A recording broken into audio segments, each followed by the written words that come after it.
No, it refreshed. Why? Why would you refresh?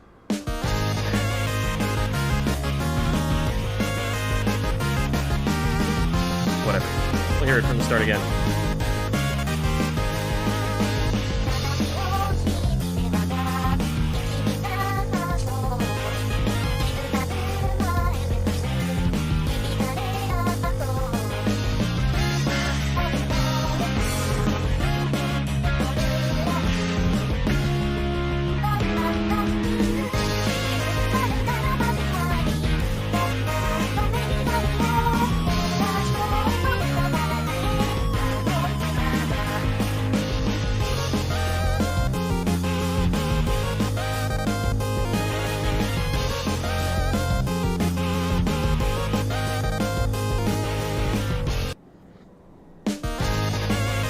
Alright.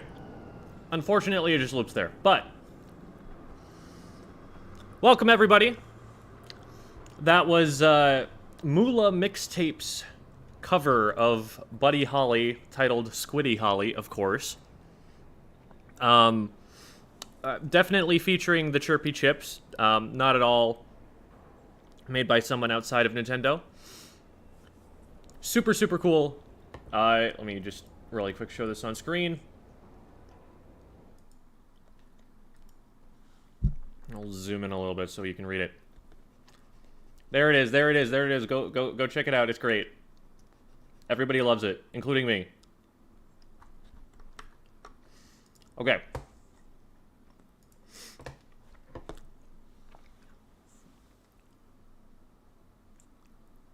It's so good, right? It's so good. Welcome, Bread King, and sorry you can't stick around.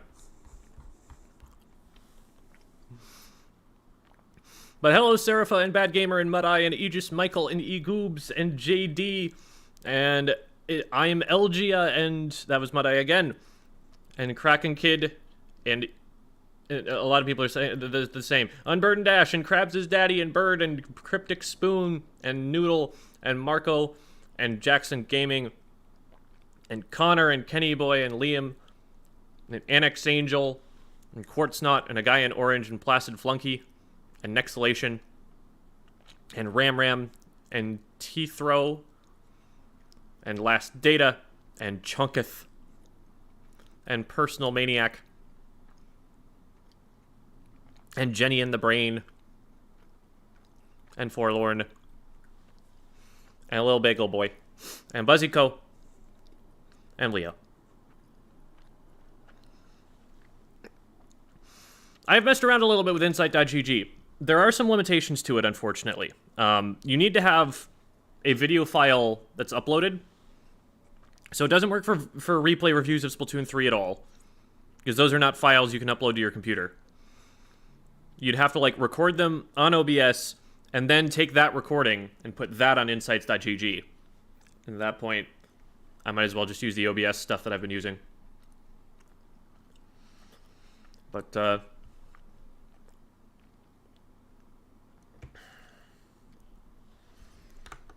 let me set this up in such a way that I can actually doodle on the screen. Because we have technology.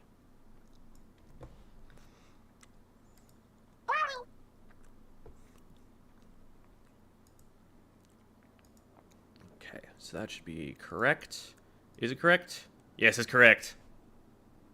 Alright. And we scooch this down so that it is small. There.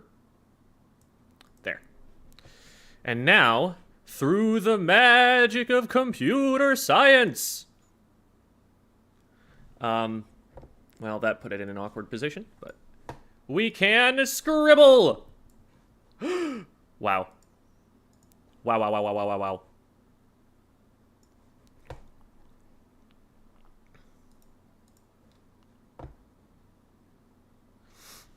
Any ballpoint advice?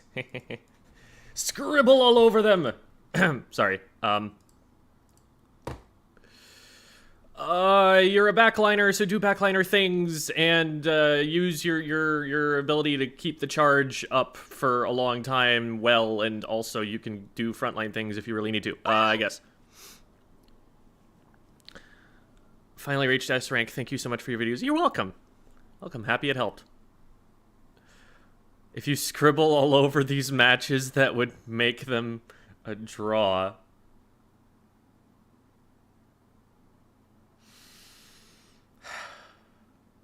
It is only through my magnanimity that you are remaining unbanned from chat. No, we're good. Oh, dear.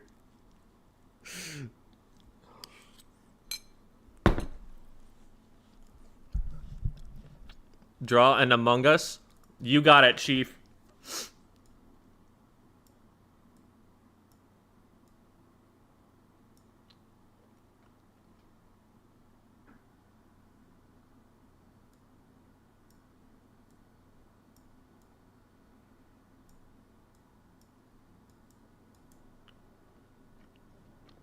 That was supposed to be a gun on that he's holding behind his back, but didn't really work the way I wanted it to.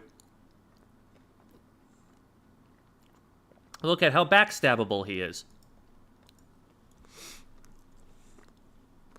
Draw up a stupidly complex play. Alright. So here's what we do.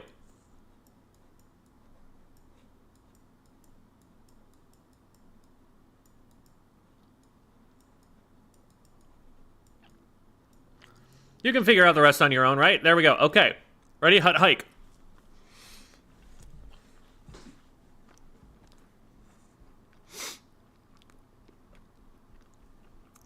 How can I get out of A rank? I have an entire video on that on my YouTube channel. Unfortunately, that video is about 15 minutes long, and it would take too long for me to go over all of that in Twitch chat. So, let's get talking about 20XX. And I'm going to be munching as we go, and I apologize for that, but only so much. I'm not ashamed enough of it that I'm not going to do it with my mouth full. So that's 4 out of 5 of the weeklies, and they've taken the bi-weeklies in Triton. Okay. Yeah, crazy. As per usual, I am going to mute the commentary. Oh my god. I'm going to mute the commentary as soon as the spacebar actually doesn't unmute it for me. Okay. And that is no affront whatsoever to the commentators. This is a completely different task than commentating it is. And I don't want to be distracted from my own thoughts by listening to the reactions and other conversations that are going on. So, all right. We're starting off with Oro Jackson versus Sayonara. I don't know if Oro Jackson is a pickup or a new team or what. I know a couple of the names that are on it just because I've seen them from Twitter, but I'm very in the dark about a lot of these players. But I'm very curious how this goes because, spoiler alert, they do take at least a game. I don't know how much more they take, but this is a pretty impressive result against a team like Sayonara, so I want to see what happened. And we are going to... I completely blanked. We're playing on Museum Clan Blitz, which is a really good map mode. I've heard people saying that it is like the best Clan Blitz map there has ever been. This is definitely my favorite map in the game, bar none. I think this is excellently designed in every mode. So it should be a good one to start on. So, none of these comps are anything we haven't seen before. Got Double Machine on one side, which... That's a really interesting call. So they're going no backline. We've seen all of these weapons before, but usually what they do is they run like Double Machine Charger, and then they never end up being able to push, and it's actually a relatively weak comp. But here, they're just like, this is a sloshing machine aggro. They're taking on Q's Charger without anybody to suppress her whatsoever. Let's see how that works, because that seems, you know, to my current understanding of the game to be something that shouldn't work, that they'll have to outplay to make work. Especially since it's not like they're going to be able to rush and flank this Charger that successfully. Like, they've got a Splatter Shot, which is going to be an aggressive frontline weapon, and then no matter how aggressive the machines play, they still don't want to push in too close against any of these three weapons. They get blown up if any of these three weapons get on top of them. So these machines would suggest to me that they're trying to play a zoning play style, and the junior as well. Like, they're going to be throwing bombs a lot, and they'll be able to move in with the bubbler, and that'll be some needed aggressive support, but really, it's just funny who's going to be really pushing in super hard and trying to flank and stuff.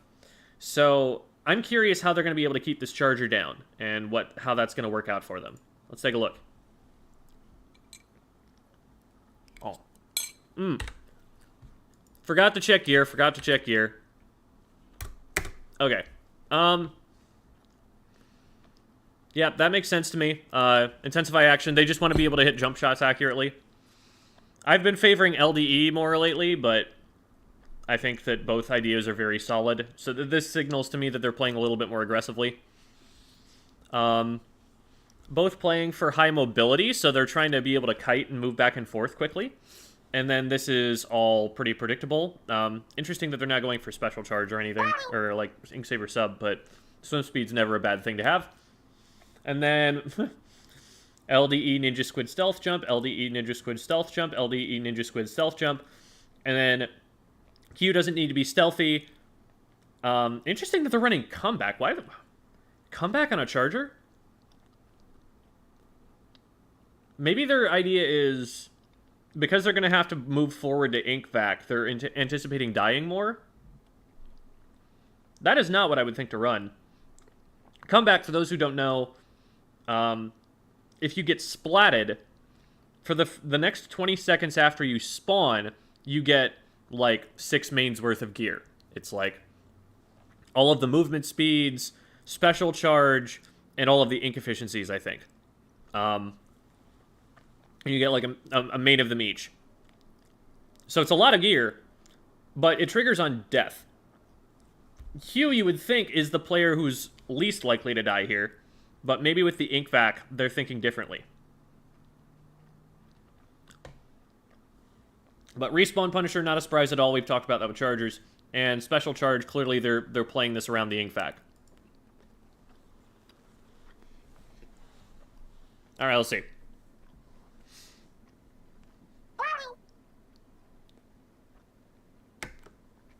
So, very conservative start from Sayonara here.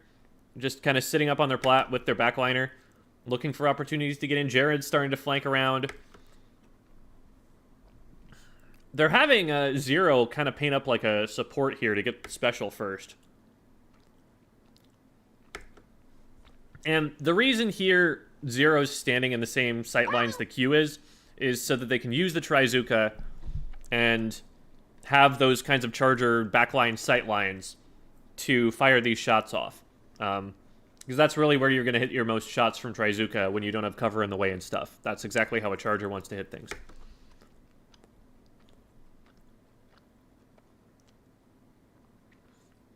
So Sayo has control of mid, but they can't do anything with that yet. They haven't gotten any picks. They've blown a couple of specials and haven't gotten any. Other team is sitting on 3 specials. I feel like if they stay in mid for too long here, they might just get jumped on. Oh, well, a couple of picks go down. 2 for 1 in, oh, man. 2 for 1 in Oro Jackson's favor, and they didn't even have to use very many specials to get that. What happens here? Zero tries to shark. Volty is very careful about painting to catch those. Oh, and then Jared with a huge shark on the 2 power clams. Sees them coming from a mile away because they're holding power clams. Hops out of the ink. Deletes 2 of them. Oh, do they get the trade? Oh, let's go, Jared.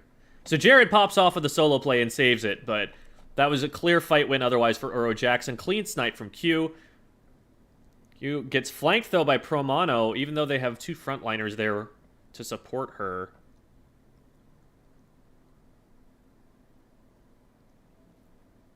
Dropping in here is always really dangerous. As soon as you see someone going in there, you got to realize that they need to paint this wall and then climb up it with their back to you and then swim away to get away from you. So if you see someone just drop down here and you've got, like, numbers to go and deal with them, like, unless it's like a roller and they're just going to one-shot you as soon as you go in there, you can sometimes just rush that down and take them out. So you got to be really, really careful as the frontliner about dropping in here, and Zero knows that and is not intending on dropping down here and staying for any length of time. They're just going to super jump back to a teammate right away.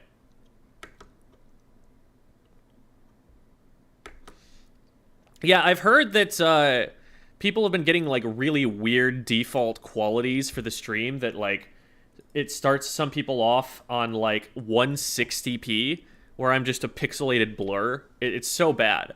But you can try going and messing with the quality settings if that's an issue for you. Oop. And of course, so whatever you've last clicked in this menu here, that's the thing that the spacebar does next. So if I click this, look, I hit spacebar, mute, unmute, mute, unmute. It's annoying. I wish it just stayed consistent so that I could use like the M key for mute and the spacebar for play. But no, everything just ends up being spacebar if you click on it first. They're all just kind of molded in the... Oh, and I unmuted. Oops. No, and then I didn't see right there. Anyway. Okay. So, Oro Jackson going to be the tiniest bit staggered, having been sniped. So, Sayonara is going to try and push this a little bit, but there is a big bubbler in their way. They can't just run in there. They're trying to crab tank to catch people out, but they're just setting up a tent behind the spinner here. So, nothing doing. Neither team really been able to get a clear, significant advantage. Oro Jackson came close, but then Jared shut that down. So out comes the Zuka. It forces Sayo forward into them. One already goes down. Jared only able to trade, and that is a clean fight win for Oro. So they come in and take mid control. The thing is, it takes them a little while to get through here. Like, to get all of this paint and to get up onto the spinner, they're not going to be able to get all the way safely yet. They need more picks. Now, Medi gets in there. This is a really aggressive Junior play. But Junior can kind of get away with that with the Big Bubbler. Like, Big Bubbler sort of makes Junior a weapon that is functional again, because the only time that you can hit the Junior is if you're in the Junior's range, where the Junior is, like, way more accurate and can do pretty decent quick damage. You can't kite it. It's not, like, gonna be as effective as it will be for a roller for fighting, where you can just one-shot everything, but... you got to be very careful about taking a 1v1 against a Junior in this game, because as soon as they've got that bubble up, now you're like, ooh, do I want to continue this? This is still a shooter weapon that I'm playing against, even if it's not the most accurate one. It does have a very high fire rate. So Junior gets a 2-for-1 trade, which is huge. So now it's just Sun and Jared left to defend. Just Sun and Jared left to defend against 3 members of Oro Jackson. It does look like, I think it was the player who got sniped who's still on their way back in. So this might still be fairly even, but Machine wins that at that range every time. They've got the range to be able to back up and kite the player, so this is looking pretty good for Oro Jackson. Let's see if they can get a score going. Man, they're both one clam off, but now Q is back, and they can't necessarily, like, poke their way in yet.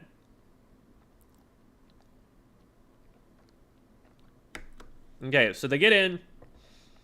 Can they score any more? This is a pretty weak position right now for Oro Jackson. These two players would need to rush in pretty quickly to be able to save Medi and Promano from just getting pre-fired here. That does not happen. And Sayo reclaims their plat without too much trouble. They do unfortunate bomb kill there, but happens. So, push to 71 is generally not even really considered good. You'd rather not have done that if you're the pushing team. Because now Sayonara has a pity clam at their basket to use to score more next time they push.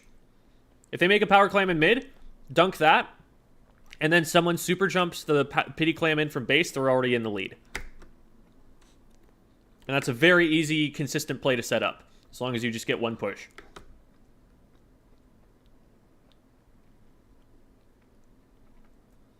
Two for two trade. And it looks like the play we were watching here, I don't remember which weapon they had. This was, okay, this is the Splash, so that's, Sun, I think?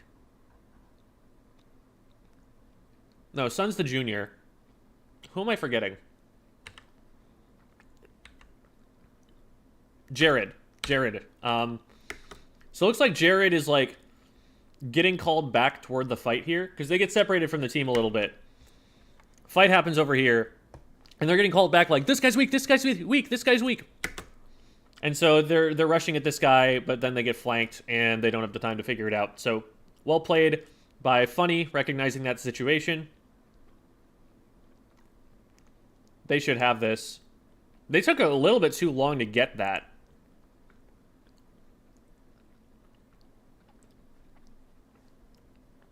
So they didn't have time to disengage afterward, and they just got traded back. Massive special advantage right now for Sayo. When Medi gets caught out there, Medi did not want to be in mid at that point in time. So now they're knocking on the front door. The Crab Tank, it doesn't get any picks, but it does push them all the way back to their spinner and gets a lot of paint control, because in the meantime, Sayonara is painting mid. Oro Jackson is not.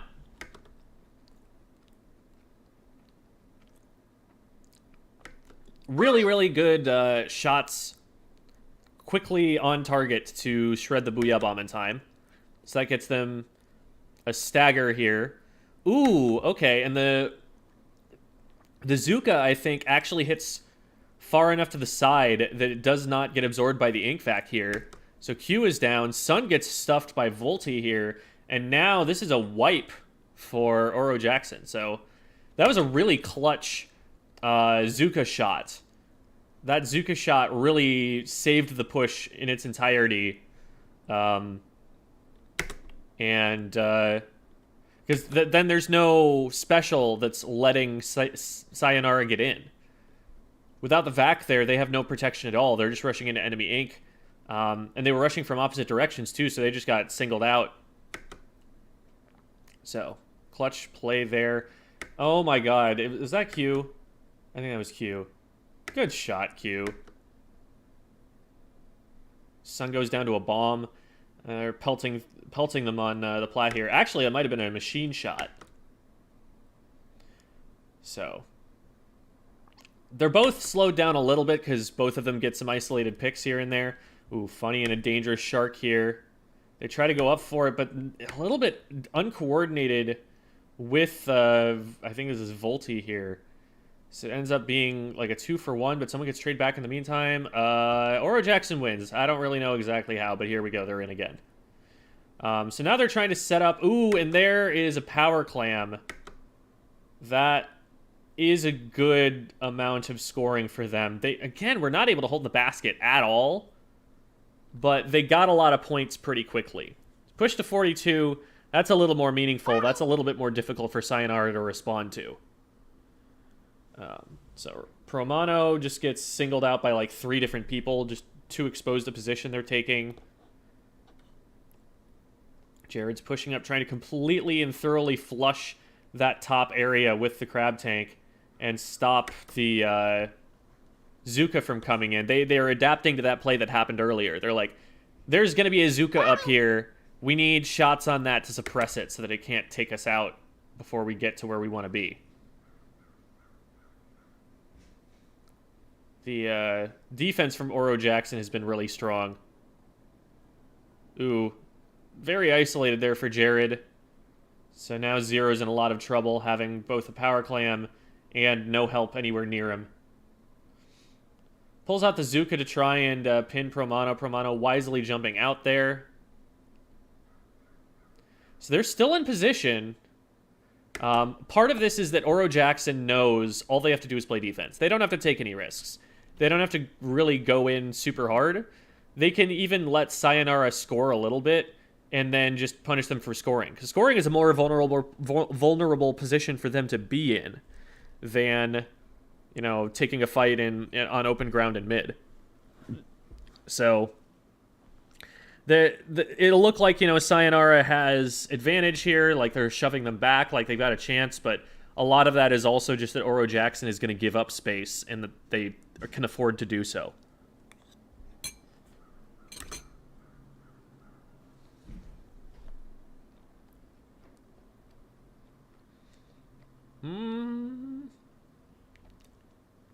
I'm surprised those shots didn't splat for the tank, actually.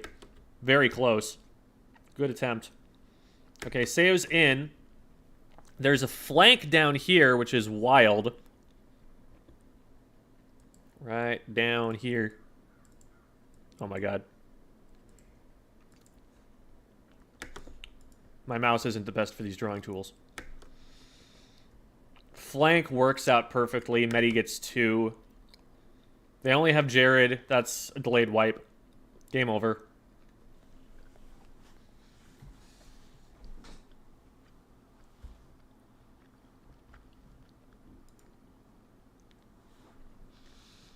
So I want to look at what Oro Jackson was doing on defense, because they stuffed everything that Sayonara was trying to do on offense here.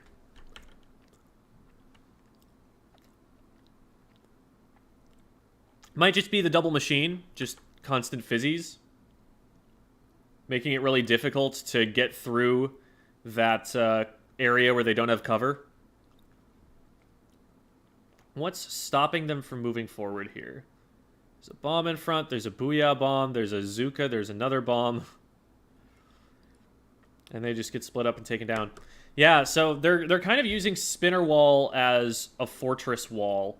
They're not really putting that many people over on this side, but they're putting people above it. And they're just chucking things at this angle right here. At that choke point.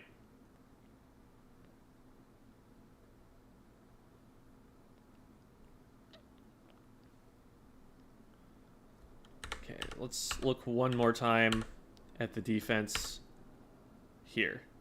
Yeah, and again, they're not pushing very far up. Like, in the solo queue, you'll see a lot of people standing up here. You'll see a lot of people standing up behind this pillow. They know that that is not safe, and they are not going up that far.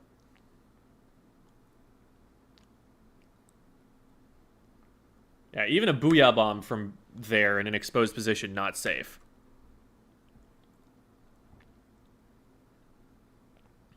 So there's the clutch Zuka play. Volti, you know, if Q has the vac still, and they're able to walk at Volti, then this is safe for Sun, but Q goes down, Sun is forced to just take the 1v1 against the machine, and that does not go well, because Sun does not have the range for it. So now Zero and Jared are alone over here, fighting against a Zuka that they can't hit. Medi is here, and they're kind of alone, but then the entire rest of the team is going to be here. So as long as Medi can skirmish for long enough, yeah, they win that easy. So then they score. Now what happens here?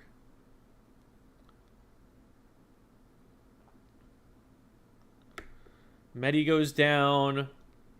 Trades with Sun, it looks like. Bombs or something. There is someone who's actually dropped down into mid. Maybe they came back around from the right. This is an interesting play. Like, you'd think this would be someone with a little bit more range. Like a machine down here might actually be super annoying until the frontliner dropped down to take... I don't know. Maybe that isn't the smartest play. But I could see something like a squeezer down here on defense actually being really strong, because it has the range to hit up over the top and still can't be contested as easily if someone drops down to try and splat it. So there's an idea.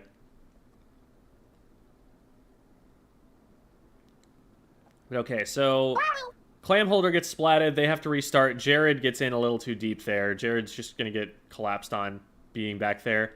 I think was trying to shark or something. They caught him out, and now Zero has to run for his life. So now there's only 2 members in mid. Now, granted, one of them is Q. So they're going to have that powerful line of sight. I think another reason that they're playing so defensively behind the spinner here is that this keeps them safe from the charger, and they don't have anything to contest the charger, so they're not going to try and contest the space the charger controls until they have to.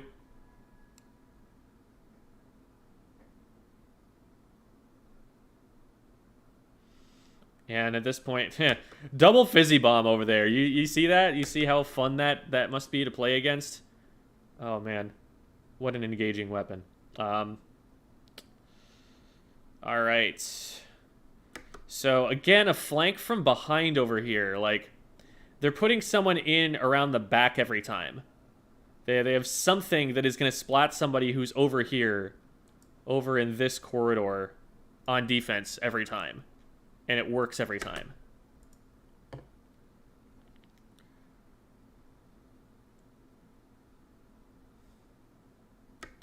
Yeah, that's...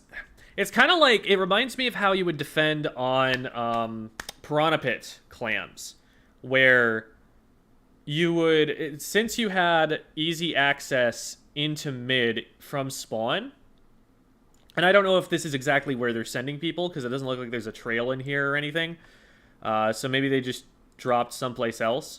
But because you had access to mid from spawn, even if the enemy team was in control of the zone around your basket, you would kind of quarantine the push instead of trying to just push it straight forward out in a single direction. You would push people out and then have someone that they'd be stuck between. You'd kind of prevent them from retreating back to mid with this sort of curl route and just get them all boxed up right here and take them out that way. So they've definitely got some good set plays on Museum Clams. So let's see what they're able to do on our next map mode here, which is... This is way far in the future. 1, 2, 3, and then we should be good. Okay. Same exact comp for Oro Jackson, same exact comp for Sayonara. Gear looks the same, gear looks the same. This is Hagglefish Rainmaker.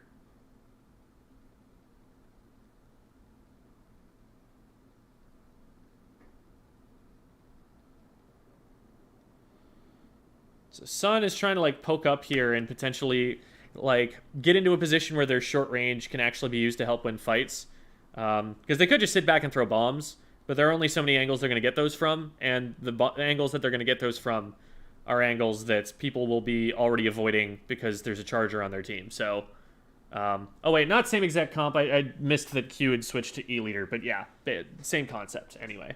And Wavebreaker is going to be really good on this map. Also, she might have been like, okay, the VAC I don't think was working on that one. This could be an adaptation. Wait a minute, it's 1-1 already? Man, we skipped a game. When did the other game happen?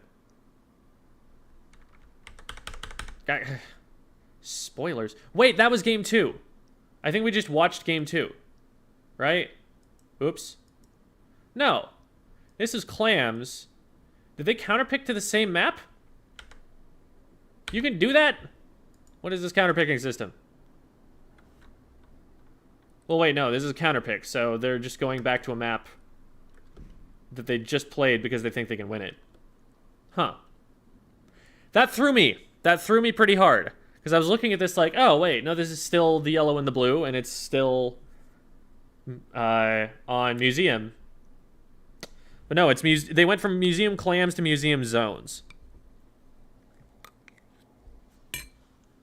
Well, apologies for all of the spoilers.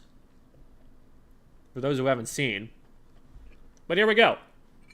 Same comp, but Q again switch to E-Leader. And I think that makes a lot of sense, going for the extra range here. On zones, you don't have to push the enemy base. You don't have as much of a use for an ink vac. This is a very large zone. The vacking in one direction, the zone can still be painted from another, you can still be flanked. So, unlike in Clams, where there is a pretty big choke point around the basket, here, not so much. Not as much reason to run it. Wavebreaker is also really useful for spotting people in mid.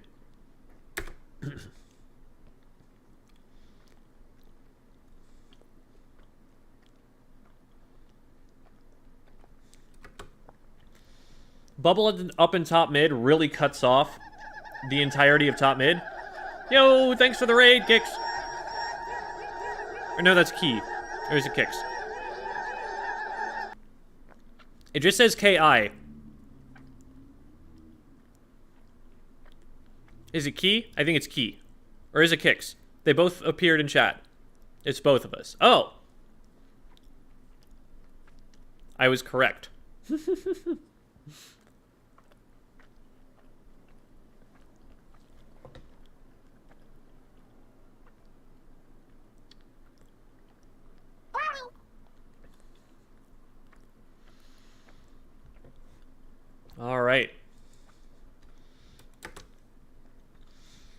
Top mid in these kinds of maps tends to be a great place to put the bubble. Cuts off some sight lines, but also it reserves the high ground for you and your team. They can't use it. They have to back away from it. Oro Jackson recognizes that. They're getting pushed into the corner here, but they're getting watched very closely by an E-leader.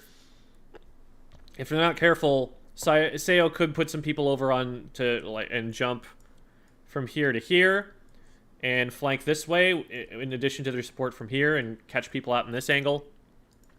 Doesn't look like they're super interested in doing that because they have the bubble here already, but okay, now they do it. They've already got someone there. And Sun is not going to overcommit here. They're just going to get a bunch of paint because this is the only place that there is paint left to get, for one thing. And chuck some bombs to try and keep them hemmed in. This is really dominant right here. Oro Jackson needs to do something to get out of this lock. And the flank is, like, not a bad idea, but the flank needed to be coordinated with the rest of the team's aggression. And the rest of the team was not getting anywhere with Sun and, I think, Jared on this plat. So it's a 2v1 on the flank. Granted, one of the two is a charger. Not the easiest fight for them to win. But as long as that other player is on their game, is watching that flank, that should go in Sayonara's favor. It does. Now they're 2 down.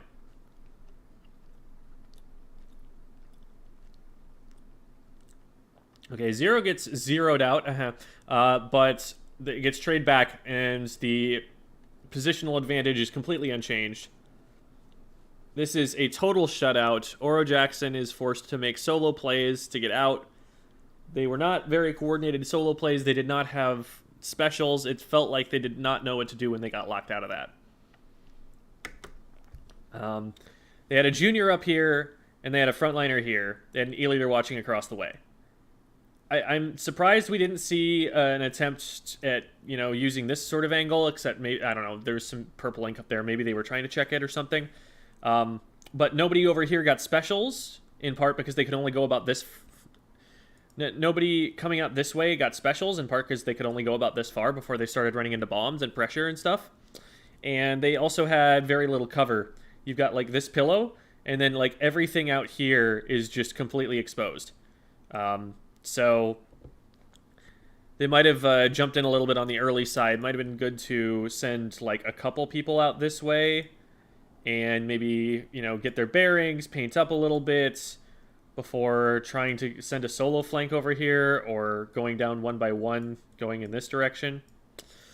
But, okay, very dominant showing from Sayonara. They made one, really solid play in mid to get control of top mid, and forced everybody into the back corner over there.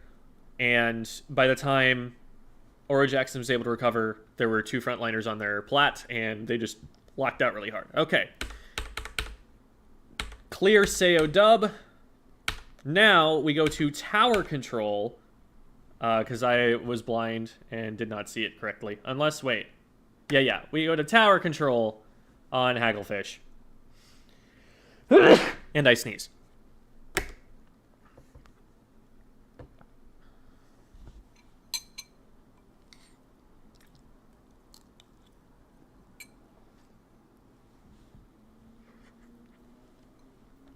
I'm really curious to see where they put their players. Like, do they have, like, 2 right, 2 left? Do they send anybody to flank? Do they just try and hold mid and wait for the other team to flank into them? Looks like Sayo is, again, making this play to put the big bubbler in mid and take space that way. So, like, what Sun is doing here is interesting, I think. And unfortunately, I can't get the play button off the screen, but... So what's happening is... Sun's getting to right here, right? This is a really exposed position. The entire enemy team is watching him from right here. I don't know if this is their exact positions or anything. But... Thing is... He's got a bubble. And so now... He can just freely paint all of this up... And if the opponents want to push him, they have to push into a spray shooter's range right up close, like this. And it's only in very specific situations you're going to be able to do that. Plus, if they start trying to go in, Sun does still have teammates who are like here. It looks like someone was going this way. They've probably got a charger standing behind them somewhere. So it's not like pushing this is trivial and like getting in range of them, even if they can just overwhelm Sun before he, gets picks off, because you're going to have someone coming up this way, and you're going to have people able to come in and trade this back if you try and go for that. So I really like the aggressive Junior play we're seeing here. I think Junior can play more aggressively than it has been able to in previous installments because of the special that it got.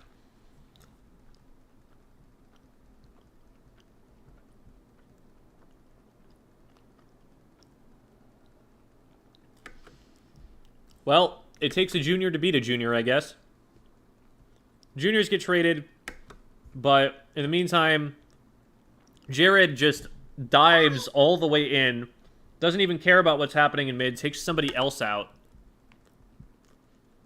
Zero's got someone zoned out. They didn't even need that pick, because they've got control of the tower already, but they got it anyway.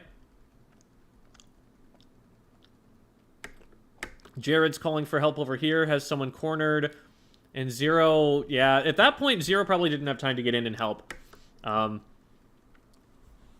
think it was probably a very frantic call on comms. But looking at that position as Zero, if I'm perfectly level-headed and like reasonable, which is impossible to be in a tournament setting, I'm saying can't. I gotta leave you here, because all that's gonna happen if he goes for that, at best, is Jared goes down.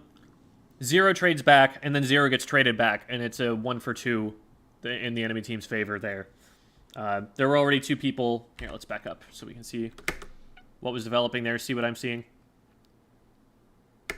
So, Jared's already down right here, and we also see on our screen there's a fizzy bomb, which Zero would also see.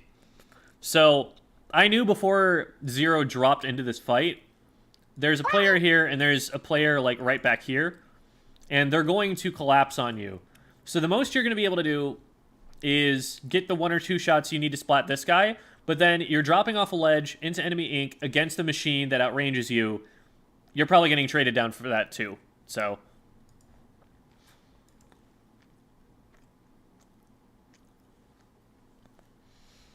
maybe if they hit the shots, they're going to be able to run away into the right corridor there. I don't know. I'd probably have just kind of cut my losses at that point.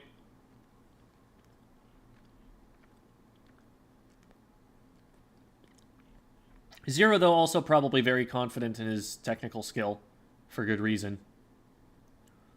Okay, where... So Jared went down... Where did Jared go down? Because Jared went down earlier. Okay, Jared kind of dove in here. Yeah, that seemed a little uncoordinated. Like, nobody else on Sayo was pushing anywhere near the back of the tower here, and Jared was already using it for cover and trying to poke his way in. So that seems a little bit over-aggressive, and that's going to lead to a little bit of a stagger here as Sun also gets rushed down in the 4v3. So they're not going to have a big bubbler. There's now a big bubbler on tower, and Oro Jackson is on checkpoint. They put a Booyah Bomb out in front of him. This is looking good for them so far. They're getting Zuka'd. So Zero will hold them off a little bit. Good shots between the two of them. That player was not exposed for very long, and they just took him out quick. Okay. Notice how Zero and Q are playing here. I made a... or it's Sun, actually. I think? No, never mind. It's right here. Yeah, it is Zero. So notice how Zero's playing here, right? In solo queue, or, I made a short earlier talking about how you shouldn't be crowding your backliner, that you need to be, like, moving forward so that you can apply pressure the backliner can shoot people with. Look at how Zero plays this, all right? Zero's not standing next to Q and just throwing a bomb at this player. Zero is pushing them out from behind this piece of cover that protects them from Q. And, like, look at where Q is looking. Q is watching the side of the pillow in case this player were to try and push Zero. Zero manages to hit the shots, but Q is like aware that like these are the angles that I'm likely to be able to see Volty from. If I can't see Volty from there, that means Zero can see them, and this is a winning fight for us.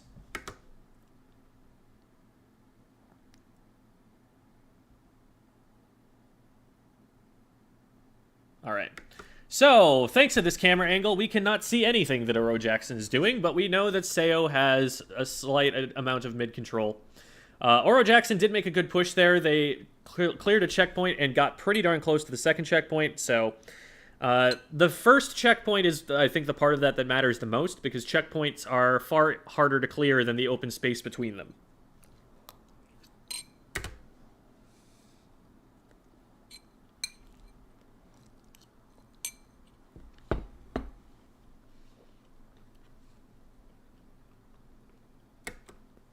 Looks like someone on Oro Jackson is trying to drop out to their right side, Sayonara's left. That direction.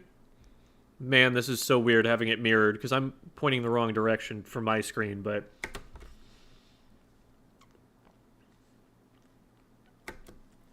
So, a machine went down... Oh, that was just the crab tank. And then, shot goes down from here, probably trying to try Zuka, and just got too exposed and got sniped or something.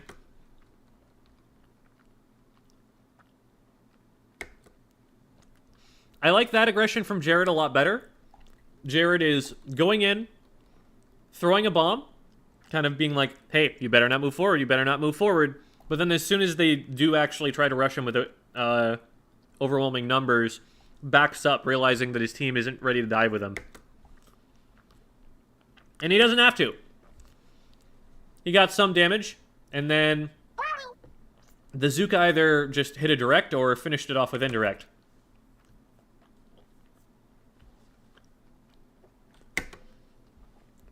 So now Jared's sharking on the far right over here. So what Jared does with that positioning is, let's get them there again. Okay. So tower has to go here, here, here, something like that, right? That's our tower path. So right now, this, I believe, or somewhere near it is a checkpoint. Actually, no, there's checkpoint here, and then checkpoint here. So people on the checkpoint are going to be able to handle anything that comes this way. But what they're worried about, especially once they start getting around to this area, is if somebody's looking at them from here and somebody else is looking at them from here. That's really hard to deal with on tower. You never want to give the enemy team two angles on the tower. Tower Rider is going to have trouble with that. Jared being in this position, it's pretty far from the tower, but if somebody tries to come in and get this angle, this sideways angle, Jared is here to cut that off. Plus, this is probably not the direction that they're likely to be looking. So Jared has more stealth being in this position.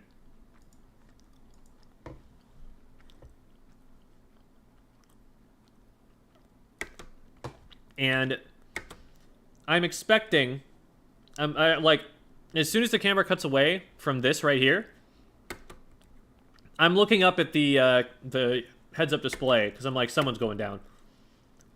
I bet it's this shot. I'm expecting that they get sharked here and die. Boom, right there. That was Jared.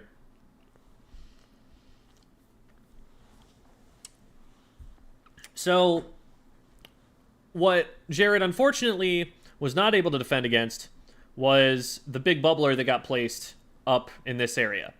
They were able to just use overwhelming force right here to get into the tower and actually get a double and shut two of them down. So that will slow the push down a little bit.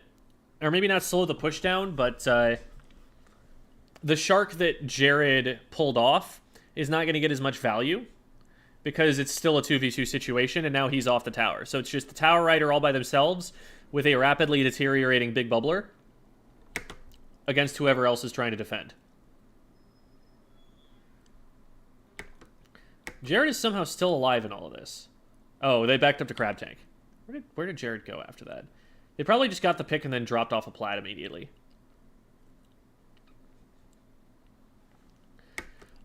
Sayonara is still, I would say, in control here. The crab tank is going to zone Oro Jackson out of this area around the tower. So Sayo still have access to it. And yeah, the tower is moving backwards a little bit, but it's moving backwards pretty slowly.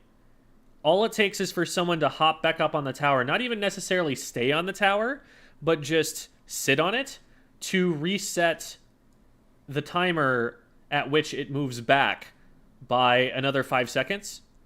And if you've stalled this twice, you've stalled it for 10 seconds. So now your team has jumped back into you, and you're able to just get back up on the tower and start pushing again, and you lose maybe like 15 points on the time remaining or something. This is still very advantageous for Sayonara if they're able to regroup and use this, use the fact that they have map control here to keep the other team hemmed in.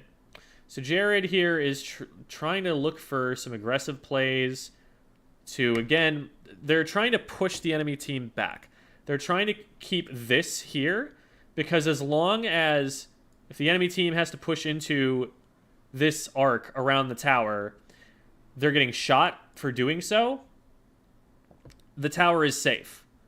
You know, you're trying to create a perimeter around the tower. You're trying to make it so that they can't, and this is really rehashing something that I'm making in a video that is going to drop very soon. But there's a defensive perimeter that the attacking team is forming around the tower. If a defending member tries to walk into that perimeter, they should be getting shot right away. And as long as that is the case, the tower rider does not have to worry about getting shot, because anybody who could attack them is going to get removed from play promptly. And the game is all about how far forward can you get that perimeter without letting anybody slip through it to try and flank the tower or something when you're pushing. But sun goes down, Booyah Bomb completely clears them out of this zone. Notice how like all of Sayonara just dipped out of this. Because think about what just happened with that Booyah Bomb. Booyah Bomb controls this space right here. So you have two options at this point. You can either run really close to the entire enemy team, or you can back up into mid that's already painted your color. The choice here is either we just hold forward and die, and we don't want to do that because they have weapons that work really well at fighting over here, and we have a charger, which would rather stay back. So if the frontliners decide to push forward, they're doing so without the charger. It's just not the winning play. They just get completely forced out of position by this well-placed Booyah Bomb.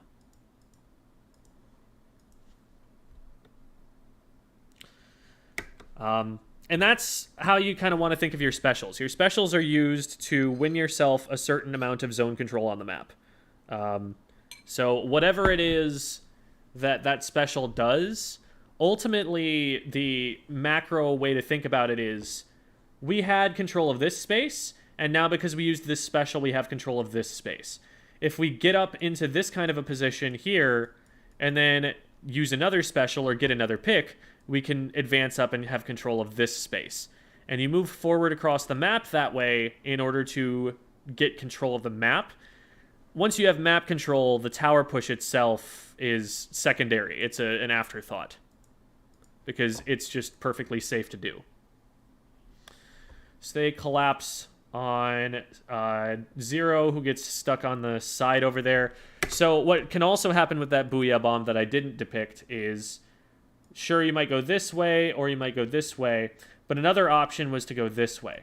And it can be tempting to a frontliner to think to do that, and sometimes it can work, because if you're... Shoot. Oh my god, mouse. What is wrong with you? Okay. The click is really inconsistent. It doesn't stay down all the time. This would be a terrible mouse to use for gaming, but... Okay, so if Zero's right here instead, and they don't know that he's here, what he's hoping is going to happen is that they're all going to walk over this way and be contesting mid, and then he's going to be able to flank them at some point. But there are only so many flank routes on this map. Somebody does end up going and checking it, and he gets caught out, and so now there's a little bit more of a stagger.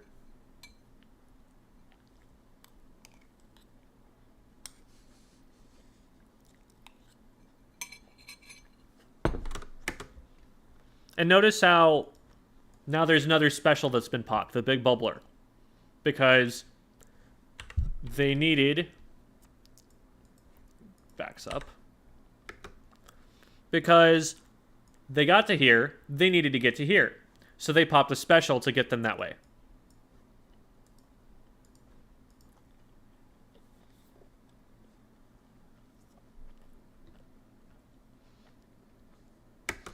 And the special isn't the only thing they're doing by any means. We've got Funny up here trying to create some crossfire with the Zuka shot. And now, because their Zuka is done, they're free to drop down and do sneaky things over along this wall and force the enemy team to look at multiple things at once. Or just, you know, shoot them. That works too. Okay, so Medi is able to trade that back and keep the tower push going. Trades generally go in favor of the team that's in control. Because if you go down player for player, the numbers advantage is still the same. So we still have 3v3 right now on the map. But it was, you know, a 4v4 with Oro Jackson in the tower on control of the tower. Now it's a 3v3 with Oro Jackson in control of the tower. Nothing has changed because we just traded.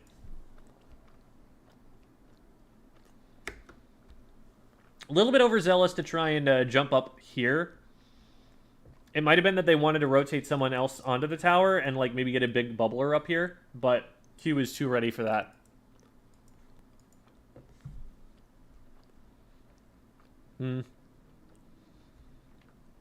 Another trade going down on the right. Sun and Sayonara are aware that there might be someone over here on the right. Looks like they have just backed up, though. Or maybe jumped out off screen. I don't know. I don't see them anywhere.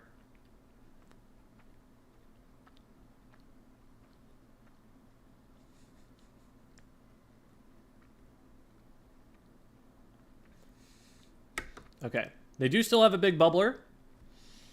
Jared's got the crab tank out. This is a pretty good situation for Sayonara. They've got a good set of specials. Notice that no specials here. We have this one in waiting, ready to go. Crab tank is already applying pressure. We had the Zuka fired earlier. So they're staggering them so that they can string them together for a while. And hopefully, fairly soon, especially pushing into enemy ink, Zero is either able to get more picks or is able to get this Zuka charged and keep the train rolling. But if they don't get picks with these specials, Oro Jackson is going to get their own and be able to respond.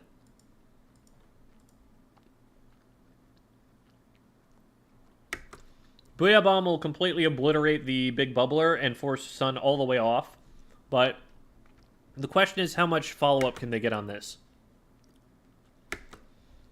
So Medi goes in to try and take the tower.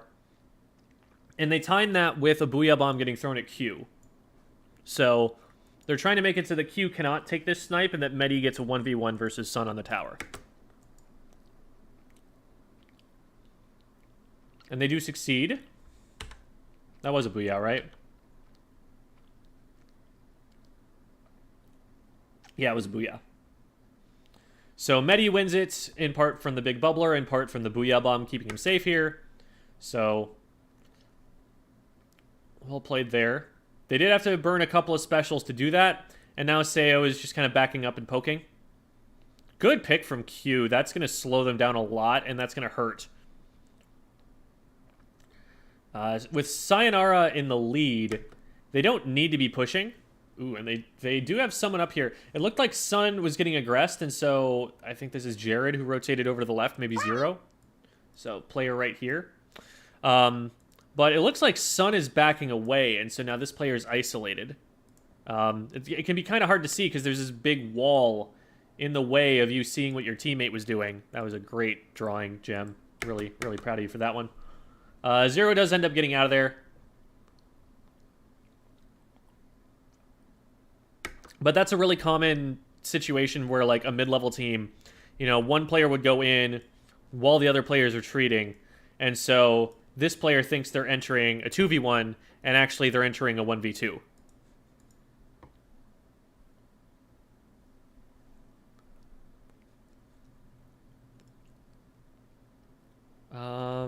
What happened there? What got the Tower Rider?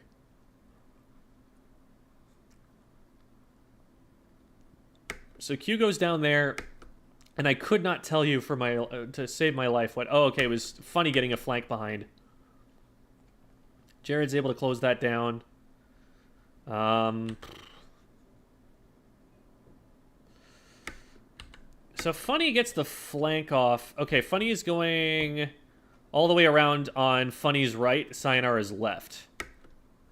And so they come around from, like, back this way and take Q out. But then that's going to get called out. And Zero, Sun, and Jared are right here. How does Funny's team help with this? They need to be pushing up in order for this to work. Because Funny is going to get bounced back out this way. And so if this is going to work, the rest of Oro Jackson needs to be rushing them now. Especially since they're just going to run backwards to take out Funny here. And another one ends up going down in the meantime, I think.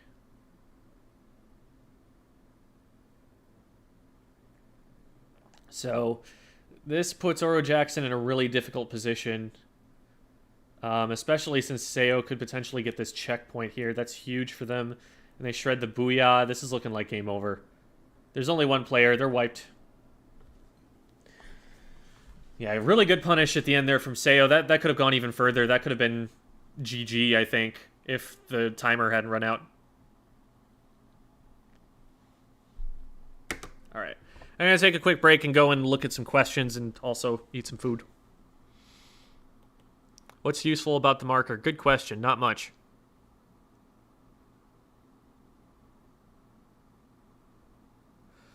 Oh, wait. I don't even have Discord open. So, oh. Woo!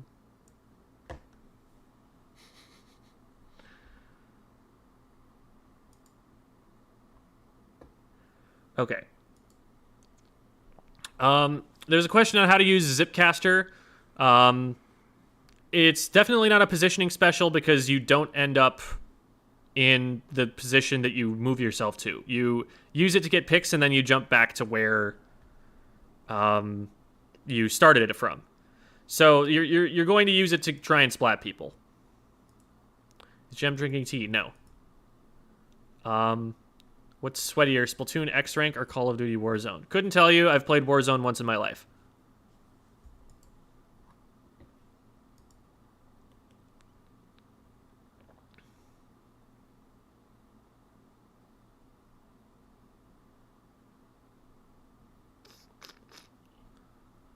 Okay. Not actually seeing a ton of questions, at least in the last 10 minutes, maybe 15 minutes.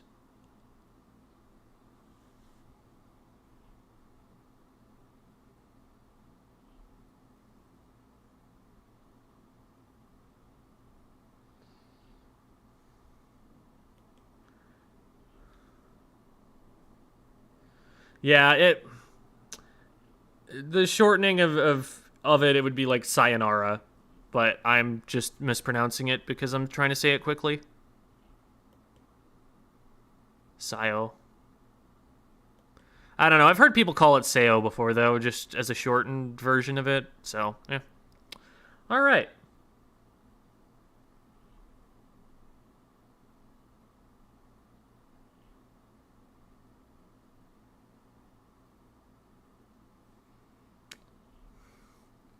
How do I break out of S+4 with feeder teammates? So, the with feeder teammates part is something that is a problem in the statement that you made, or in the question that you made.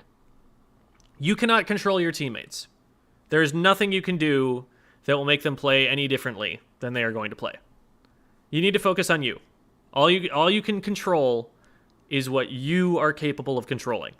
So do the best you can, and obviously, react to what your teammates are doing.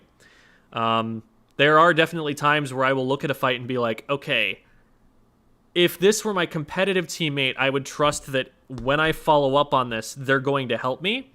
But that is not what's happening here, and I don't think that's actually going to occur. So I'm not going to take this fight. You know, there are some times where you have to make decisions like that. But for the most part, focus on whatever it is that you can do better individually, and that will still help you place up. Have you seen Char's new tier list? He just streamed it yesterday. Or today. No, I have not seen that.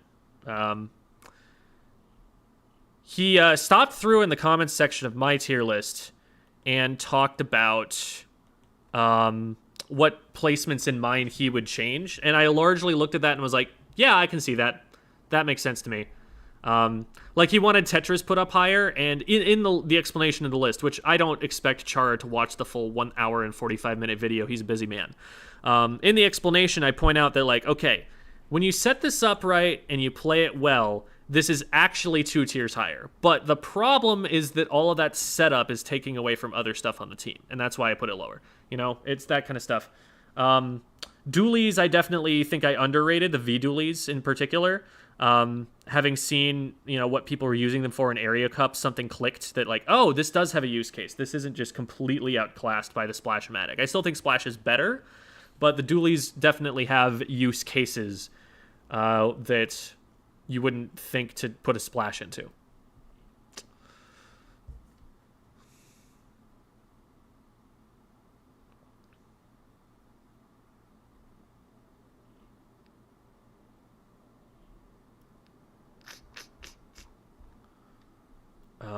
May have just got Hitzel open. Oh, neat. Yeah, you run into a lot of players that you've heard of because the community isn't that big that you're just never going to see them. Do you think we will see Slosher at any point in comp? I mean, anything could happen because their game is going to be patched, and patches will change everything. I think people are definitely not good at Tri-Strike yet. I don't know if that means that Tri-Strike isn't worth getting good at, or if they just haven't found everything yet. But Tri-Strike is definitely a lot harder to use than Booyah Bomb, and you've already got a sloshing machine, which is very similar to the way that the slosher plays, but it's got fizzy bombs and it's got Booyah Bomb, and those are also very nice things. So people are generally favoring the machine over the vanilla slosher. Keo is favoring it, even though he's saying, like, okay, slosher is really, really freaking good. It's just, like, the tiniest bit weaker, I think, or harder to slot into comps than sloshing machine. And because of that, we're only seeing sloshing machines. So it's like one of those weapons where outclassed doesn't mean bad. Like, it's a very, very good weapon. It's just like, when there isn't a use case because there's something slightly better you could be doing, you don't tend to see it.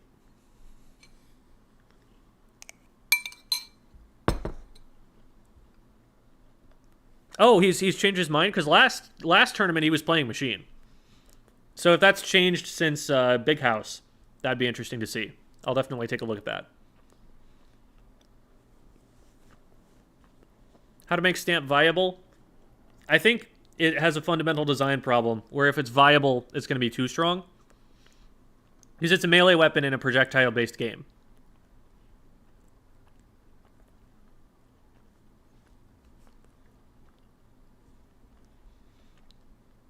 Glad you've been able to get to A-, Sen 4. S3 and 4. Think they'll nerf machine or buff their options. I don't know that they're going to be convinced that machine is overpowered. I don't know. It's being used a lot in Japan. They might look at that and be like, okay, maybe they do something about it. But I think that Nintendo's developers are only so in tune with the competitive community and also only so interested in supporting the competitive community.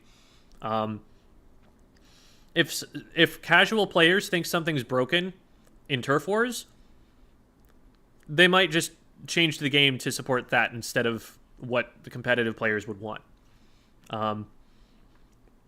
You want to take a more global perspective on how those decisions are being made, because it's not just based on the things that like FLC is saying that they're making those kinds of decisions. But ink consumption nerf seems like the most likely thing if they want to try and mess with the machine. The real problem they needed to address is the map design, and I don't know if they'll recognize that very soon or what they'll think to do about it.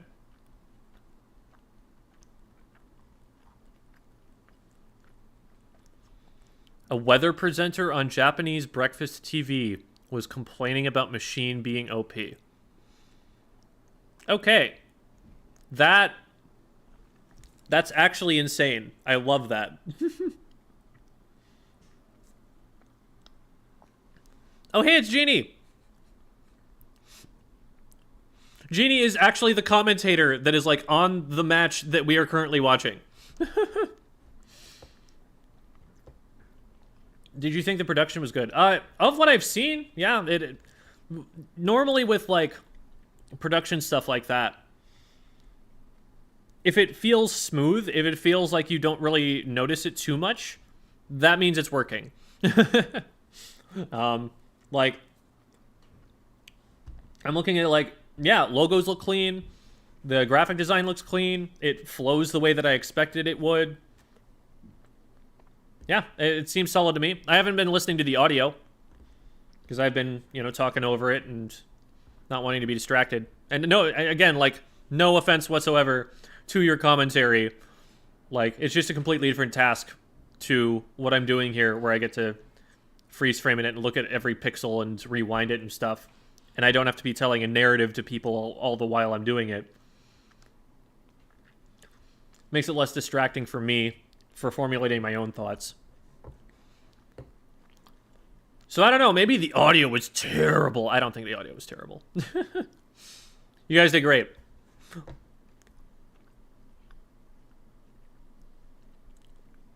What makes the machine so strong? That's a good question. The map design makes the machine strong. The fact that there are so many hard choke points that you can just clog up with fizzy bombs and machine shots. The fizzy bomb, first of all, combos really well into the machine's hitbox. So it's very easy to do some damage with the fizzy and then finish a player off with the machine shot. And it has pretty decent range, so a lot of the frontline shooters, like the splatter shot, the 52 gal, they still have to respect what the machine can do. Especially the 52, because it hits through walls, and splash walls are the 52's bread and butter. So, it's not supposed to hit through walls, by the way, but it does, because reasons. So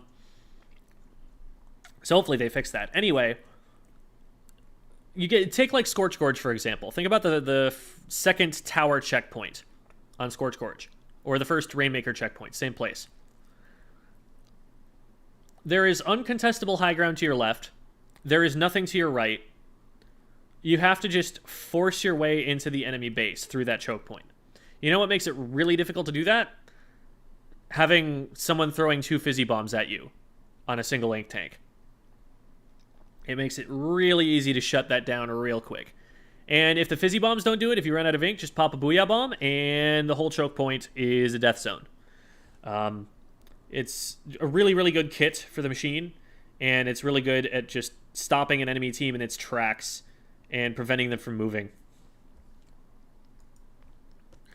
Machine is also very versatile. It's able to play pretty aggressively, but also pretty defensively, supportively, whatever the team needs it to do. So you can slot it in basically wherever you want to. Now, it does have some weaknesses. It does get rushed down. Very slow time to kill compared to other weapons that are frontlining right now, like the shot and the 52, or the dualies. A lot of people are running like Tetras to try and shove into the machine to get on top of them, because Tetras don't care about enemy ink. Tetras can just roll over the top of that. They care about stealth, and so they still want to kind of not be seen. But if they find a way to get close enough to be able to dodge roll into range to a machine, they should often win that fight. or at least trade. And a trade for an aggressive Tetris who's planning on feeding and is going to run a ton of quick respawn, that's worthwhile to the team.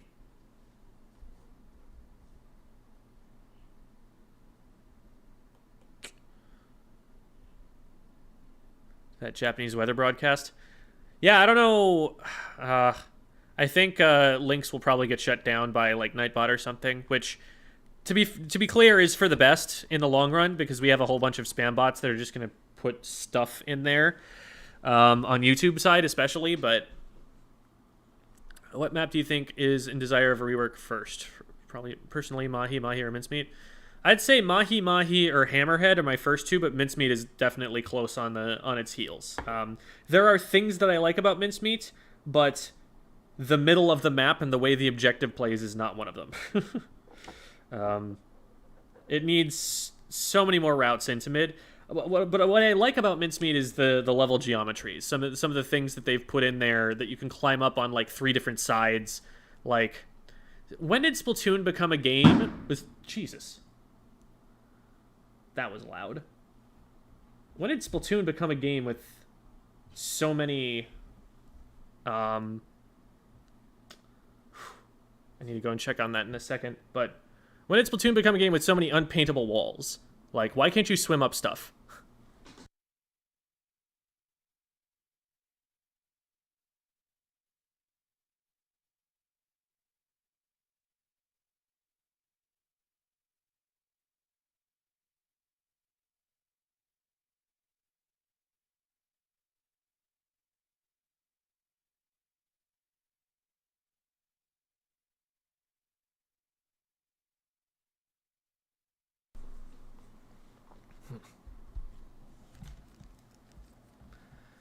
That was a really loud noise, and I don't know what caused it. But I'll definitely keep an eye and an ear out.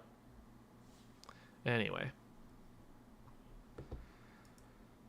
Jim's house exploded, yeah, for real. Well. When will 4 Hydras finally be a meta comp? Sure.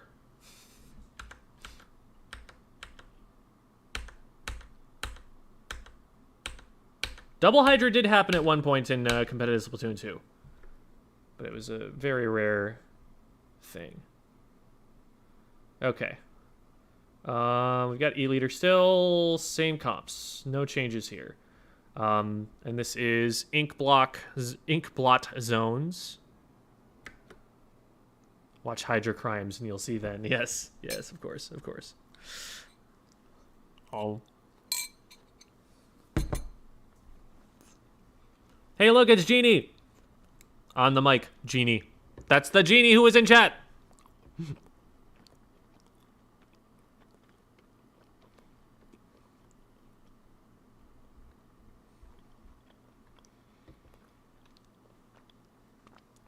Splatoon shorts have taken over my feed on YouTube. Good, good.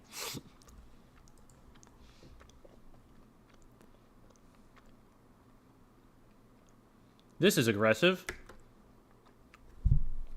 Like I said, that was aggressive.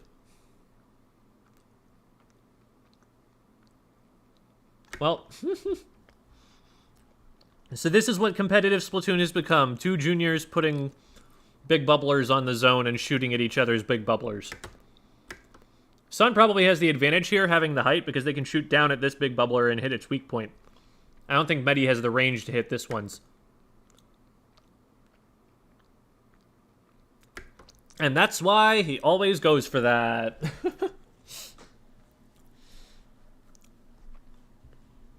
I have word that Sayonara believes that Big Bubbler on zone like this is the meta. And we're definitely seeing it work in this instance. Because this is the way they've taken control of that zone and also the museum zone.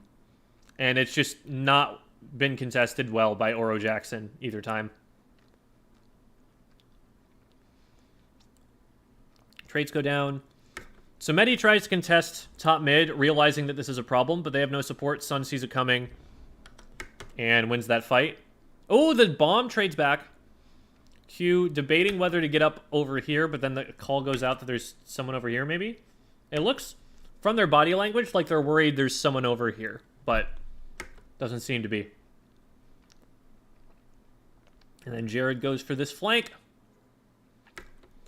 Does not realize there's someone on the enemy bats, and scampers out of there. You probably couldn't have done that with a splatter shot. This weapon's a lightweight weapon, so it's faster. So they get out.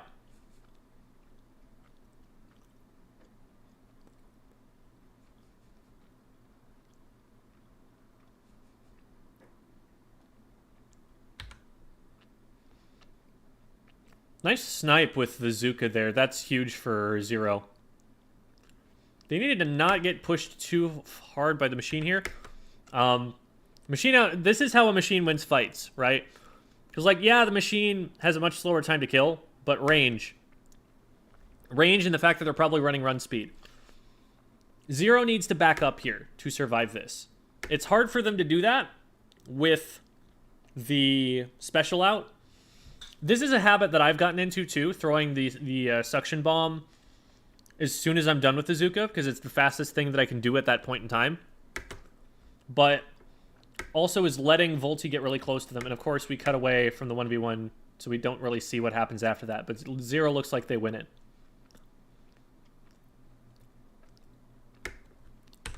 At that point, I would say it's more a matter of the fact that Zero hit shots. Because it felt like Volty had an advantageous position from there, but not the most consistent thing to hit those directs when you need to. Now, Zero's getting collapsed on by both Funny and Medi at the same time here. Medi gets that, but Jared's going to try and trade back. Medi is able to escape onto their color ink. So Oro Jackson in control of the zone for the time being. Gets the trade there. Still no advantage state, but again, Sun's got that big bubbler up on top mid, and now there's a wave breaker there. That's doing so much for Sayonara to let them hold the area around the zone. They're going to get the pick on Funny here and be able to go back onto the zone here. Like, yeah, okay, the zone gets capped, thanks in part to that Booyah Bomb, but, like, it's 2v4 now on the zone. Like, they have to back up. Actually, no, that... Yeah, that creates a penalty. So, the penalty was worth capping the zone for sure, but they still don't have control. And that's something that they'll need to get eventually. Volty goes down, 3 down. And there's another one. This is looking really dominant for Sayonara right now. Looking for Sun to get that big bubbler. Jared pops the crab tank to buy some time. Note that Jared is over here with their back to a corner, which is really strong positioning for a crab tank so that there's no way that it can get flanked and it can just fire indiscriminately. That will help it pretty much hold down this entire side, although looks like Zero and Sun are interested in following up on that to get more fight wins. They do get 2 for 1. Which should let them keep control if they play well off the back of it. Q does go down, though. So it's 2 for 2 now. Jared needs to... Or, I think it was Zero needs to win that. They do trade it back, though, between Zero and Sun. So it was Jared, I guess.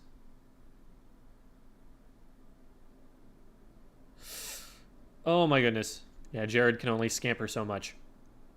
So, huge save there for Oro Jackson, but... they still haven't shown that they have an answer to the macro play that Sayonara is trying to go with. How does Sayonara retake on this? Jared looks like they're poking around the far right side. They're taking a more extreme angle here. And they're just popping tank. Interesting. So Jared just kind of accepts death there and... uses the crab tank to shred the Booyah and trade. So it's just 1 for 1, special for special. Because that's about the best situation that you can get. The Booyah Bomb does hard counter the crab tank there. It's really rough for it.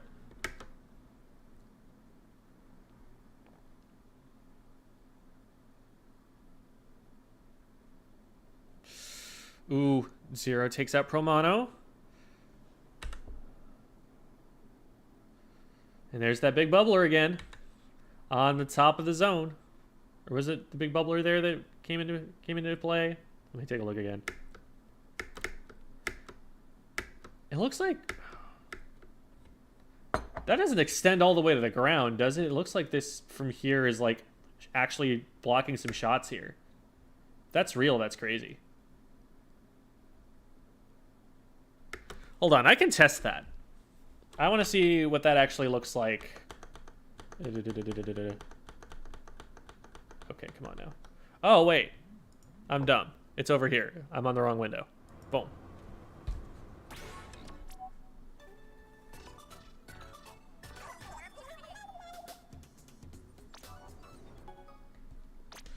The replay feature is definitely great, but there are a lot of quality of life things that I would really love to see fixed, because there are definitely a lot of cases right now where you do not want to use it.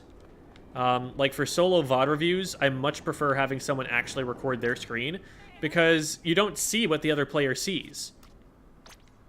You see a smoothed out version of that, which isn't helpful for coaching someone as much. Why did I not change my weapon? Now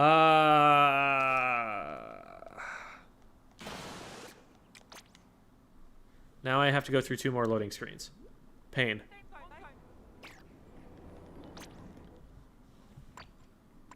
Where's my junior at? There it is.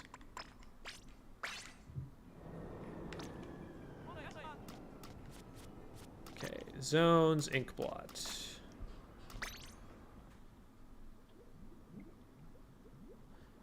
Why is Recon so far away from the rest of the game? Also true. That one's one of the more minor inconveniences, though.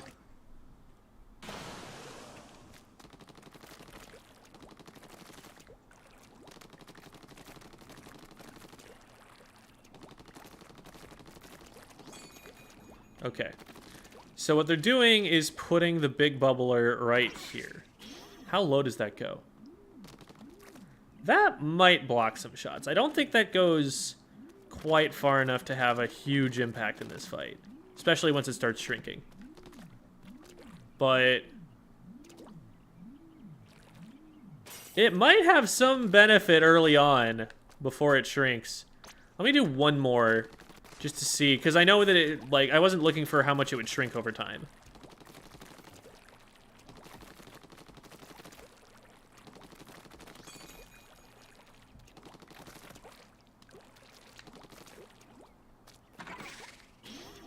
Oh yeah, that will definitely block shots for the first couple seconds.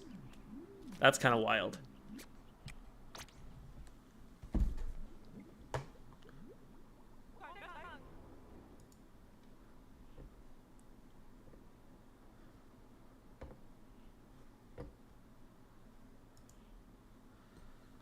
Alright. That bomb scared me. It looked like someone was about to swim into it, but they didn't.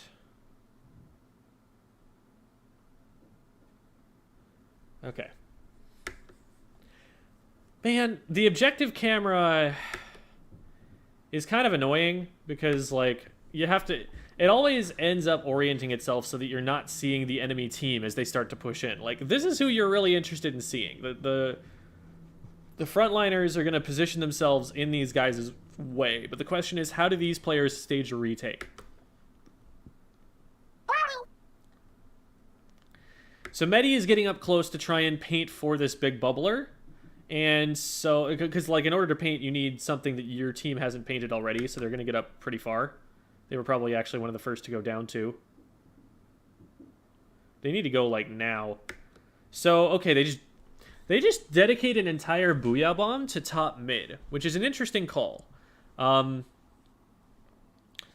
it denies Sayonara use of that, but right now they also need zone, and in a pinch the Booyah Bomb can be helpful for capping. Like they were able to use the Booyah Bomb to get a part of the zone that they didn't have access to when they capped earlier. So it's an interesting call.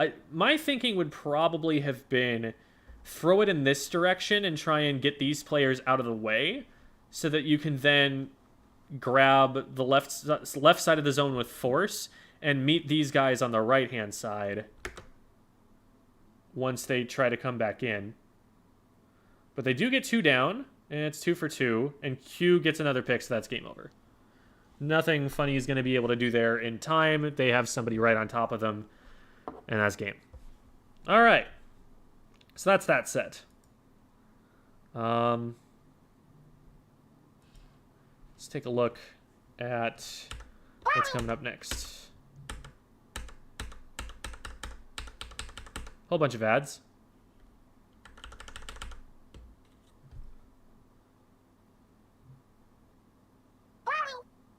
Oh, man. Okay. Kings versus Starburst. This I want to see. So, Kings is a Japanese team that has been competing in a lot of North American majors recently. And so this is almost certainly winners finals. They're playing against Starburst, which has been the best team in North America for forever. I'm really excited to see how this works out.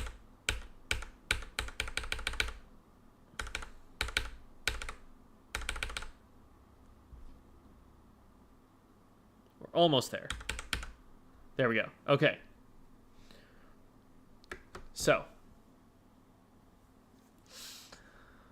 Starburst is running, a very typical comp for them based on that the Western understanding of the meta at the moment. Double Machine, Flingza, Dually Squelchers. Double Machine, Flingza, Dually Squelchers. I don't know who pushes, or I guess what they try to do here is just, I guess maybe they have like double Fizzy on zone to paint it quickly, and that's their goal with painting it, that plus the Flingza, because those weapons paint a lot. And I guess what they're hoping is that they are always able to hold well enough that the enemy front line can't push them back and lock them out of the zone. Because this is a comp where when it has control of the zone, it's going to be really hard to deal with. But if Sayonara are able to win a fight or something and get control of about this area right here, I do not know.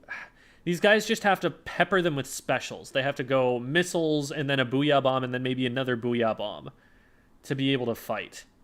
What they do have, though, is they have a Dually Squelchers, which is going to be able to put Wavebreaker like on the zone or like behind here.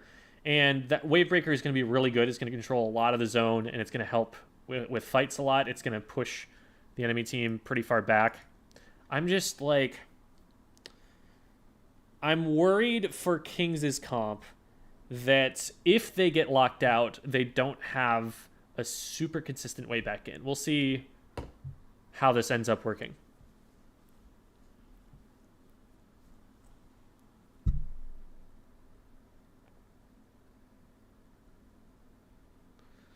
Yeah. Because Kings is like really dependent on specials to get back in with missiles, Booyah Bomb. But like all of these weapons can get those specials relatively quickly, especially since they're going to be painting a lot.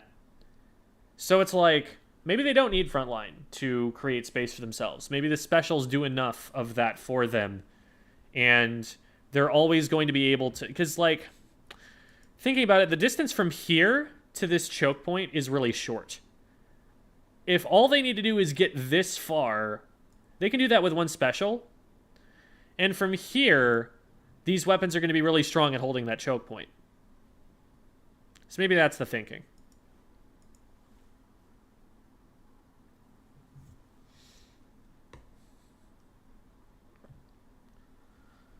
Okay, so with they launch, so there's missiles, and then I think a Booyah Bomb goes off or something. Yeah, because, oh man, look at what the missiles do here. This is disgusting. This whole area is unsafe. This whole area is unsafe. Those are the only two ways into mid. What is Starburst supposed to do? A single special is letting the enemy team just take this entire zone for free. This is why missiles are a problem. They don't even get any kills, and it doesn't matter. Because now this midline heavy comp is going to be able to just sit and lock out these choke points with a couple of machines and a flingza.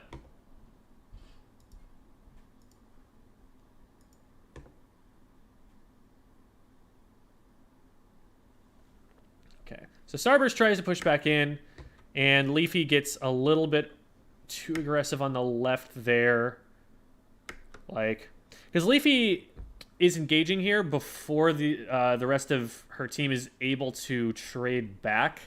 Like, they're still stuck behind this wall. So even if, you know, Leafy were to engage and they were to try and engage, the enemy team would be able to take out Leafy and then turn all of their attention to Leafy's teammates. So slight miscoordination there. Because it looks like the play was called and they were going for it. And a bomb ends up taking out the machine player, but still no zone control. Okay, Zero goes in, gets one. Almost gets the second one, super close. But now Brand's stuck. Yeah, that... If they go in on that fight, well, I guess they were already... So Q is down here, and then Jared goes down. So it's just Zero and Leafy, it looks like. Zero and Sun? Trying to make this play? Or what? Oh my god, I'm confusing two teams together. This is stupid. It's Bran, Biscuit, Bagel, and Ice. This is not Sayonara anymore. They're running such a similar comp. And I was like, oh yeah, this is Zero, and this is Sun, and... oh my god. And then this is Jared, and then this is Q, right? Oh my god. How long was I doing that for? Probably longer than I'd care to admit. Okay. Let's back up just so that I can get the names to the weapons they're playing. So it's Leafy on the shot, Bagel on the machine, and Bran on... Or Bagel on the junior and Bran on the machine. Was I think what I was trying to say there. Okay. So here we are. Leafy goes in, gets a pick. Nothing more going to happen there. Really good attempt on that player. They got 2 shots before they went down. So, honestly, not a bad play from Leafy. Bran going to be able to survive here, but is going to get forced off the zone. Bran trying to engage, gets a Booyah Bomb off, and covers the zone, but... So Kings scatter, but there's still a flanker down here that they'll have to worry about, and I think they've got, like, 2 back in this direction.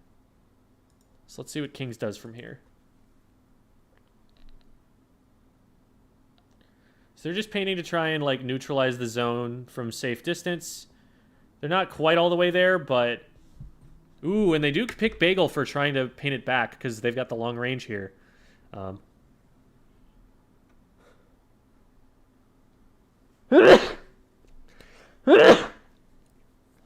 Yeah, Clicks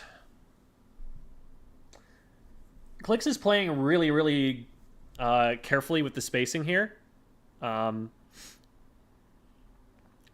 They don't go for the full zone cap because they know that they're not close enough to the zone to be able to do that safely before they get jumped on.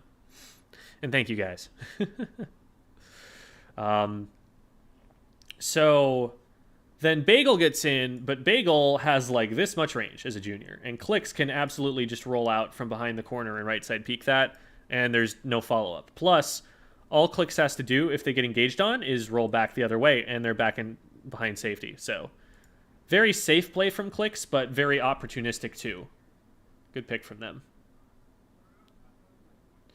And Leafy jumps in, is probably not able to get her bearings too well before the push gets on top of her and she goes down. So Stagger's going to start here. They're going to close on Bran.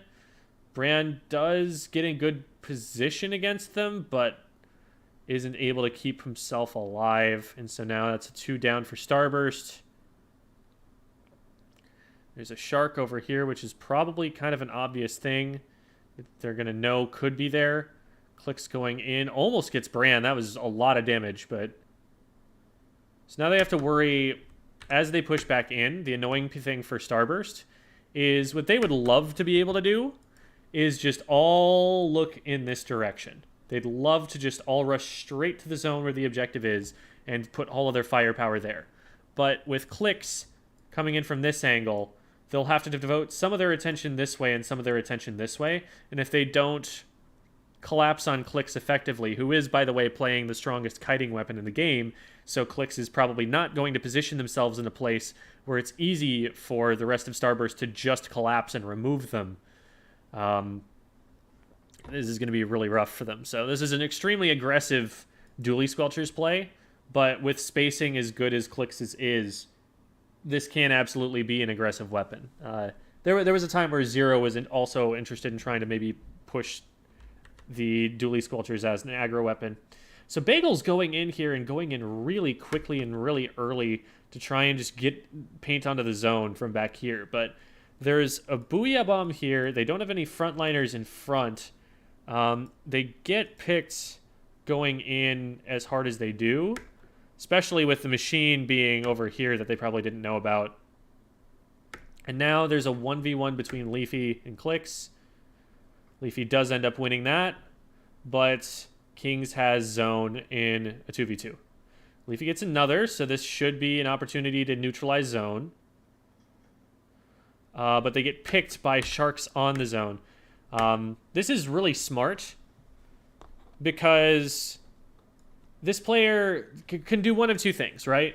They can move up and try and join a fight that's already done and put themselves out from behind cover and, like, give away their position and potentially also get shot by an E-leader. Or they can realize, okay, there's only one player who's going to be able to push forward onto the zone, and we can probably shark them. And, like, there's no way that Leafy knows that there's a player right here. How would she anticipate that? So she goes up here to the most obvious place to paint the zone from, and now the trap is sprung. Leafy's immediately down. Clicks is able to get in there and pick Bagel, and Ice goes down trying to save him, and this is snowballing out of control now, because now Kings gets to take whatever positions they want on the map.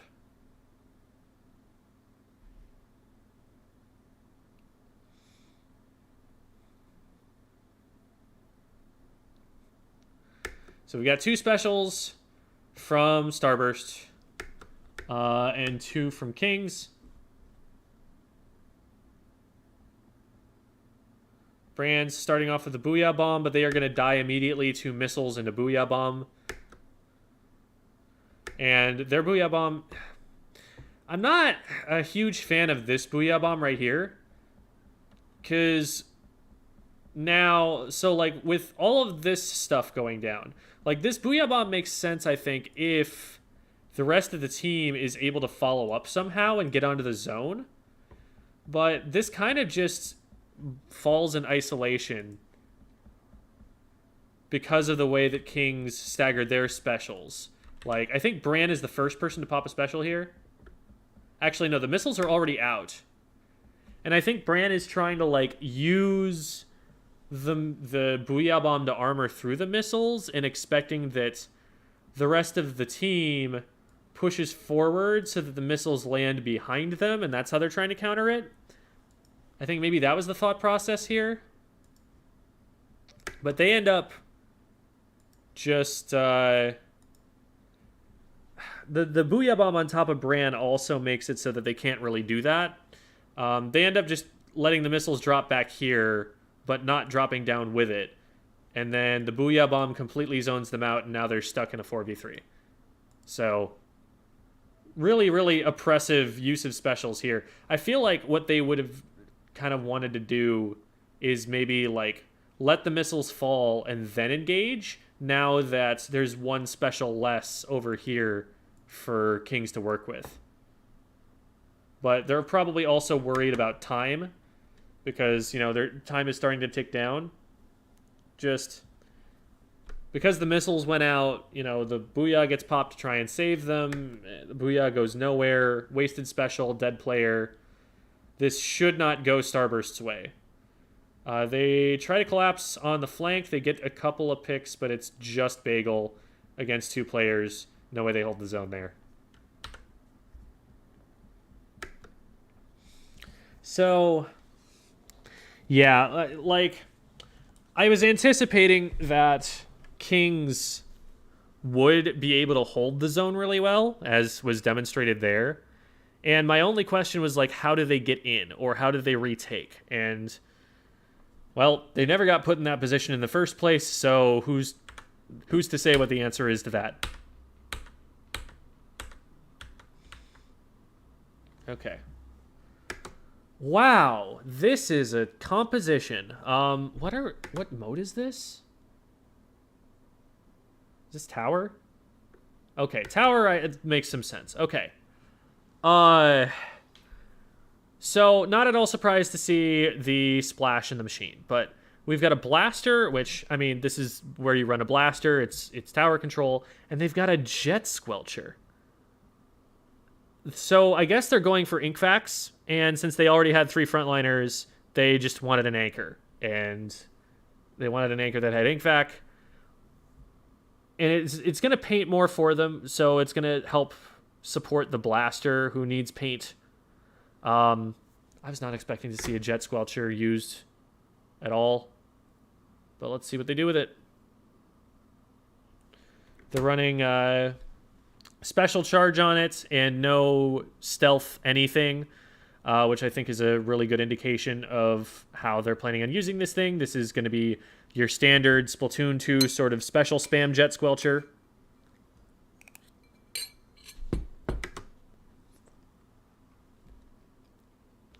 Also, hold up. Actually, that's not that weird. Special charge on the Booyah. Booyah is a really important initiation special for them.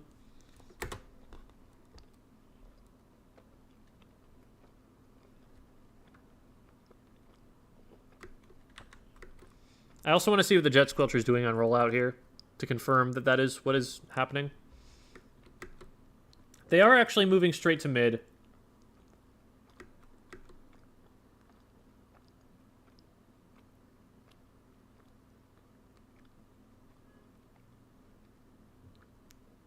King's playing very patiently. Trey goes down on the right-hand side. No change in the relative position here. They know that there are like 3 people right here, and that throwing this Booyah Bomb is going to force them either to go all the way backward, or they're going to have to run away over here, or they're going to have to run out into mid where their teammates can deal with them. So, this could be good for displacement. Perfectly placed. But Starburst is already wise to that, and in the time that it's charging, they run up here and split up. So now, yeah, they're split, but they weren't exactly forced that far back on the tower line. Leafy just goes down to something random, it looks like.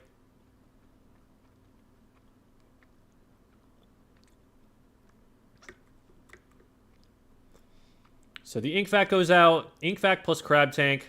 Very cool.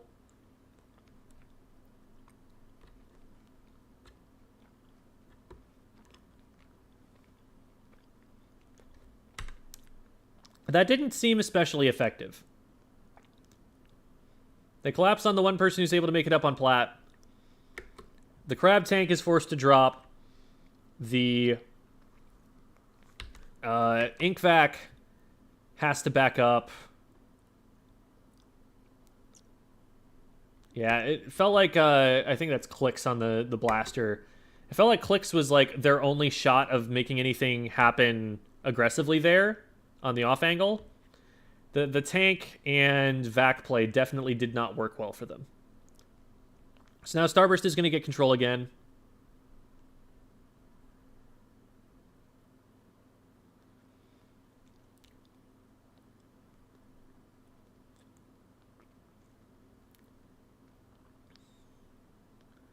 Clicks goes in and Leafy... Does Leafy even see Clicks? Where did Clicks go? Clicks is like right behind them right now. Leafy getting 2.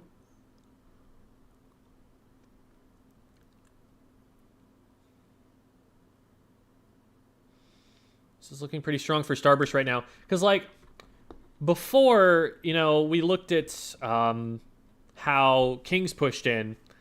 Their biggest firepower combo of the Crab plus the Ink Vac got forced back by Starburst's defense.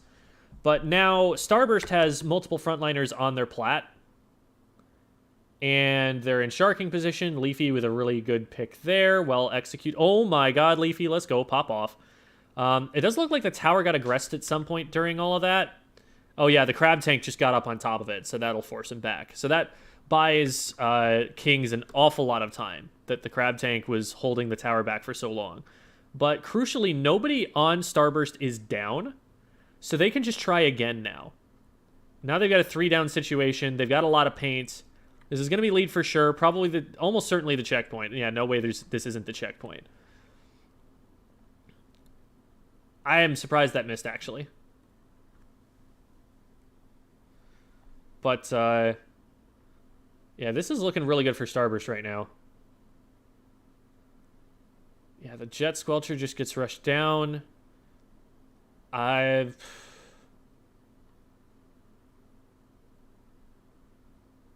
hesitate to say comp diff, but I do not see anything that the Jet Squelcher really did for them there. So the Charger was able to do whatever it wanted because it wasn't getting contested. I think the idea was to use the Ink Vac to protect people as they were trying to move across Charger sightlines or something. But they just didn't have a lot of aggression to push forward. Starburst was able to just collapse on the isolated frontliners once the Crab tank was dealt with. That seemed to be like the only real threat on defense or offense. Blaster didn't seem to be getting as much value as they were probably hoping for from it. So, really good disciplined play there from Starburst, I think. That's a good look for them. Do they have comms in these matches? Oh, absolutely. No question about it. This is an online major.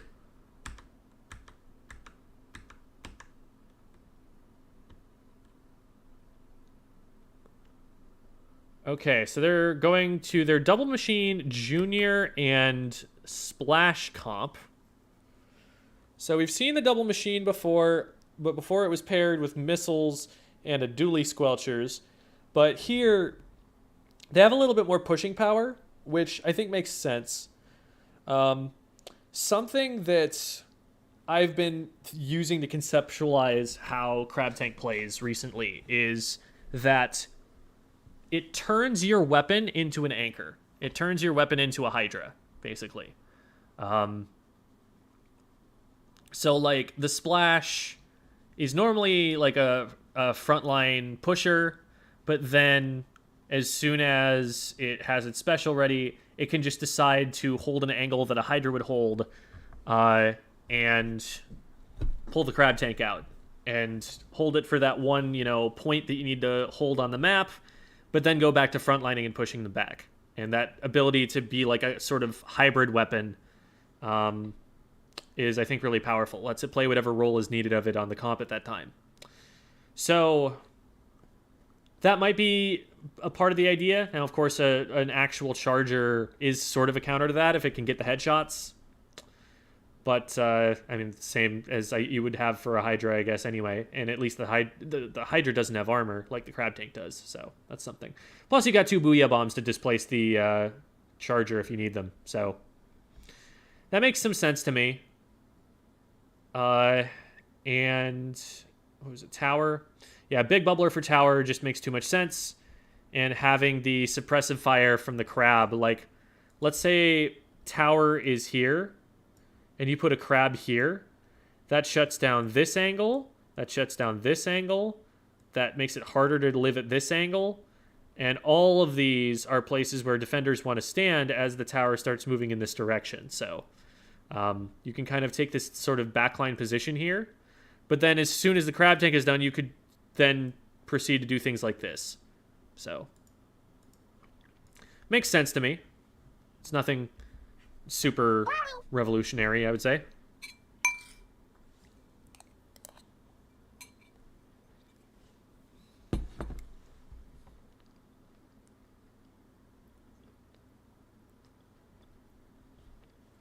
Two for two trade. They just go in, take fights, die.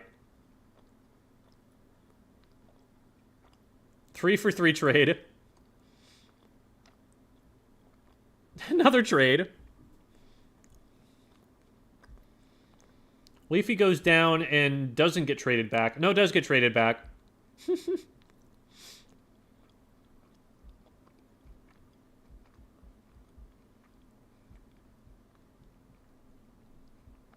Very scrappy. Very little attempt to use specials to win these fights yet, because everyone's just been trading and going down so quickly. Starburst is finally coming up on the losing end of these. Seemed like a very well-used big bubbler in mid from them. Did they just get on top of... Yeah, okay, so I think what happens here, and this is hard to see, but...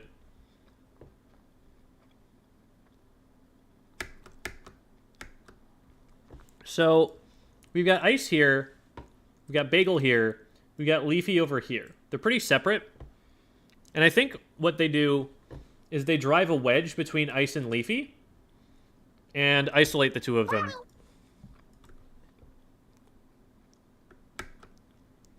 So you've got this sloshing machine shot and this bomb that keep the two apart from each other. And now Leafy goes down, so they just hard engage on Leafy, knowing that Leafy's cut off from support over here. And then Ice runs out of room.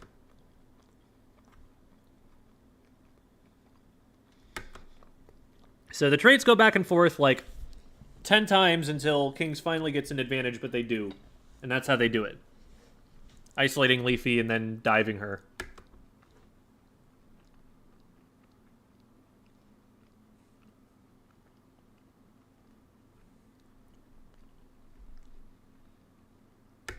This is a phenomenal junior play right here.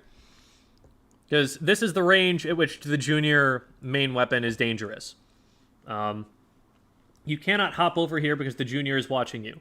You cannot push the tower through here because the junior is at range to hit it. Bagel's going to shut down this entire push by himself. Gets a little too greedy, though.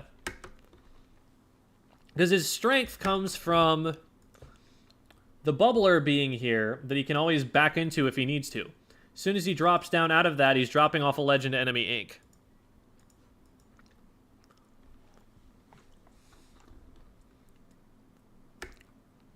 Like, imagine, even if he does drop down and get this pick,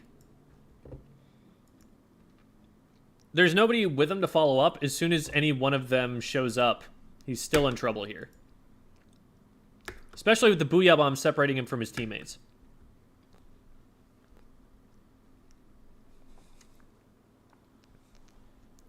So, probably needed to be a little bit more patient there. Crab Tank does get flanked.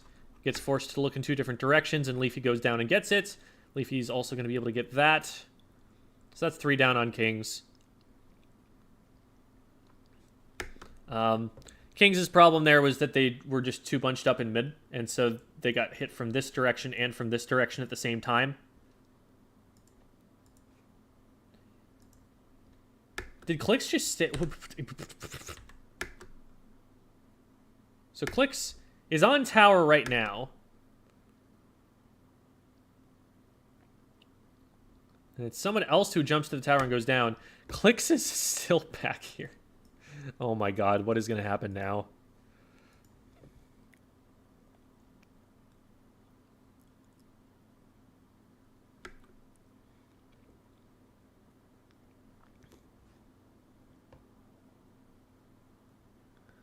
Do you think buffing Angle Shooter to 40 to 45 damage would fix the problem the sub has in the game right now? I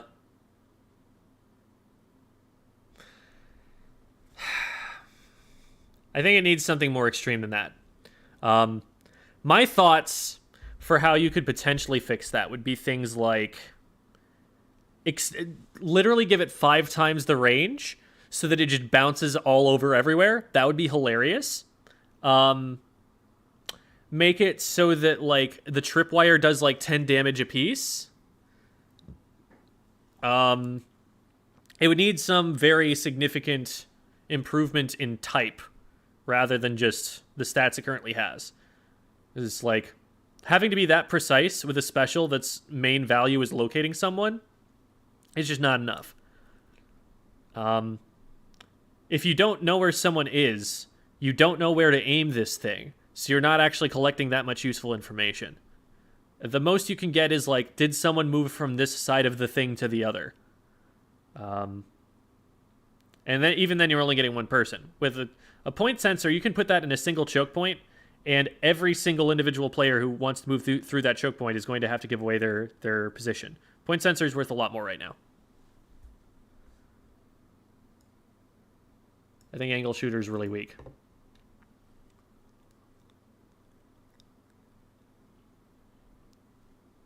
Do you think Jet is ruined by angle shooter? I think it's going to be mid with Ink Vac regardless. Because what the Jet really wants as a weapon is a special that it can spam from really far back where it can safely paint. As soon as you force the Jet to move forward, it's putting itself at a lot of risk. Okay, so Splash gets a flank off. What happened there? So when we last left our heroes, Clicks was behind the enemy team. Leafy gets a jump in, and that gets traded. Clicks maintains stealth. And tries not to do too much to draw attention to themselves. Clean fight win here with this machine with height advantage taking out Bran. Bran didn't really have any help there, and the tower was getting flanked in the meantime. It's really, really good that Kings took those two fights at exactly the same time, because then there were separate calls. The comms were going to be split for Starburst, like, one on me, you know, on two sides of the map. So it's hard to coordinate on that, and then Ice just gets chased down. I don't even know what happened to Clicks in the meantime. The camera. Goodness. So Clicks is... Oh, so Clicks has gotten themselves all the way up here already.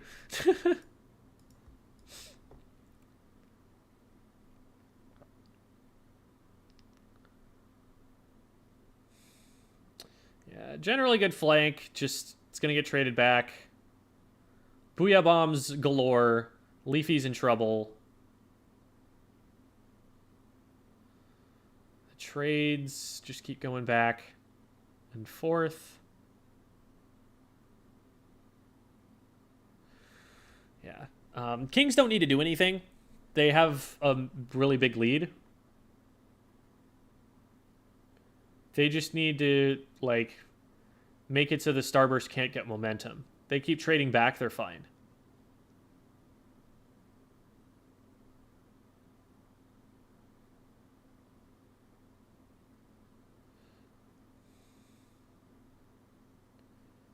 So that Booyah Bomb is going to shred the big bubbler. It's actually going to get the splat. So throwing a Booyah Bomb at someone who's up on a platform like this is a really good plan.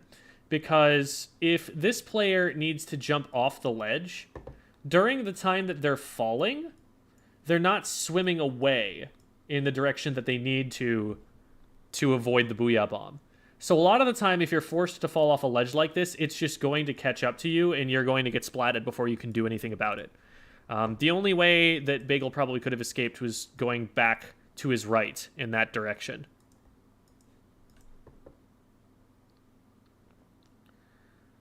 And now Ice is just completely stuck, forced to vac. Fortunately, Bran is there to help. And Ice uses the vac to win that fight. So, I mean, it's about the best use you're going to get out of the vac, I think. I don't think that it's going to necessarily save a tower push through second checkpoint or something, which is what they need right now. This is good fighting from Starburst right now. They catch the machine player on the right over here. A little bit of a disconnect between the two machine players. One goes forward and one stays back.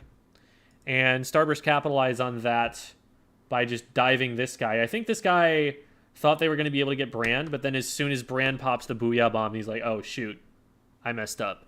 And Leafy's able to come in and clean that. So it costs a special, but they are able to create a stagger with that. Zuka is going for some picks here. Not finding an awful lot. The Booyah Bomb gets them off tower, but they don't lose that much space. Vac comes out. The Vac might have been a little bit premature. I don't know. The fight does break out at that point. So how do they... So the Booyah Bomb gets on tower. And then... So the Booyah Bomb shreds the Bubbler. We've got Splash in position on the right and Junior with them.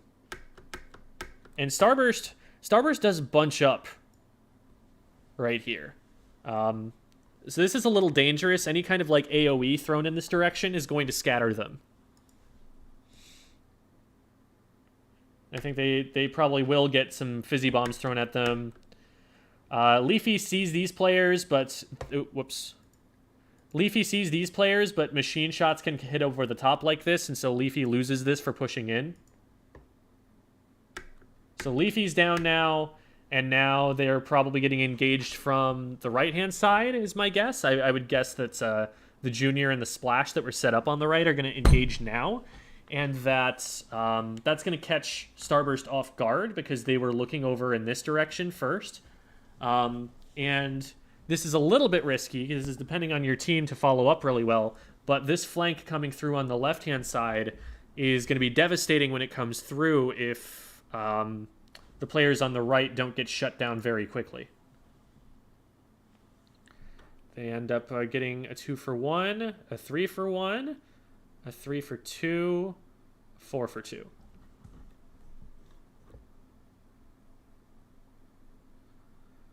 So Starburst get their first check, which is progress for them for sure. They like that is still a successful push, but they haven't gotten the lead yet. Can the Vac suck up a Booyah Bomb? It can suck up the projectile before it hits the ground and starts detonating, but it cannot stop the expanding explosion.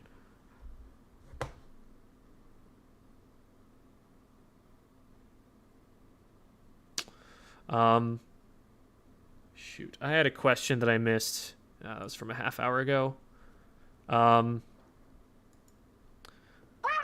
I'll probably just keep moving on.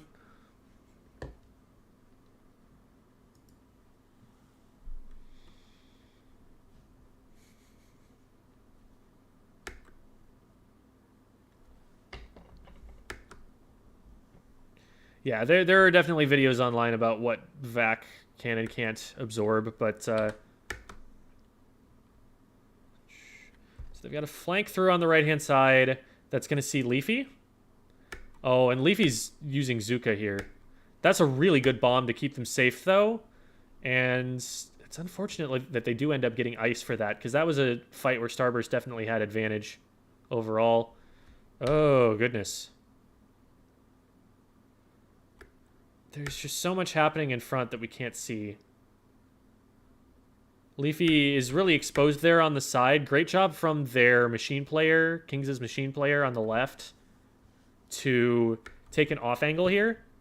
So I think it's this player right here who ends up coming around in this direction and applying pressure to Leafy here. So Leafy can't use the block in front for cover.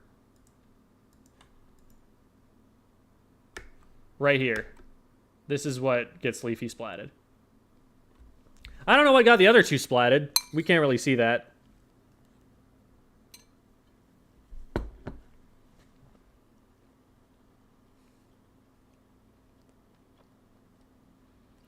Big Bubbler goes on tower, gets shredded so quickly. And they don't actually make any progress. That flank hurts, though.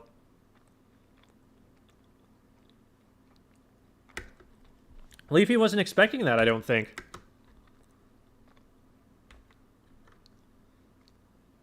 As they get Bagel, Bagel should be calling this. And then Leafy looks like she's looking out in this direction.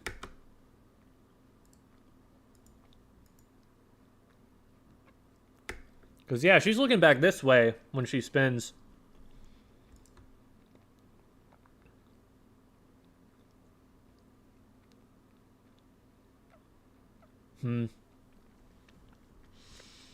Some really disruptive flanks from Kings there that paid off a lot. Starburst is kind of expecting them to fight head-on, and they're not giving them that. Ooh, that was way too far ahead.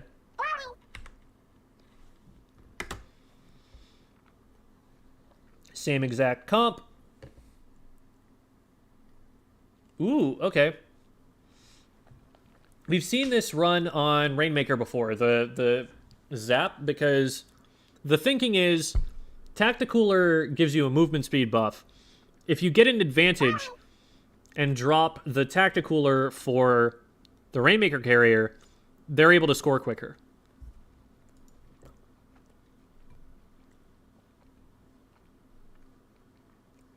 Can also be useful for defending, where it's really important to not go down for too long, to not wipe for too long.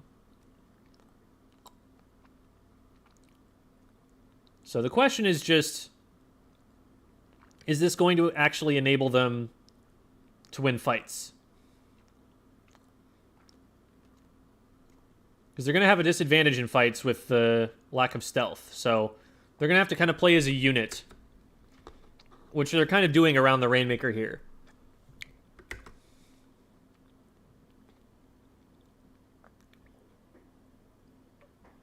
Yep, great counter of the Crab Tank. Booyah Bomb is probably the strongest counter in the game to the Crab Tank.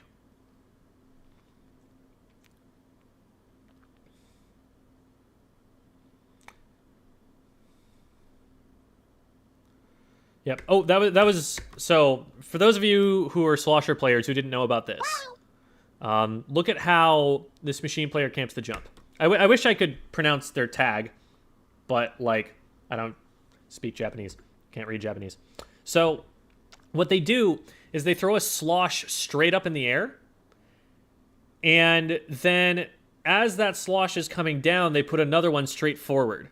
It's like in dodgeball where like someone would like lob a ball right up into the air so that it was falling down really slowly, and then they just wait for someone to try and catch that and hit them with a second ball right in the chest before the catch comes through. That's sort of the idea here, where the first shot is, because of the arc it's taking, is getting there so slowly that they hit it basically the same time. And so it doesn't give you any time to react. You just get hit with both of them right away, and that splats. Now, actually, it looked like this player might have actually contributed there, because I don't even know if the first slosh hit, but that's what they're going for anyway. That's definitely something that's worth practicing on, like, dummies or something. So that if you get the opportunity and you're on a sloshing machine and you don't have a lethal bomb that you can just drop at their feet, you can use your sloshes instead. Or even if you play a vanilla slosher and you don't have enough ink for a bomb.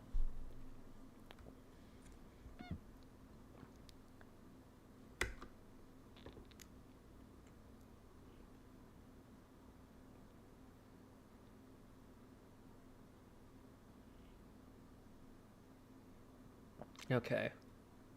So there's a dunk. They're going to get this pop. Starburst is. That'll force Kings back a little bit, although they're still going to have a really obnoxious machine to flush out of here, which they do very easily. Nice. That's 3 down. They get the trade with the Rainmaker, which is going to buy Kings a lot of time to get back in. And there's this machine just always flanking behind.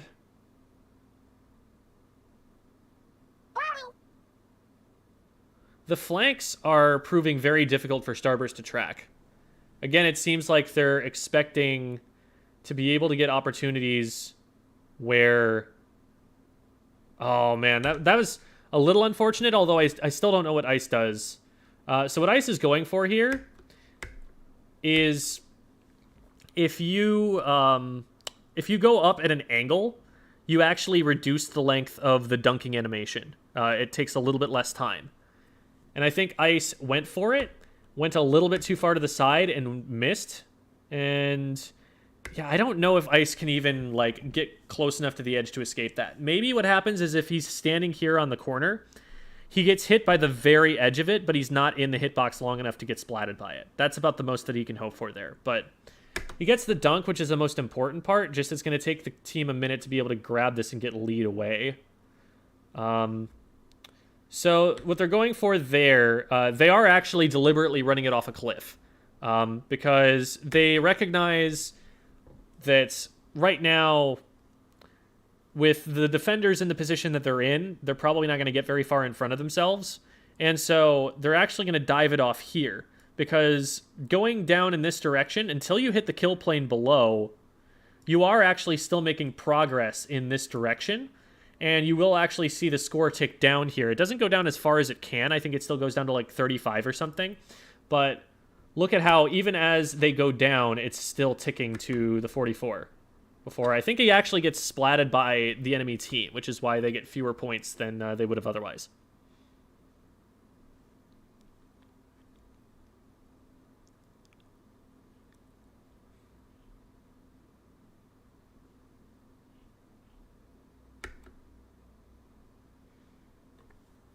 The Japanese guy's name. See, here's the thing. There's two Japanese guys, so I'm not sure which one's which here. But if someone could be like, the machine is this, and the what's the other? Is it the splash? I think, because then there's clicks and Terra, and I can read those. But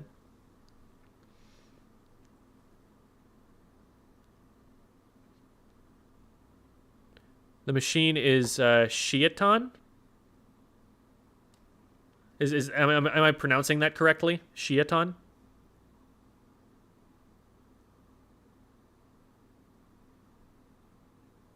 Terra didn't play? Oh, their tag was on the roster, I thought. Sheruton?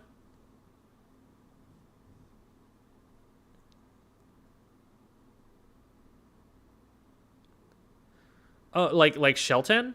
Like Sheltan? The tent player whose clip I keep using?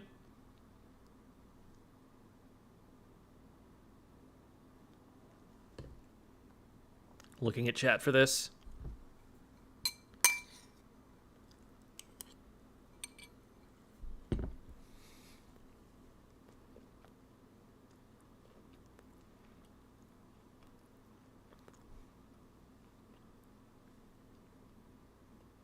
But it is that same player.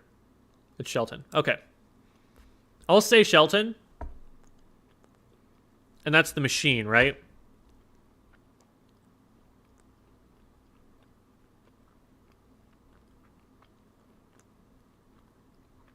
Okay.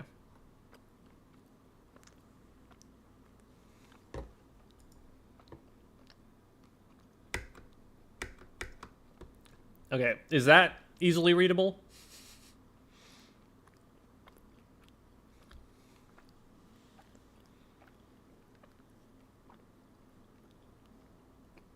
Benesu. So, which one's Benesu and which one's Kuroten? Because there are two machines now. So Kuroten is this one.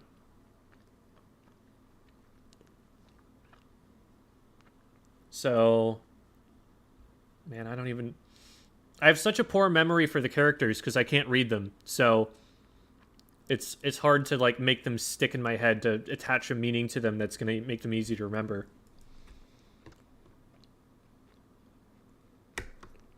And then this machine down here, is that readable? It's kind of like a... Oh man, that's way too thick. Let me see if I can trace over it in a really small script. Oh god, that's way too intricate for this tool. Okay. This is Sheruton.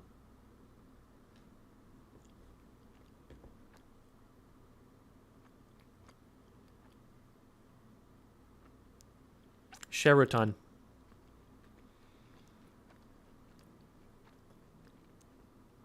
Okay.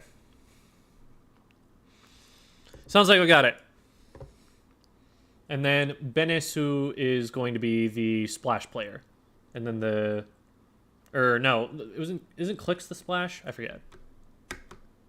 No, yeah, Benesu is the splash, and then it's going to be Clicks on the junior.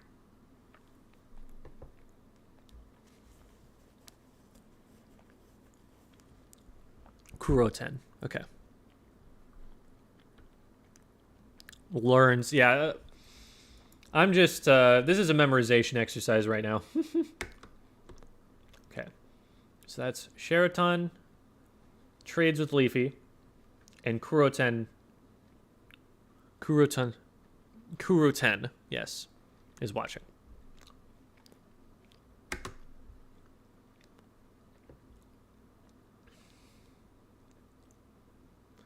So Booyah Bomb goes out. What? So Ice is still here and is looking to just score a little bit more. Clicks wisely, puppy guarding it a little bit, and then just picks up. Okay. So Starburst a little bit staggered. They're going to take a minute to get back. They're looking to try and go left because the spinner is down and they've got that available. And I would imagine that they're going to have an easier time trying to... Ooh. The spinner goes back up, which is not what they were hoping for, probably. And now they can't get lead by diving it off. So I'm surprised that they're sticking around here as long as they are. They're really trying to just force it through here, though. They put the Booyah Bomb up and through, and that's really clever, because that will hit through the wall. Whenever you have a Booyah Bomb and somebody is, like, up on a wall or behind cover or something, throw it at the cover. Because it's hard for them to see it coming before it just comes up through the floor and catches them, like it caught Bagel there. So that's a really smart Booyah Bomb, and maybe that's the idea, that they have double Booyah, so, like, let's just force it through the skinnier choke point. But that does end up getting cleaned up.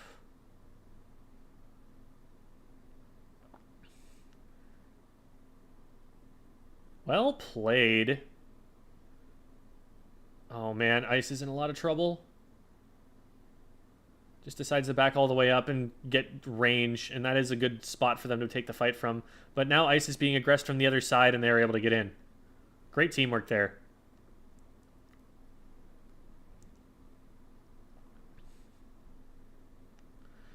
So now they've got the Rainmaker back where they want it, and the spinner is about to come down.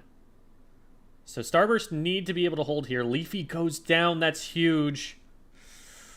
With the Crab Tank out, the Booyah Bomb has to stop the tank. It doesn't stop the tank. They decide to just drop it and try and run it through Street. They're the last one up, and Starburst is going to clean that. I think Starburst wins this game.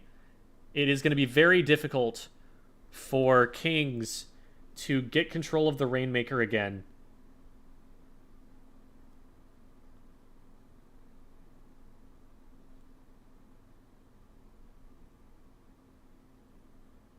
They do go in and get Bran. Bagel gets one back. Bagel's in trouble, though. It's reset in mid. There's only one player up. They are going to grab. And the Booyah Bomb's not going to get them. They might be able to reset in time for the rest of Kings to get around them and protect. Ooh, little bit scary there, but they made it. Oh, but Bran's got this. No shot. All right, Starburst takes a game.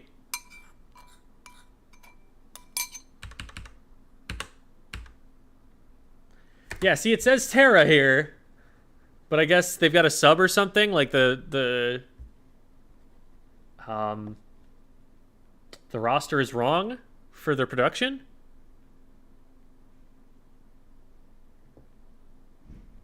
Terra was injured. Nah. I hate to hear it. Why don't Starburst just grab Rainmaker and take it to the safer place? Udon, the reason they're not doing that is that it's about the way that overtime rules work in Rainmaker. So if in the last 15 seconds of the match, the team that's winning has the Rainmaker and gets splatted, it guarantees the other team an overtime. If the Rainmaker resets to mid instead, then the enemy team, in order to trigger overtime, must both pop the Rainmaker shield and pick it up. And that's a lot more difficult to do. So what the defending team is going to do is set up enough of a good defensive perimeter around the Rainmaker that they can keep pushing up into mid and like know that the Rainmaker is safe, that nobody could possibly have slipped by them. And once it resets to mid, they have a much stronger, more winning position. So obviously you do need to watch out for flanks because this has been a really flank-heavy game here from Kings, but they, as you can see, they weren't able to get through in those closing seconds of the match. So I'll show... has it reset yet? It has not reset yet. So they leave it right here, right? But Kings, the furthest member forward is here. They have to get all the way from here to here through all of these members or through both of these members in like 7 seconds or something in order to be able to get the Rainmaker to start a push again. And, you know, in a solo queue match at a lower level, these players might not enforce their zones effectively enough, and you might just kind of like slip through and get around them and grab it and go. And you see that sort of thing happening all the time. But at this level, Leafy is not going to miss someone going in this direction on her watch. The only way that Leafy misses this is like they slip in and do something like this and splatter or something, or like somebody else has Leafy's attention while somebody else is pushing this way. Like, it's not something that you're going to expect is going to work. It's a very desperate play. They have a better shot of trying to go for the Rainmaker here. So like, let's look at how this plays out. Stay on the overhead for as long as possible, please. See, like, and Leafy's not engaging too hard either. Leafy's just kind of backing up, and the Rainmaker resets right there. So like Clicks would have had to make a heck of a run for it. And even if they had, Charger Laser, looking straight this way. They try to push down here into all of this blue ink. This is the most obvious, easy thing for Ice to hit. And Ice is also going to be calling, like, one coming left, and, like, Leafy's going to back up this way, and it's going to be a 2v1. So there's basically no opportunity to slip through and grab the Rainmaker the way that they've set up. And because they've set it up that way, it resets to here. They need to pop it, which puts them in a more vulnerable position. Popping it by itself is something that Starburst is going to look to prevent, because even if the shield just stays around the Rainmaker, they still win the game. So that's the optimal play in Rainmaker. In these like closing seconds, if you can possibly help it, you never want to pick this up. Or if you're picking it up, you want to be like suiciding it so that it lands here before those 15 seconds are up, and force them to get back to mid to pick it up.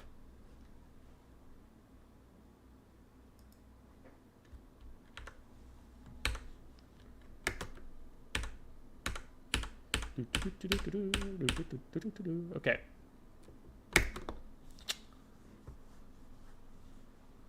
Oh, cool. Thanks for the Twitter plugs there, Trilemma. I am going to hit open in new tab on all of those so that I have those for later. Thank you.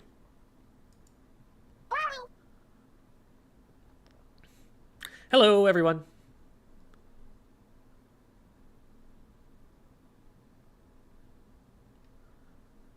We're talking about the Japanese language. I have nothing to add to that conversation, unfortunately. I am pretty monolingual. Okay, we're bringing back the Jet Squelcher. What mode is this? Clams? Okay. So, even, like, Sayonara is trying to run VAC in Clam Blitz on this map. And the reason you're running it is this.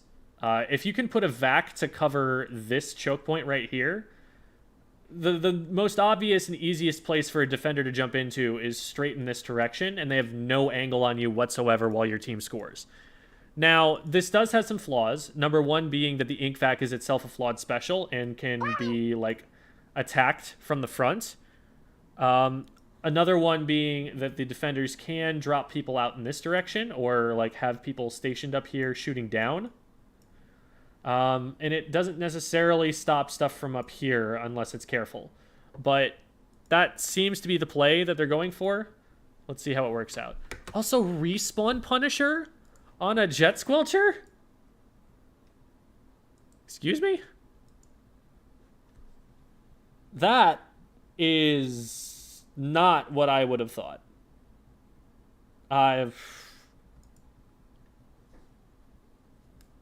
That makes no sense to me.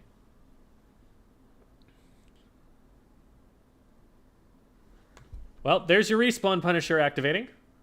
Except not the way you want it to. Man, and that was a pick from a respawn Punisher backliner onto a respawn Punisher Jet Squelcher. Like, this guy's going to be out for a while.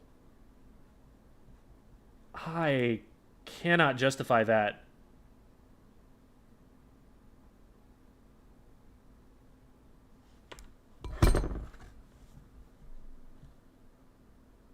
Okay, so Bagel dunks it in. Ice is going to get another one. Brand's going to throw a bunch in. They're just trying to score as much as they can while they have it open. It looks like they're not trying to, like, stagger the basket.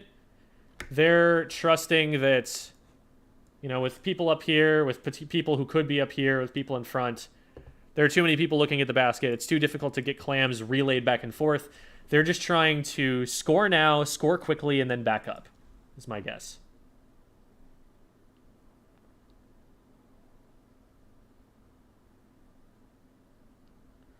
They are doing a really good job, though, of clogging this choke point with bombs. Because even though their big bubbler is gone, it's really difficult for the machine, the junior, to move out of here because there's just so little room for them to stand.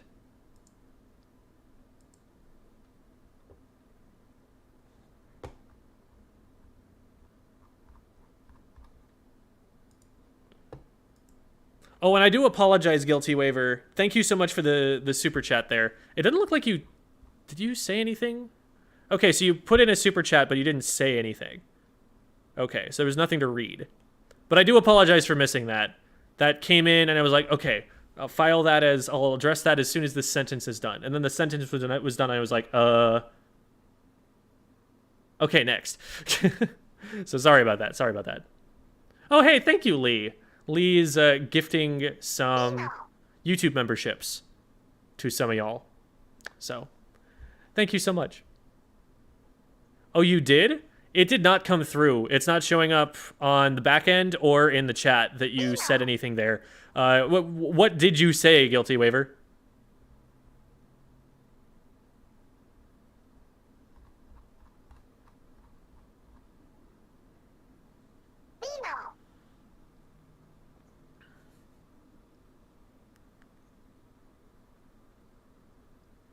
Yeah, like, I can see the super chat on my screen. There was no message that got sent with it, though.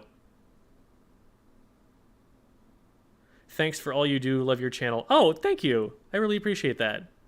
Thank you so much.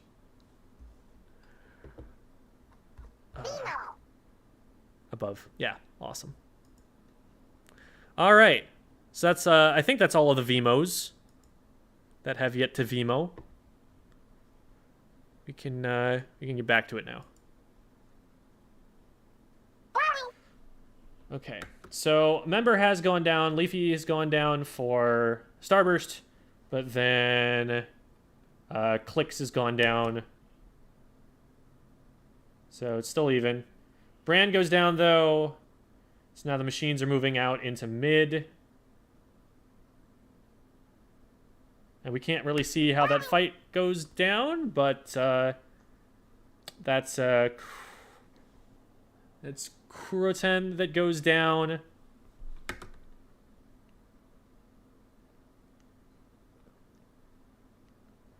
Leafy gets another. So here's something about machines. Like right now you've got two sloshing machines that are pushing out into mid, right? But these are not weapons that are fast at pushing or, like, have really fast DPS. If they get jumped on, they're in a lot of trouble. One goes down to maybe a bomb or something, and then Leafy just runs this one down. And, like, I personally think that double machine is actually... It makes it so that you don't have anything to push with. You need... Unless you can, like... just get in immediately with Booyah Bombs, like Kings were able to on Wahoo World, where you just drop down and you're almost instantly at the zone. I think you need more pushing power than Double Machine is going to give you. you'd need to run like something more aggressive along with it. And they have done that in the past. They ran the junior and the splash combo with it a lot of times. But now they've got a backliner, and their junior was down. So they don't have anybody to really push out into mid with this. And they're just going to get cleaned up really fast by these short-range shooters.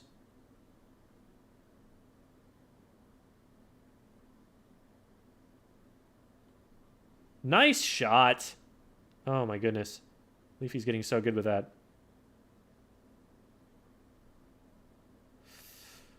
This is so risky. Every time I watch Leafy, I'm like, oh my god, she's going to die. Oh my god, she's going to die. Oh my god, she's going to die.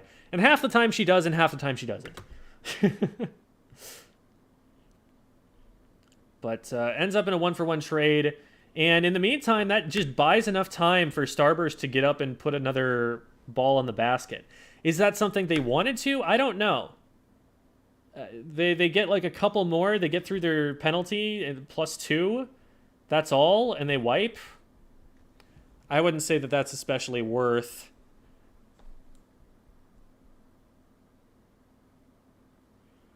It's just a really big commitment for them to go in and score at all in that situation. Guess they were trying to follow up on what Leafy was setting up. Oh, Leafy's in trouble. Leafy goes down for that, yeah. So, Booyah Bomb is out here. Seeing that down here on this side, Leafy probably needed to be backing up earlier to survive. It looks like Leafy is trying to be stealthy here, that Leafy's expecting they don't know she's there. And then feet get... Well, actually, the Booyah Bomb gets thrown anyway. I think probably because of Bagel.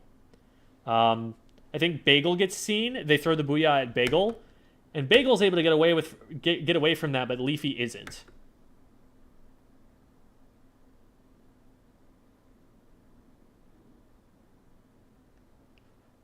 That's... Oh.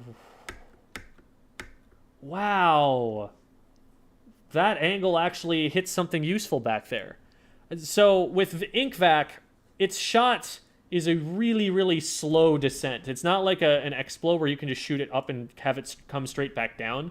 Like, if you shoot it straight up, as high up in the air as it's going to go, it will go all the way back this far. But it's back this far, and, like, this has to be a set idea that they have, where, like, they know if I fire it at this spot on the map, it's actually going to hit over here, and the Booyah Bomb forces them backwards into the Inkvac shot. That's sick. And it does, I think, get Bagel there, right? It must be the Inkvac shot that just got fired. Oh my god, it was... That's so sick. That's so cool. Oh, man. But Starburst collapsed on that pretty quickly, and even though they had one get over onto the top right, it just so happened that the one player who was still there to be able to defend that was Bran, and Bran can hit that from here because sloshing machine. So, despite the fact that Leafy has already dropped into mid and Ice is already over here, and they got a player up onto this location, still doesn't matter. Bran picks that off, although they're probably going to want to think about that next time.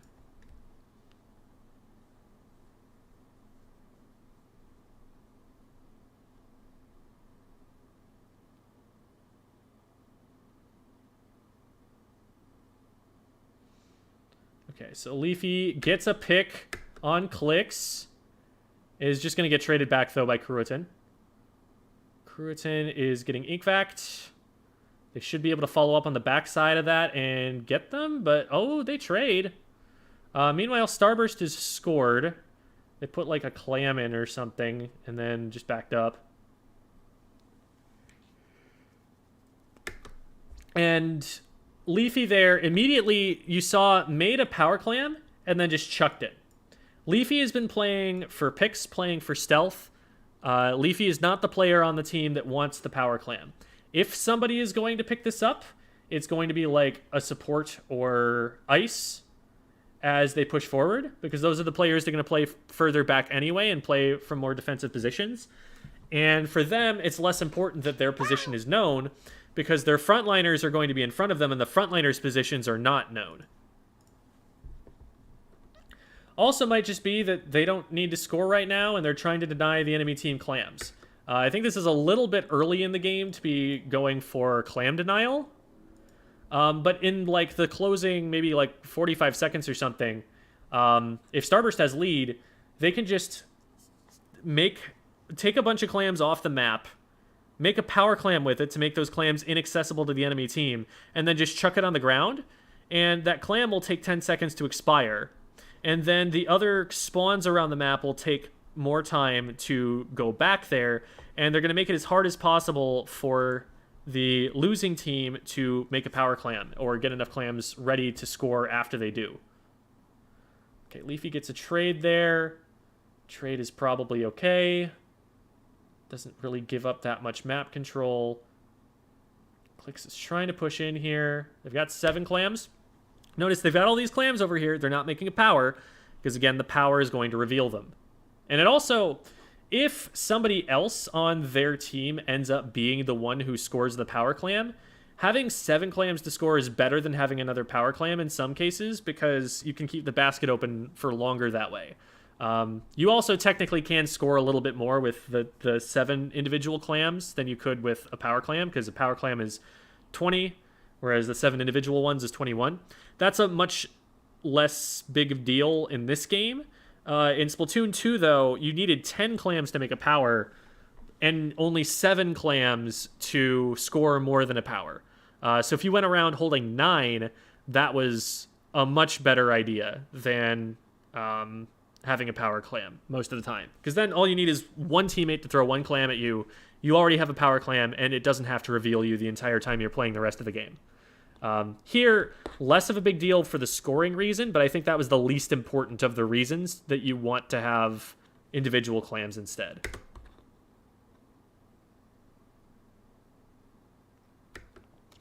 Hey there, I recently found your channel. I'm learning a lot from your videos. Thank you for your content and what you're doing. Keep it up. Thank you. I appreciate you saying that.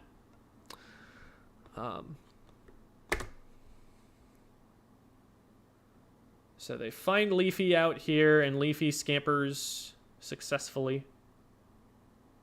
You love it when the scamper is successful.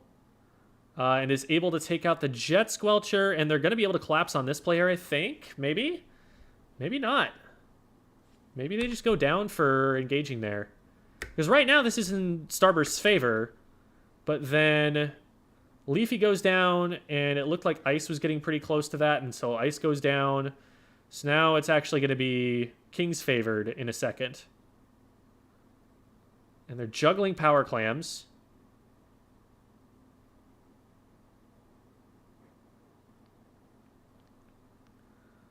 Oh, this is a dangerous place for Azuka because they can see both of the power clam users, but they get too close to the ledge and the machine is able to hit him over the top of that. So Leafy does get picked for that. Clutch play there from, which one was that? From Kuritan. Yeah. And I mean, Kuritan didn't really have a choice. They just kind of had to go for it, and Bagel might trade this back. But Bagel doesn't have the range to trade it back and also has to focus on this. Bagel just has to back up. Oh, man, the camera. Okay, so they're going to get both of these power clams in. They need to score 3 more.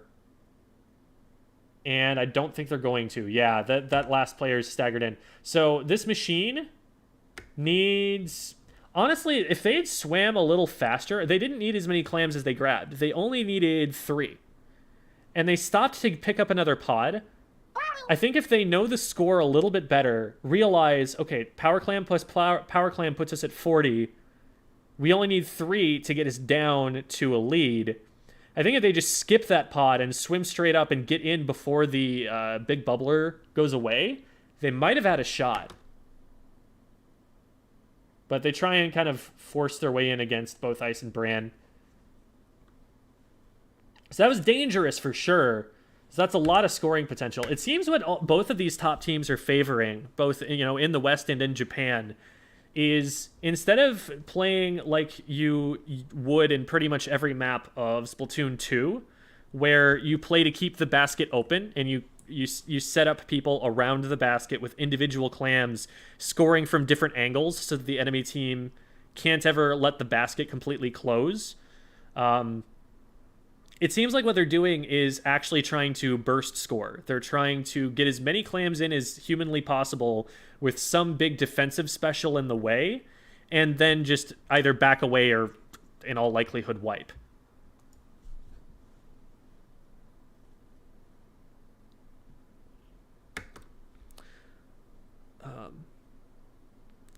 What inspired you to make the channel? Was it the Splatoon 2 trailer bit when they announced the Switch in 2017? I didn't start playing Splatoon 2 until 2018. So if we're talking about me, the channel started in like late 2019, early 2020, and I wasn't really doing a lot of content for it until mid 2020 during COVID. I've been watching your vids for a while. Thank you for making content. Appreciate it. Thank you. Doesn't the drink animation have to finish for the effect to start? For Tacticooler, you have to unsquid for a very short amount of time to gain the Tacticooler buff.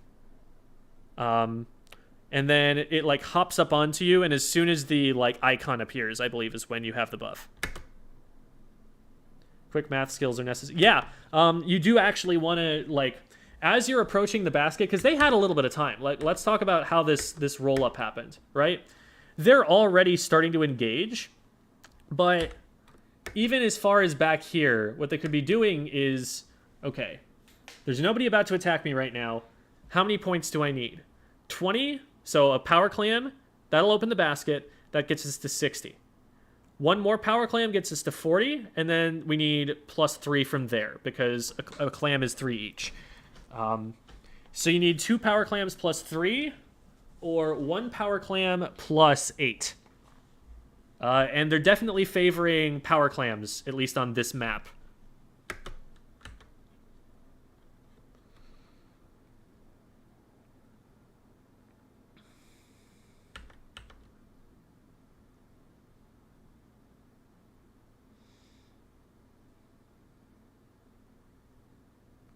It's 24, right? That they needed? No, it's not 24. It was 20. So this was 1 power claim gets you to 60, and then you need 27. So that's +9. Actually, +9 would only get you a tie, so you would need +10. Yeah, you definitely want to go for the 2 power clams route. There's no way you get that kind of scoring off of the solo clams. I think they all, in decreasing it to 8, they also nerfed the scoring potential of single clams. Like, yes, the goal eventually is still to just keep the basket open by throwing individual clams, but you can't just like bring 9 clams to the basket and score 27 anymore. You know, that's not quite the optimal play anymore. Also, thank you so much for the membership, Guilty Waver. I appreciate you. Vimo, indeed. Yeah, so in case you haven't noticed, the woomies are like things like follows, things like YouTube subscriptions, things which are like, we've gained a new, you know, follower, viewer sort of person. But then the Vimos are when people spend money. So that way it's kind of coded for me. See, I'm big brain. Where should we watch to support the channel more, YouTube or Twitch? So YouTube is the more monetizable one right now. So if you're going to pick between one or the other, it would be YouTube. But an option that will inflate the viewership numbers is to watch on both. You just have like one tab muted. So if you really want to, you know, go hardcore on that, like our mods do that, for example, just to be able to mod both chats. But it also doesn't pump up the numbers a little bit. So that's kind of neat. So if you really want to min-max for the maximum Squid School support, that would actually be the play. What about the Woomgers? That is not an in-game sound effect yet, but I'm sure that Krylie and Slydra are petitioning Nintendo to include that in one of the future patches, or at least in Splatoon 4.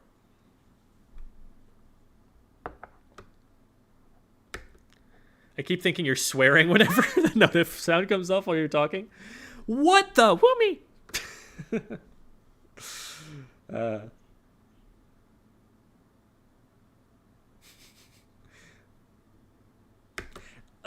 I am honestly a little surprised that in this game they don't use the. I guess it's because maybe being Japanese, SpongeBob isn't as much of a cultural touchstone.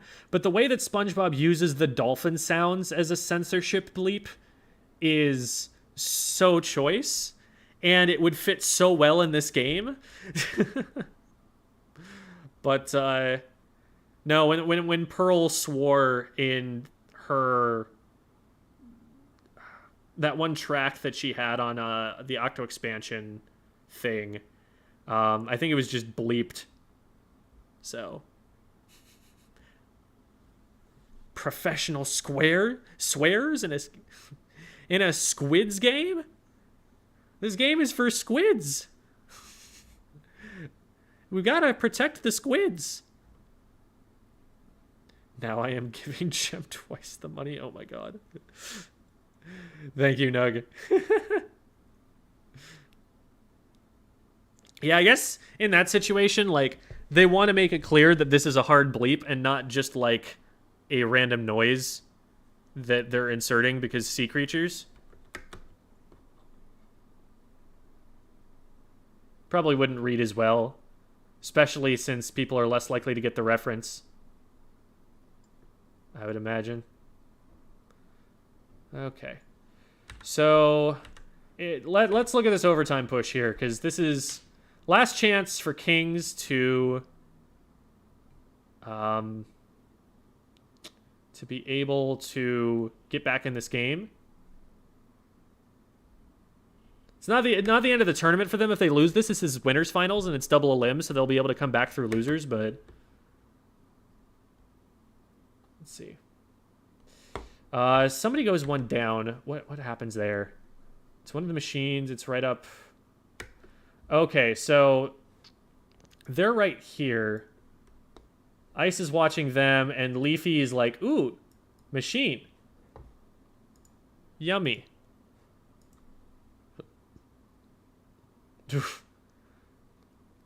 Doesn't even try contesting at range, just hits the Zuka shot. That's all you need.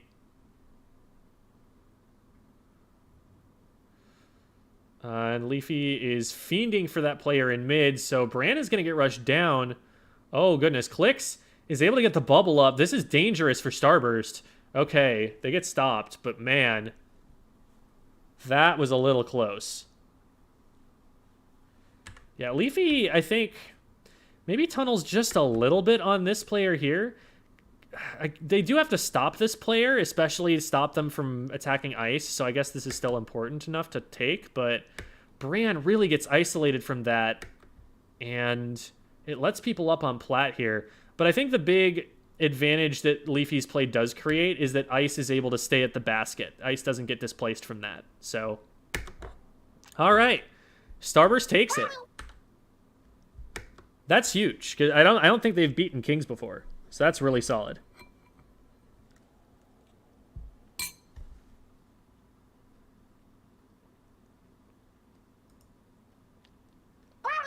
So Oro Jackson gets to rematch Sayonara.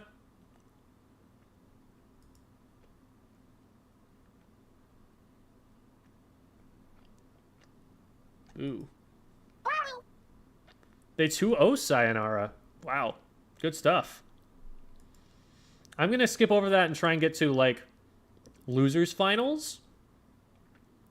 And then grands. And we'll probably call it from there.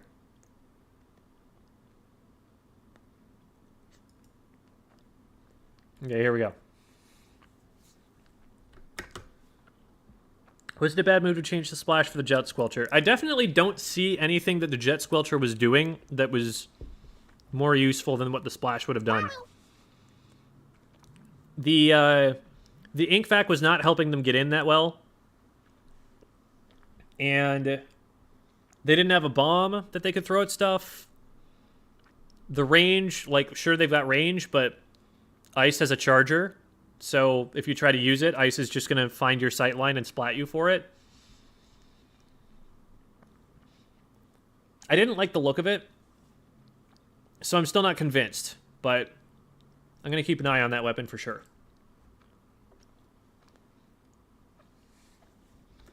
Oh, cool. They just subbed in Melon.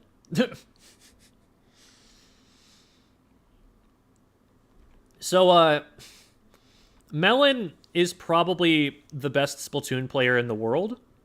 At least last I checked. Melon has cracked 3,100 X power in Splatoon 2. Melon is a monster.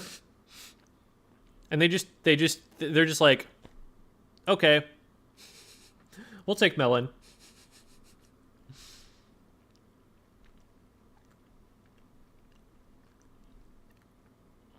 So, this is Sheraton, Cruiton, Clicks, and Melon, I think. 3150, yeah.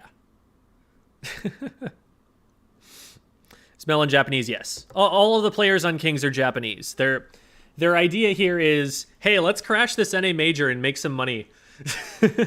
That's Kings is not an exaggeration. Like it is a super team out of Japan. Every single member of them is a top level Japanese player. Benza had to go to school. Got it. No, Melon has also gotten 3,100. I don't know if Chocopero has gotten higher than Melon or not, but they have both gotten up that high. They are wildly good at the video game.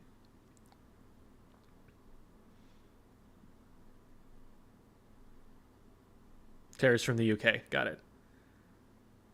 Usually Tara playing with top-level Japanese players. Okay, interesting. Melon does have the record. Who's the person from US who broke the 3K barrier? That was Zero, who's playing for Sayonara at the moment.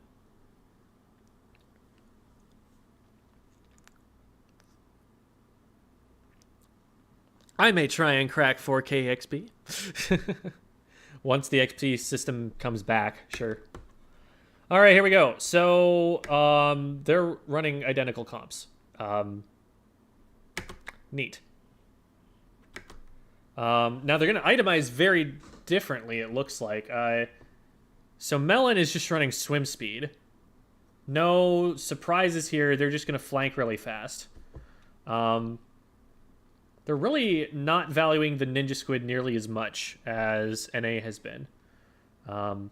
It makes sense on the machines. Machines are not going to be especially stealthy. They're just going to take up space. And you're seeing, even on Oro Jackson on the Western team, that they're not running it. But the main difference here is coming in from the shots. Melon's approaching this very differently.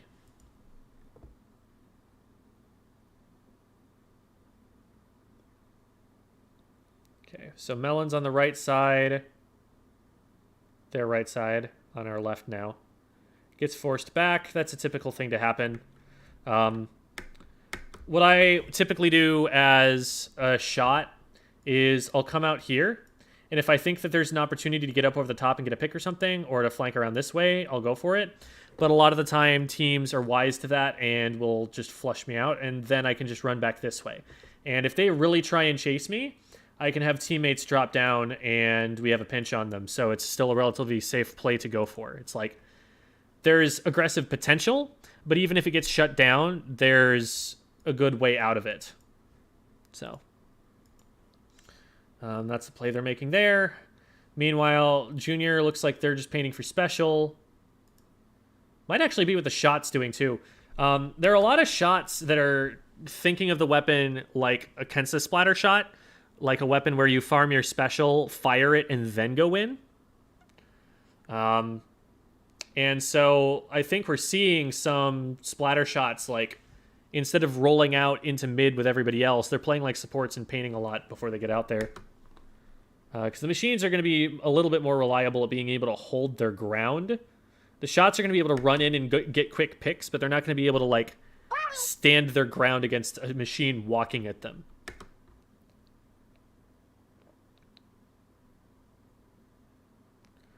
Well collapsed on. So first pick goes down onto Clicks. They try to bomb the drop of the Booyah bomb, but trade goes back. Man, there's so much going on. So Clicks is down here. Who goes down? Machine goes down in... I can't tell where that is. Probably Freezer or something. There's a trade, goes back. So many trades. I'm trying to just keep track of numbers advantage at this point.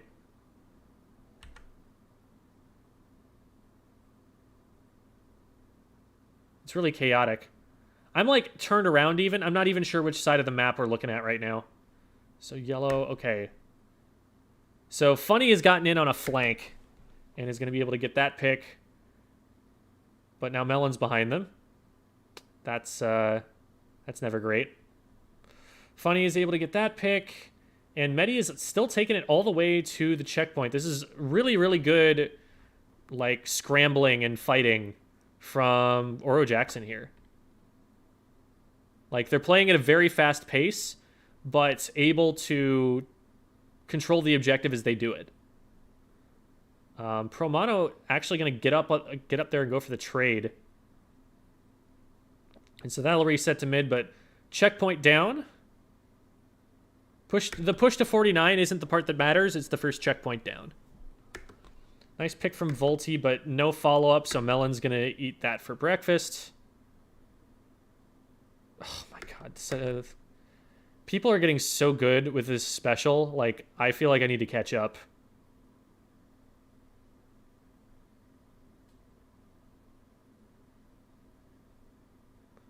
Two fizzy bombs, cool. At the same time. Meanwhile, Clicks on tower. Melon is doing a really good job of just keeping the machines off the tower here. It's like the machines probably really want to be elsewhere so that they can actually attack the tower. And with Melon able to stop them from moving in on the right, there's very little defending on the left.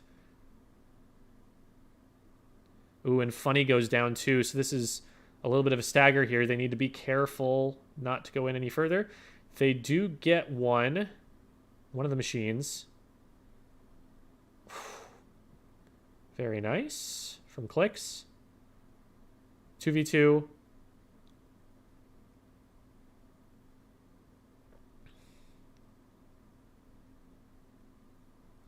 Zuka comes out to clear right stack. Doesn't find anything. Bubbles both popped in mid. This is just not going well for Oro Jackson now. So this is an opportunity for Kings to clear next checkpoint. They already had lead.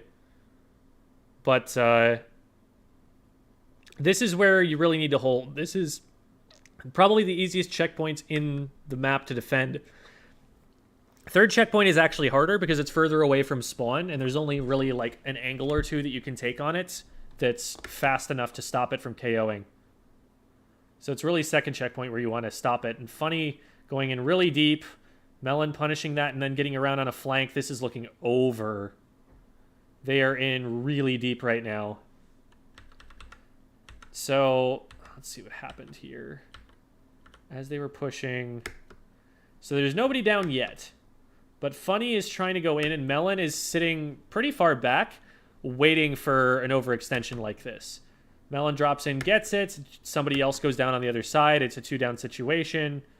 And then they probably have calls that somebody on bunker dropped down to here for Melon to move around and take out. So now Oro Jackson has no control of their bunker. They have 2 enemy frontliners, not to mention 2 of the most cracked enemy frontliners in all of Splatoon, sitting right below their spawn, preventing them from taking the rail. There's no flank route through bunker because there's a machine in their way there. The best shot they have is getting up on top here and maybe getting off a lucky Zuka or something. But this is not a fight that Funny wins by themselves. And Medi might be able to stop it here, but these are solo plays that they're making.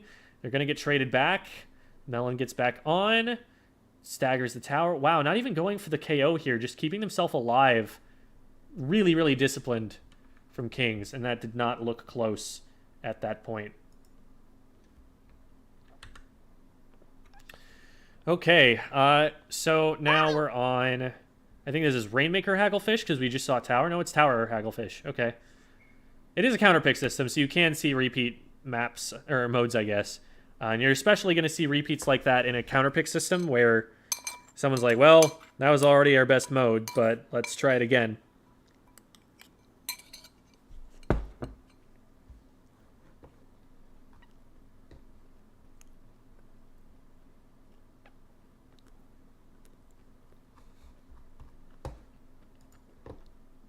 Okay.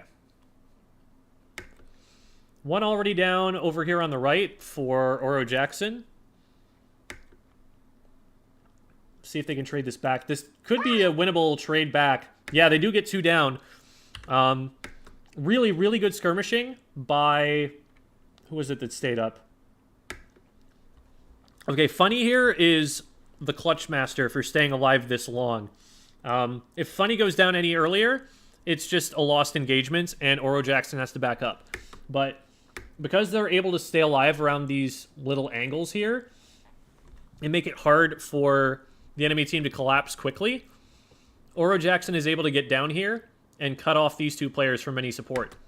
And so now all of a sudden, these 2 players' positions are known, this player's is not, and they're able to take them both out. So it's kind of smart for Kings to be still pushing the tower over here, even though there's no shot to get through checkpoint, because once they get cleared off the tower is going to have to go all the way back to mid before Oro Jackson can even think of scoring. But, okay, yeah, that player that was on tower just backed up. Oh, no, they flanked. Or they sharked. So that'll slow things down as well, getting the trade there. So they buy themselves a lot of time by making that play. But Oro Jackson does have numbers advantage during that time, and they're able to use that to get a pick on an isolated player.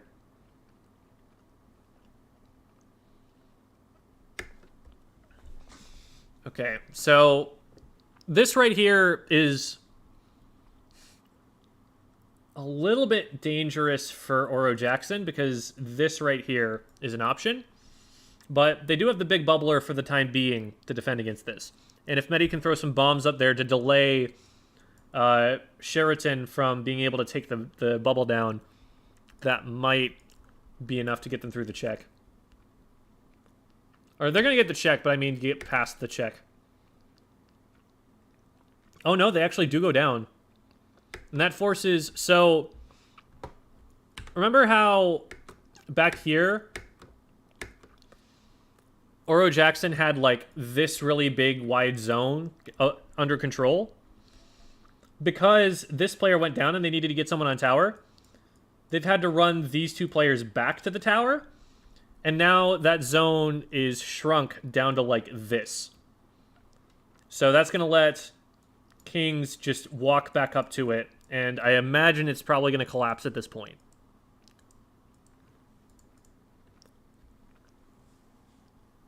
But let's see what happens.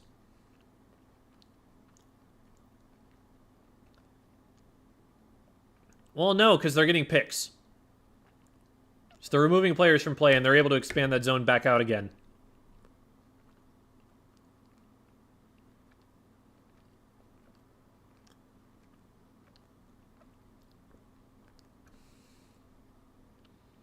No checkpoint. That is a pretty critical save from Kings. Like I've been saying, it doesn't matter so much anywhere from here to here. What matters is this. Because the checkpoint is where any team is actually going to defend from. It used to be in Splatoon 2 that sometimes you did want to defend in between the checkpoints because there were only so many of them and 2 of them were pretty far apart. So, like, this checkpoint wasn't generally here. And you'd want to maybe stop them whatever is most convenient between here and here, wherever is most defensible. But there's always going to be like 3 checkpoints on these maps. They're a lot closer spaced together. So generally, you just find the nearest checkpoint, set up around it, and try and stop them there. So, because of, the way the pacing of the game works, you're unlikely to get stopped here because it's just harder to use your resources to stop a full pushing enemy team there. It's easier to use the resources to stop them here, so you just stop them here instead. And that's what you usually expect, unless, someone's making a trick play or something. Where, you stealth your way up to the tower or something, and all of a sudden they're 2 down. Okay, so in this fight, Kings goes 2 down, and then they trade 2 back, and now it's a 2v2, and a random bomb gets a 3rd, and now they're in control, and they have a bunch of jumps to tower that are going to be defended.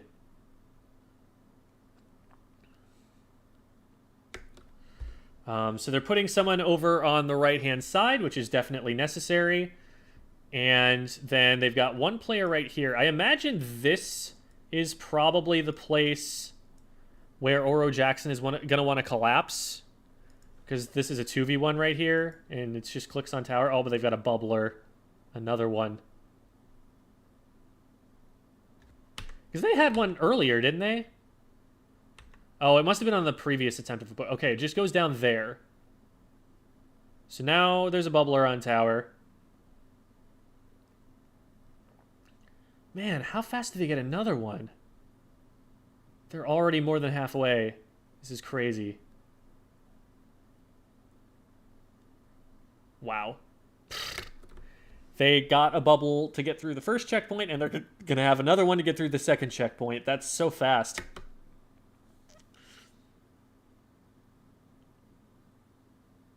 Good bomb. So suction bombs stuck to the sides of things.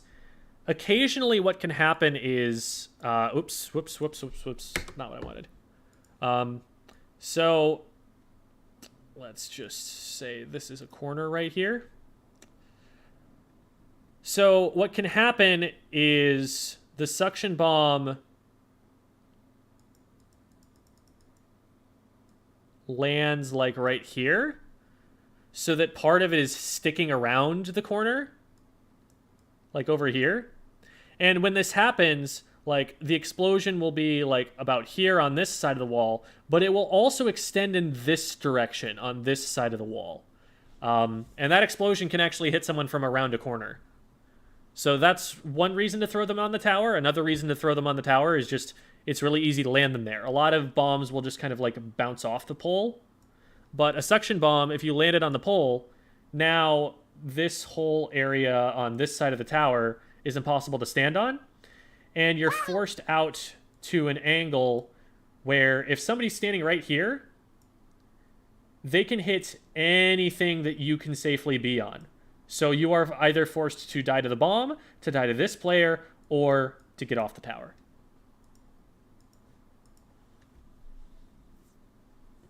Or Jackson is a One Piece reference? Got it.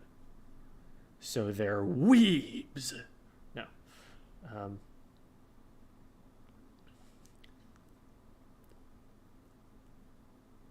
I wouldn't know the reference myself. Where did that booyah even get thrown? Oh, goodness. Okay, 1 for 1. Oro Jackson doesn't have to push here. In fact, they don't want to push at this point. Oh, no. Melon is just too far ahead of the play there. So they go 1 for 1 right here. I want to see when Melon starts moving. And we cannot see this very clearly. Where's Melon? We can only see 3 of the 4 of them. So Melon is on hut currently. Now where? Melon's down here now. Okay, they're already in mid. And it looks like these players on this side are calling that, you know, that the tower is being repelled, that somebody is going to be coming back this way. And Melon is already en route to cut them off. which is just a really good veteran play.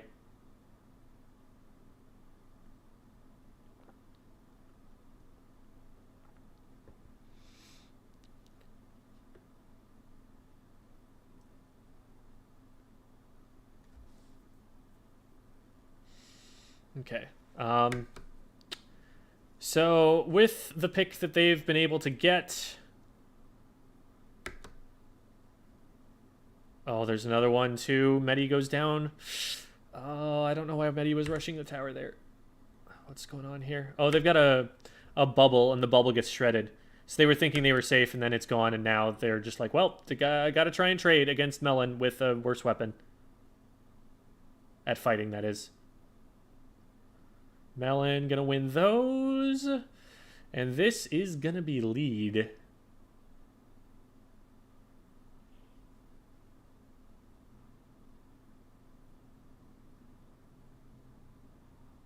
Oh, and the big bubbler on tower already. This is over. You can't even shred that in time. Big bubbler is so dumb on this map mode. You just, as soon as you get to about, like, here on tower, you put a bubbler on the tower, and you get, like, 25 free points. And then, by the time you've gotten over here, as we've seen, the junior probably has another one. And so you put it on again for the second checkpoint. And now the game is just already done. If they're allowed to do that, and the front line doesn't just feed, like, man, that is a frustrating thing to push against. Okay. So King's looking pretty dominant right now. It's going to be Rainmaker Mincemeat. I haven't seen an awful lot of this. They're going back to the Jet Squelcher. That's kind of wild. Well, I guess we can see why they're running the Jet Squelcher now.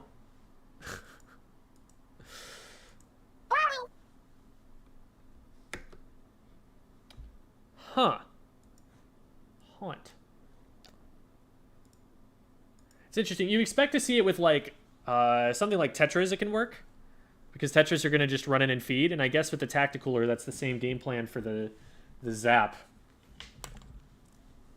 Because the Zap is more likely to grab the Tacticooler buff than anybody else is. Because they're just always closer to it. Obviously, they put it down there. I still don't know how much I like the Jet. I guess it makes more sense here than, like, because it's Rainmaker than it maybe did on Clams. Because, like, the Jet Squelcher can move faster a little bit than the Chargers could. It's not as glued to one position. And they also haven't been playing against a team that has a backliner, so that's not going to counter them as hard. I don't know. I'm still like... Because the Rainmaker probably wants to move fast, and the Ink Vac is going to let them in slowly. We'll have to see how they use it. I'm not sure. I'm less certain that I dislike it here than I was when they were playing it on Clamblitz Museum. Okay, so they're using it to shut down that side, but meantime, Funny's just gotten in. Or no, that's not Funny. Wait, who's do they have a second shot? Whoa. Hold on. Who's who here? Oh, this is the junior that gets these picks. Okay. So, this is Medi. So, Promano is able to get over to the... What?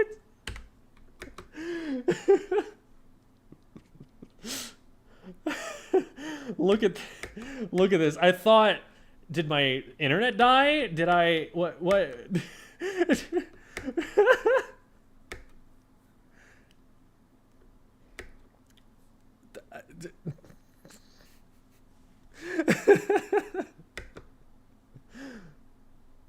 And Promano just grabs it again and jumps for 44. And they've got it on the first... No, they were going for the first step. They didn't get it up there. So I think what they're trying to do there is... They know that they're going to get splatted.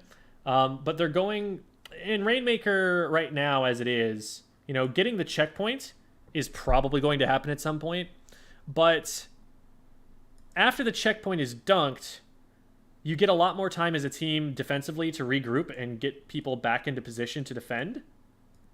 And so getting points past the podium can make the difference if the other team is stopped at the podium. And so their teams are maybe prioritizing like getting that little bit of an extra lead. And it looked like they were trying to get it up onto this step. This step would be a discrete place where it is slightly more difficult to get than if they had just like run it forward and run into the wall. So I think that's what they're going for there, to make it so that Kings has to get up onto that step and then further than that step if they want to reclaim that lead.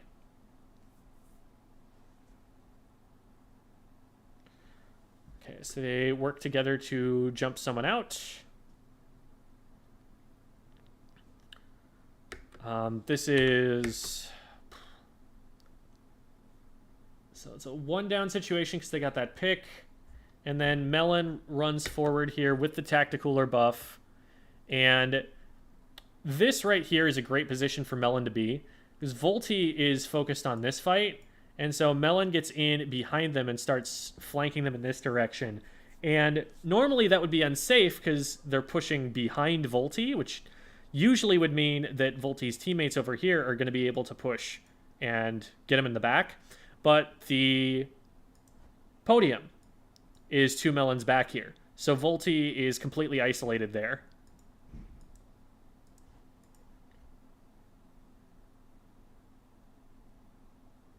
And then Melon just uses the move speed to get in there faster than I think Medi expects. And is able to... The crazy thing to me about this is that Promano isn't able to trade that back in time. Like, the pick goes down so quickly. Oh, no, they do trade it back. They do trade it back. Sorry, that was clicks that survived. Melon does go down. I was going to say, it almost looked like Melon made it out, but with the Tacticooler buff, Melon's already back in, so. Melon pops Tacticooler, isn't trying to pick it up yet, knows that they have to get it up onto this step before they have lead, and that that's not going to happen with a player looking from here and a player looking from here, waiting for them to pick it up. So they're just trying to fire off these shots first. They're going to be perfectly willing to give up the Rainmaker for the time being if they can get out of this, although I don't think they get out of this. This is... What? No, they put up the big bubbler and Melon just popped a bomb on it. Oh, no. So Melon sees this go up, and Funny isn't inside the bubble.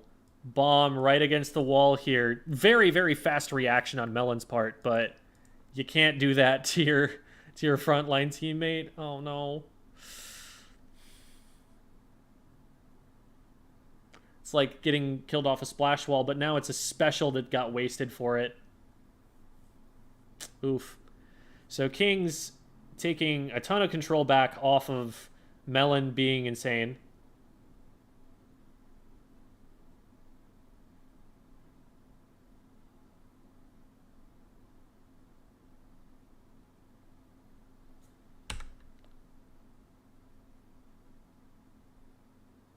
Something that's probably happening here is... It might be that they were actually considering throwing the Booyah Bomb here, but something that you might consider doing with the Booyah Bomb is the way that your body turns does actually indicate where you're aiming the Booyah Bomb. And so what they might be doing is telegraphing that they're going this way when they actually intend to go this way with it, because this is the way they've been pushing the whole time. I wouldn't expect that they like really need these picks quite as badly as they need this area over here cleared. So it might just be that the plan is to go right in the first place, and it is only after they've maybe tried to sell to these players that they're going to throw it this way that they instead turn it and throw it directly at their faces. Bomb going to get him. Yeah, so that's a trade. They actually end up taking it left, though, interestingly. So maybe they did actually intend on going that way in the first place and realized, maybe I don't need to throw this here, or maybe I'm being threatened from right and I need to worry about that guy trying to punish my drop. But Yeah, off the back of that big play from Lemon, they get lead back. Push to 36.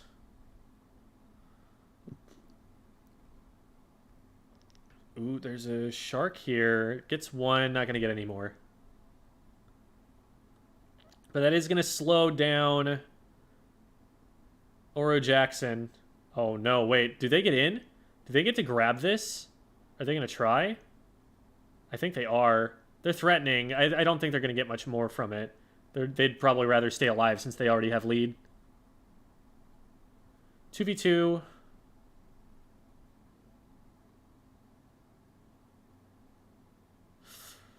Melon, yeah, that's not a safe Booyah Bomb at all. With two people watching that, that's going to go down every time. Might as well just go for the trade with your main weapon. Oh, no. Volty dropped down not knowing Melon was there. And this is really dangerous for Oro Jackson now, because look at how far pushed up Kings are. You can't drop anywhere in here. Rainmaker gets to walk all the way up like this. And I bet they take this angle to keep the pedestal in between them and anyone who's going to be shooting at them. We'll see. Maybe they just try and beeline it.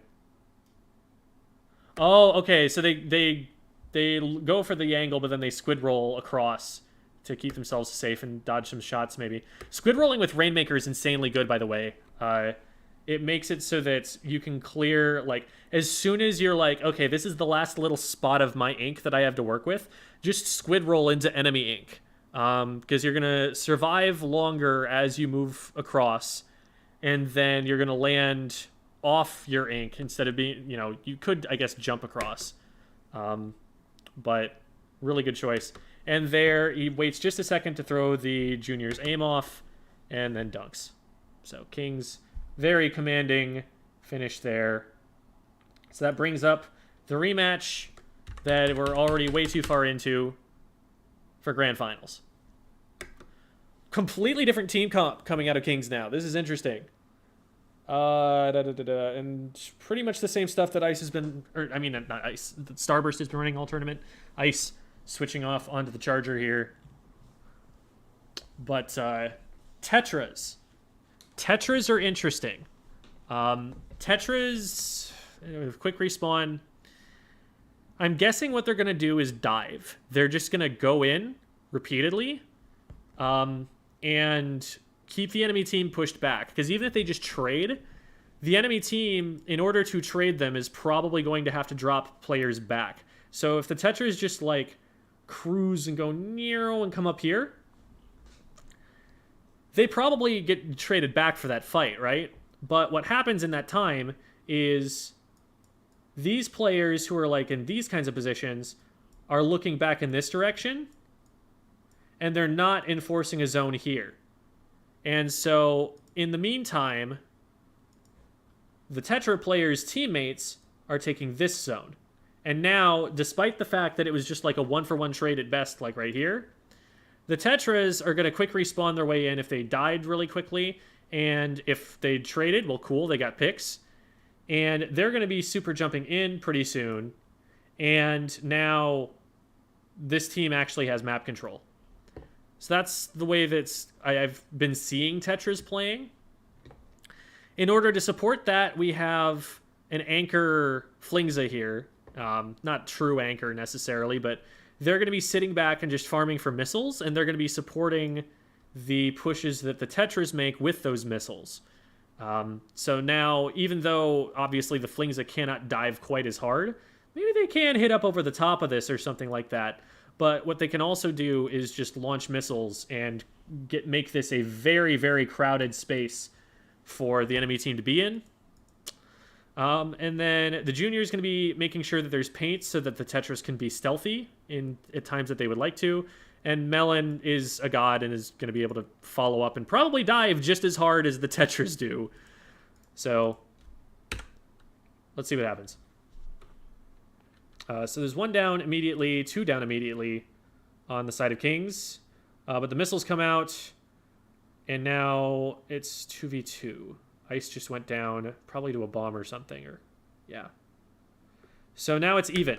So see how, despite the fact that we immediately lost these two players, Kings is actually even on the map with Starburst still. Fewer clams, I suppose, which is a slight disadvantage. But the Tetra's feeding, it forces your team to play very fast in order to ever capitalize on the numbers advantage. Tetras are already down again. They've died 3 times already, right? They're like literally feeding, but look at where the map control is. Look at how much paint is on the ground for one team versus the other. This is what the Tetras are going to be doing.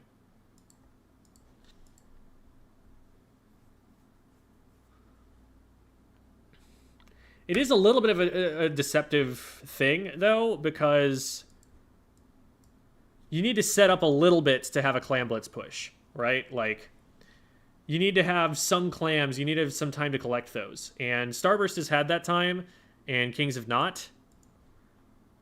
If they get picks cleanly, though, like as soon as one of these fights does not get traded back, Kings is probably going to be able to get those clams and move up very quickly.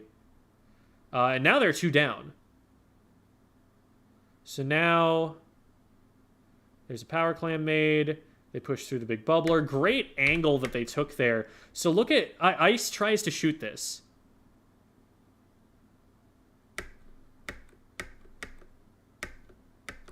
So right here, they see the laser. And you'd think they'd want to just like run to the basket and maybe try to use this for cover. But they actually do something like this. And it throws Ice off. Yeah, and Ice has to snap and misses that shot, and they get it in. And they also get behind, I think, this piece of cover in time after that first shot misses. And so now Tetras are already over here. They're controlling the space. They're demanding attention. They're pushed up so far past the basket that they have this kind of control right now. Nice. So they get down. And this is a more traditional clams push than we've been seeing, because apparently they only like playing on museum clams in this tournament. But this is more of what you would expect to see from like a Splatoon 2 clam blitz push, where you have individual players throwing a few individual clams from different angles. And they'll only do that one at a time. Notice Melon was not throwing these clams at the same time. That's to stall the basket, so they're going back and forth. So, was this Sheraton, I think, that was throwing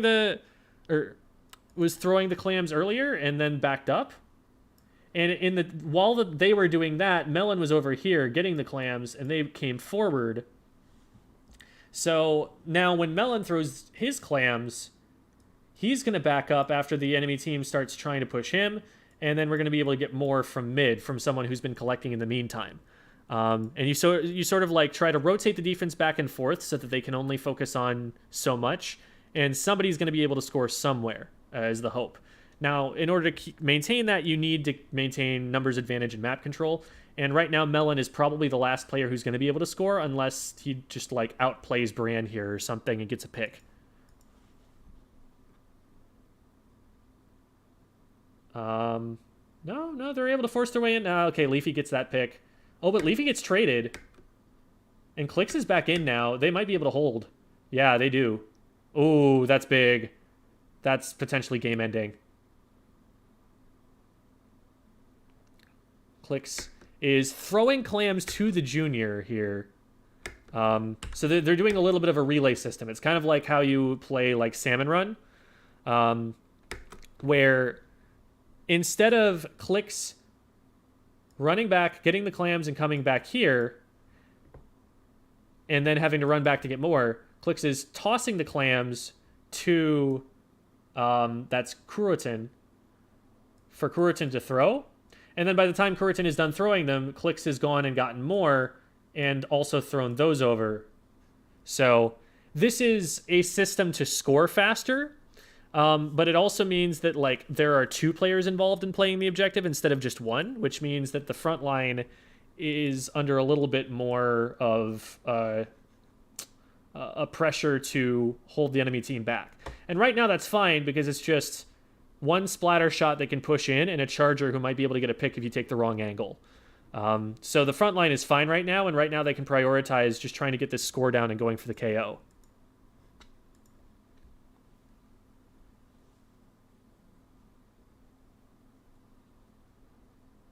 So only 3 clams left, and they go for them, and they get them. Kings just paced that absolutely perfectly. Like, this play by the Flingza roller here, looks like they get one, and then they push up here. This is actually, you know, even though they're gonna die, and all we see here is them being on enemy ink and dying, this is still great because they're enforcing the zone around the basket. If it backs up just a little bit. So the roller is like way down here enforcing this zone. And so even if they go down, what's going to happen is you have to stand back, shoot this guy, get them down, and only then can you advance into this space. It takes longer than if they were to just back up and try to keep themselves alive. And that extra time, that little bit of extra time, is all the 2 remaining players here need to go back and get the clams to KO. So this is a really, really well-played clam push. Like, it's not like I didn't expect them to be able to do this, but, like, this is really beautiful to watch for how to keep the basket open and KO in one shot. All right. Tower Ink Blot. The Academy of Art. They're bringing back the Jet Squelcher. And they're keeping the Tetris, too.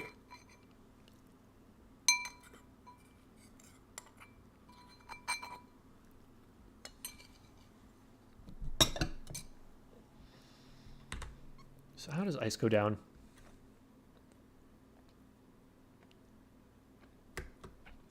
Okay, so Melon's sharking under here and gets ice.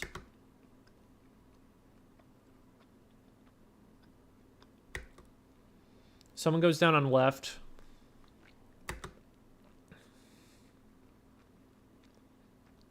So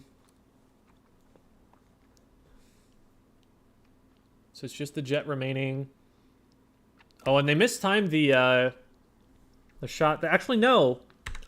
Maybe it was mistimed. Maybe it was they got filled up too quick.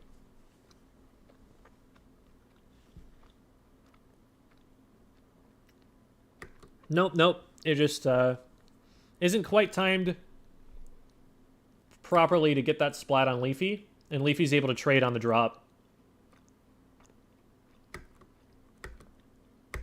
Nice support there from Bran. Heads up play, recognizing where the fight was going to be and positioning to be able to support it on left out of spawn. Beautiful.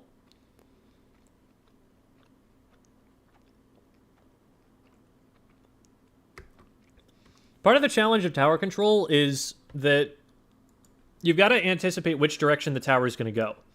And it's very linear. It'll only go one of 2 directions, but if you have the confidence that you're going to be able to push the tower yourself and you control this area, but then the opponents get control of the tower instead, now you have no defenses over here on the other side of the tower.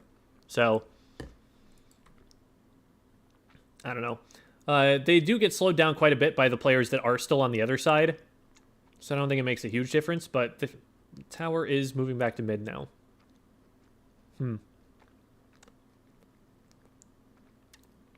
All right, big bubbler on the tower for some free points. And Bagel definitely doesn't want to be in there for too long. So it's even right now. Then what happens?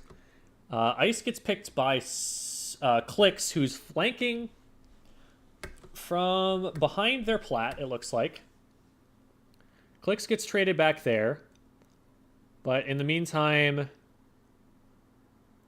another member goes down. Okay, so it's Starburst in blue. So Clicks goes down there in exchange for Bran.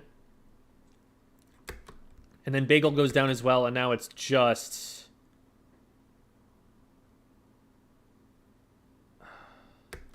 Wait. Are the names mixed up? Yellow? No, yellow is Kings. Okay. So we're looking at... This is Leafy, who is trading with... Okay. I'm unmixed up. I was very confused for a second, so sorry about that.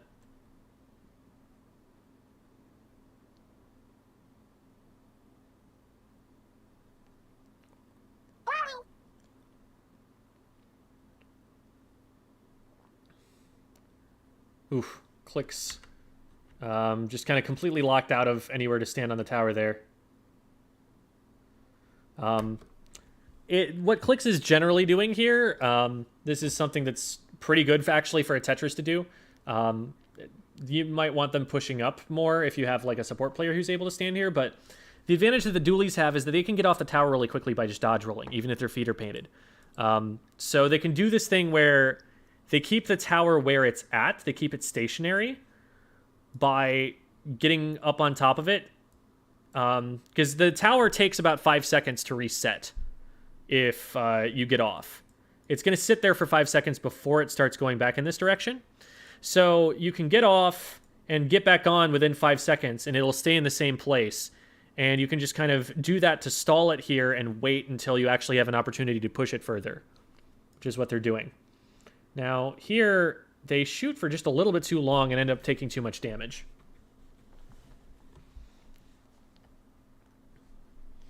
So now Starburst is going to move in. They've got the Ink Vac to try and keep themselves safe.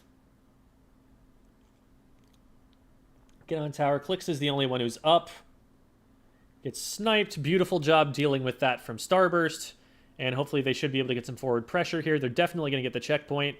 And they've got someone over on the top left. This is really crucial. If Leafy can get control here of this area, then Starburst only has to look in one direction. Let me back up the play just a little bit so we can get one of these overhead views and I can talk about what's going on here. Ugh. This isn't a great view of it, but this is the best we're going to get. Shoot, and I missed it because it did not pause when I pressed the space bar. So we're going to have to wait a second again. All right, close enough. So there's this whole high ground area over to the left of Plat. And this is where crossfire on the tower is going to happen. You're going to get people shooting from these two directions, from up high over here and from on the Plat over here. If you can deny that, like Leafy is trying to, then the tower only has to worry about attacks coming from this direction, and they can just keep cover in between them and that, and they can focus their fire on that direction. It's when you're starting to get flanked from two directions that you start losing on tower, and Leafy's trying to cut that off. Now, going over there solo is really scary and hard to pull off, and it doesn't end up working out for her. But Bran is maybe sharking in here, about to put some pressure on. I don't know if this is actually going to protect the tower as much. Because, yeah, while Bran was going after the Jet Squelcher here, the machine is on the tower. And there's a Zuka firing at the tower too. So, I mean, Bran is doing the best that he can because he doesn't want to just run into a 1v3. He wants to isolate this player, take them out, and then turn, but doesn't end up working out. So Ice is going to try and maintain the tower, but that's not going to work because notice how this was very quick, but the reason that they're able to get Ice right here is that Clicks takes one angle and Melon, I think that is, it's hard, it's covered up, takes the other angle.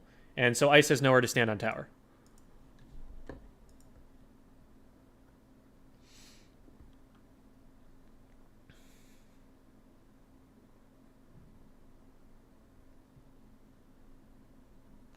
By Fahad the Panthera.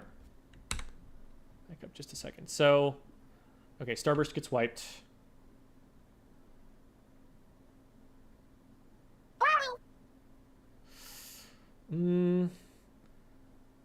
not much they're going to be able to do there. So that's 2 down. Starburst in control for the time being. They get a wipe. Nice. Leafy trying to push up, get onto the enemy plat. Again, cut off that side angle. They're just trying to aggress it with the Zuka. And then Bran and Ice both go over on... Ooh, and Ice using... This is a great set play. So Ice has got the Vac. And so they're actually having Bagel ride so that the Bagel can put the big bubbler on tower and using the Vac to get the front line safely up into bats here. That's probably, you know... I imagine that this is the play that they try to draw up ideally when they're able to. And that seems really effective. So now Leafy is installed. Leafy is going to be able to shut down any of these angles. Oh, but Melon just outplays. And with Leafy down, the rest of them backed up too. The rest of them got forced back. Maybe there was a Booyah that went out or something. Was there a special pop? So what's happening with Starburst here? So Leafy goes down. Okay, you know what? They got the checkpoint was what happened. They got the checkpoint, cleared it, and then decided, okay, we're 1 down. We don't need to push this any further. Well, let's back up. Because they'd made progress, and trying to push any further was going to lead to them just getting wiped or something. So they're instead trying to back up and harass as the enemy team pushes back in.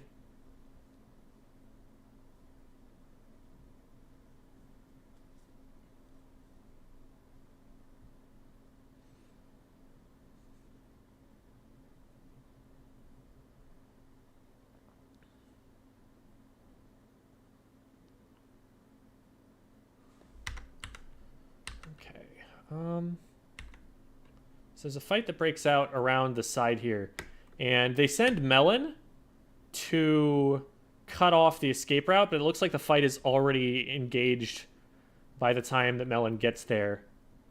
So it's just left to Melon versus Bagel, and then 2 players spawning in. Melon wins that. Weapon and, you know, kill time and range advantage. Both are going to make that a lot easier. Cool. Yeah, let's turn the camera to look at something that's not happening. Melon with the flank on Ice. Yeah, there's like a little speck of yellow ink that's... Yeah, so Melon gets from here all the way over to here and then is able to just kind of do this and catch Ice out.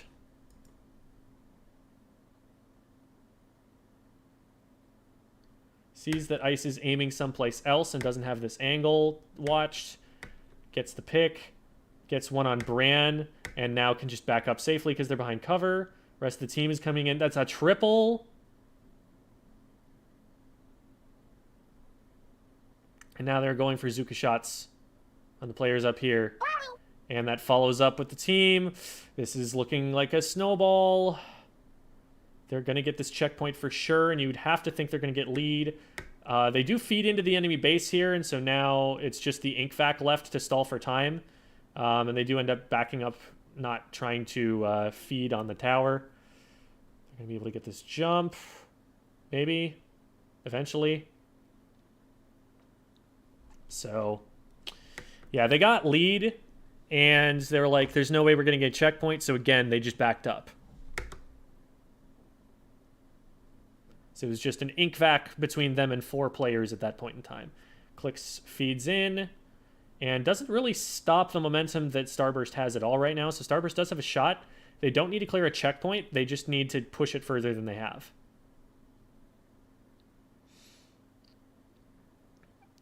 So Leafy's Zuka gets stuffed by a vac. There's someone behind them, isn't there? Someone behind Starburst? There is. And they Zuka the tower.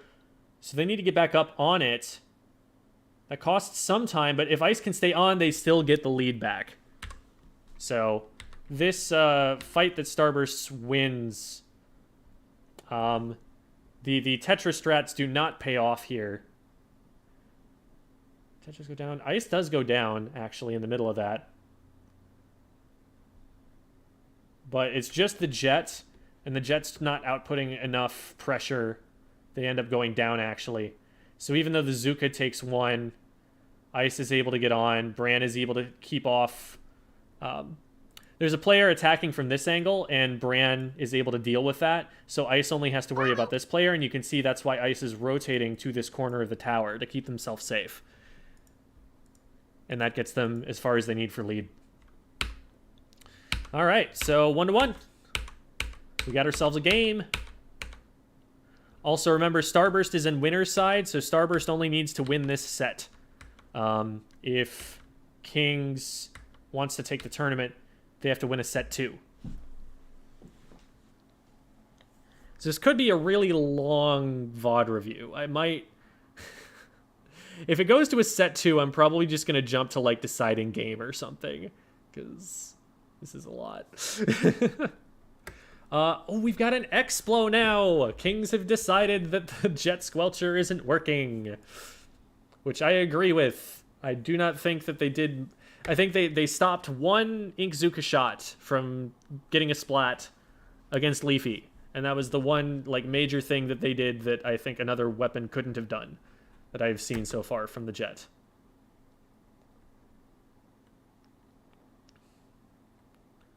Nice. Okay, so this is Starburst taking control with just moving in and taking fights. Looks like Melon goes down. They just get everyone at once through isolated fights here. Good. That's a clean wipe. Melon is first out, and they drop out left immediately to put some pressure over here.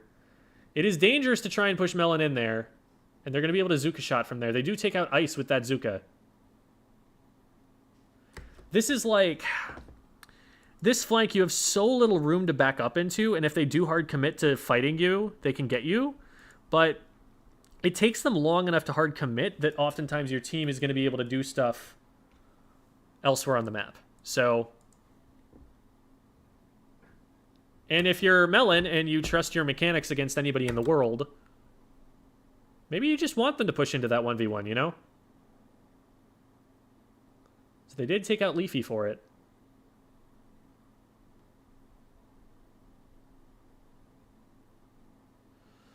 Leafy gets one back. Never one to back down from a challenge, of course. Now, Leafy has to be careful because there is someone coming out on the left and there's pressure coming out from in front. So she might have to, like, run away in a relatively predictable place. And if that starts to happen, like, if this pinch happens and then somebody cuts her off, that could be dangerous.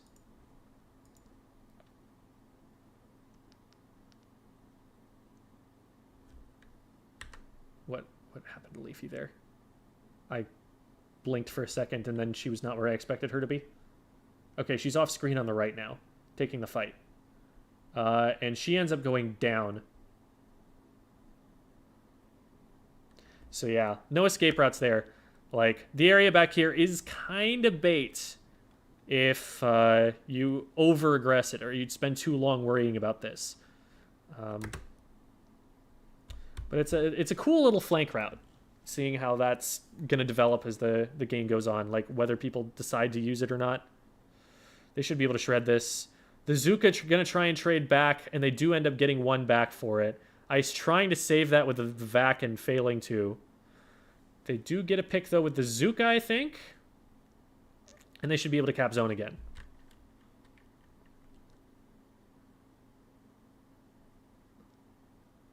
Leafy just not quite finding the pick, but it gets traded. Lots of trades back and forth, and it goes in favor of Kings.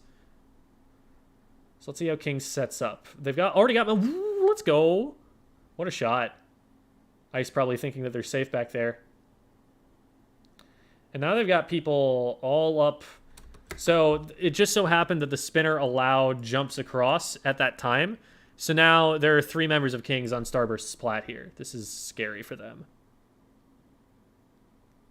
And since they had... So the front side here is the one that's a lot more vulnerable, I would say.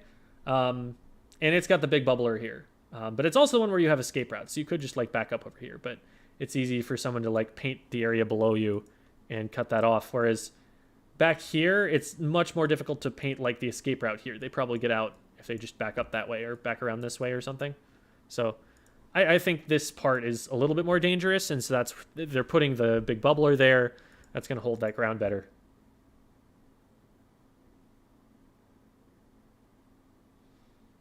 So Starburst shoves back. They do get one. Hard to tell who that was because the yellow script is hard to read. Melon with a shark. Can Melon get more than that, though? This probably gets traded back against Melon here. Or maybe not. Oh, no. Melon got another one. Melon never got stopped. Now that is an easy 1-2 for Ice right there. Clicks is like, haha, I have a shield. And Ice is like, no, you don't. However, this is probably already game over. I do not think that Starburst is going to be able to reclaim the zone. The picks from Melon probably sealed it. Like, if Melon gets traded back 1-for-1, I think Starburst has the firepower to take the zone in time. But because Melon got 2, he just couldn't do it. All right, so Kings is up. Back to Rainmaker Sturgeon. Here we go. So Pop ends up going to Kings. Kings goes back to Double Machine Tetra's Shot. So no anchor here. Hyper aggro. But Starburst is back to running their Tacticooler comp. And they're diving. They trade with Melon, which a trade with Tacticooler is going to mean you have numbers advantage eventually. Bran gets another one. Okay, yeah, and they just take that over with the Tacticooler fight. Beautiful play. They get another one. Oh, but the trade with the Rainmaker is actually massive because now Starburst has to waste time getting this popped again, and they can't be using the Tacticooler buff to move it forward. So the advantage is severely mitigated with that trade going down. Now with Sheridan getting that pick, I don't think... Okay, Clicks going down to Ice might give them enough to work with now. They could probably take it left, or just splat this guy and go right. Was that... Okay, that was Kuritan. Oh my god. Stress. Death. Okay. So... Is it just the Booyah Bomb? This is basically like a 2v3 right now. The Booyah Bomb forces Bagel back, and then the Zuka forces Bagel further in, and then Clicks dives. Ugh, the coordination on that is insane. Like, it doesn't even matter what else Starburst does, because there were so many specials that just got launched to stop that they got cut off anyway. And Clicks with some really clutch kills there, too. So now they're going to try and take it over to the left. They do know that Ice is there now. So, yeah, Rainmaker's not going to go very far. Without a bodyguard there protecting it. Nothing doing.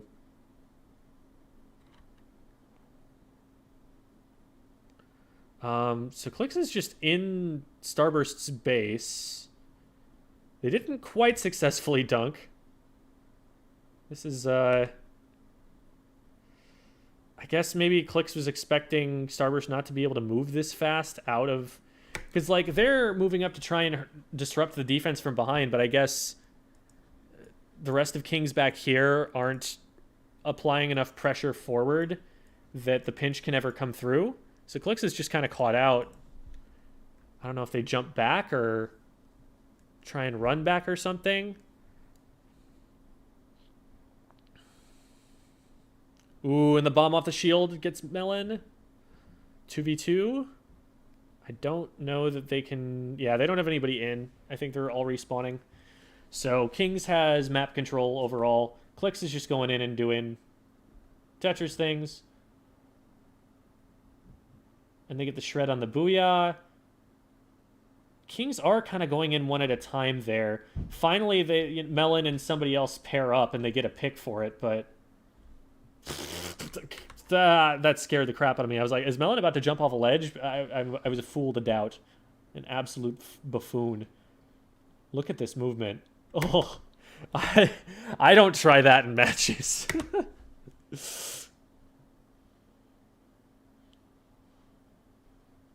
Oh. How many hours has Melon spent behind that box, just practicing that sort of stuff?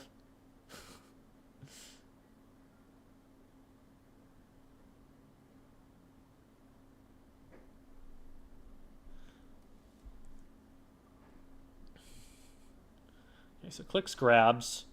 They've got a fight on left. They can probably push it through on right to some degree. But they don't really care to just run it until they can get checkpoint, because they need to get checkpoint to get lead.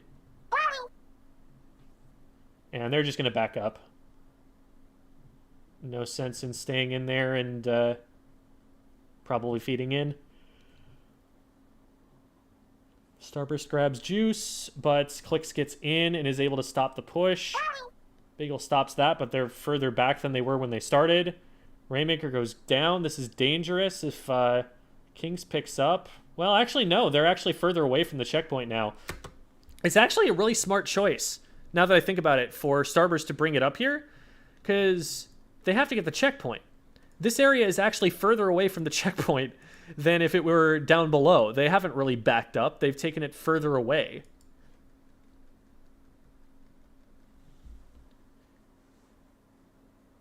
I have to stop thinking about it like it's Splatoon 2 Rainmaker.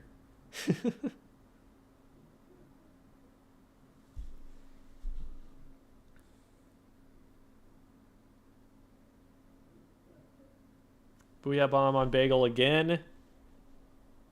Just, they're not breaking through when they get to court. Like, neither team, really. Here, I think Kings has an opportunity too. So I don't see Starburst getting back in time to defend that. And that Booyah Bomb is really scary. I think Bagel got hit with that in the previous set. And they just dive it for the 46. I think they missed the jump, because I think they could have gone farther than that. They got to 44 last time that we saw that jump off. But it's extra points, even so.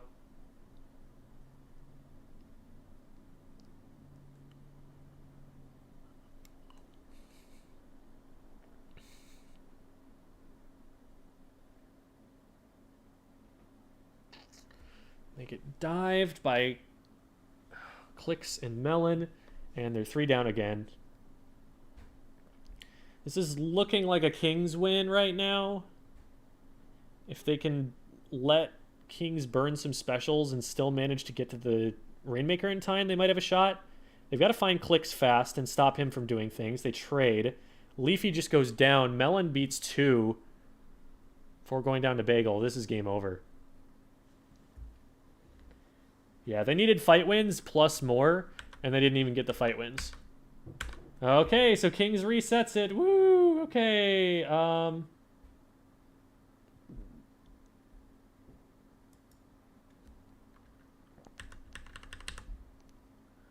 Okay. So, more matches have happened since, but we're going to start from set point for Kings. And then I won't have to go through as much.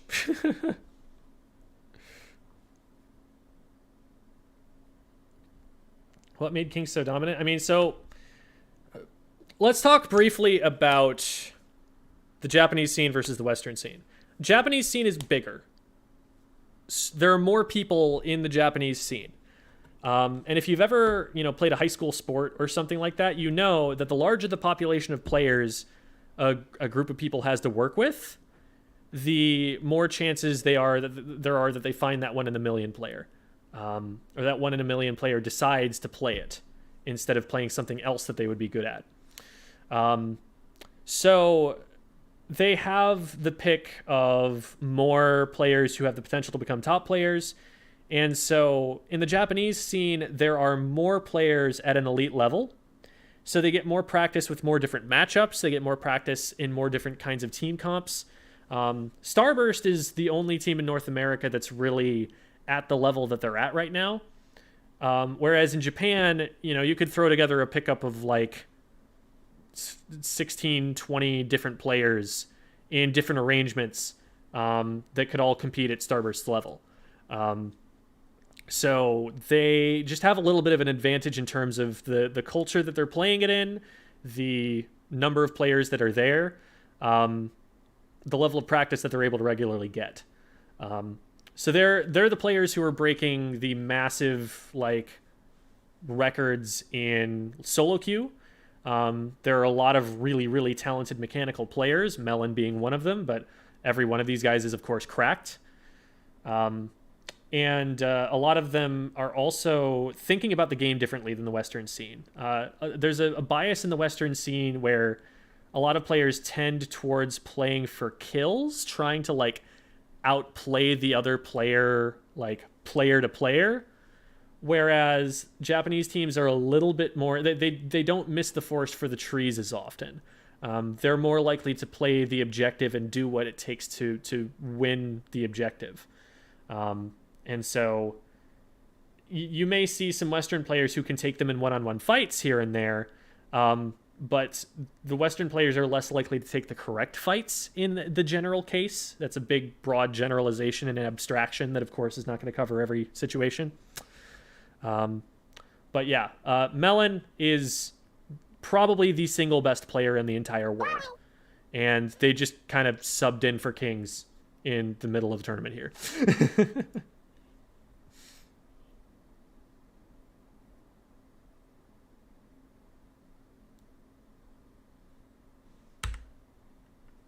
All right, getting started. Nothing we haven't seen before on the comps. No surprises they're pulling out for deciding game, potentially.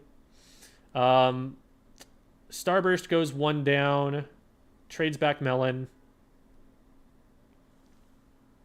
Bran... Oh, wait, no. I've got it backwards. That's... Yeah, Starburst goes two down, and we're looking at Kuritan, I think. Why is it not showing their name?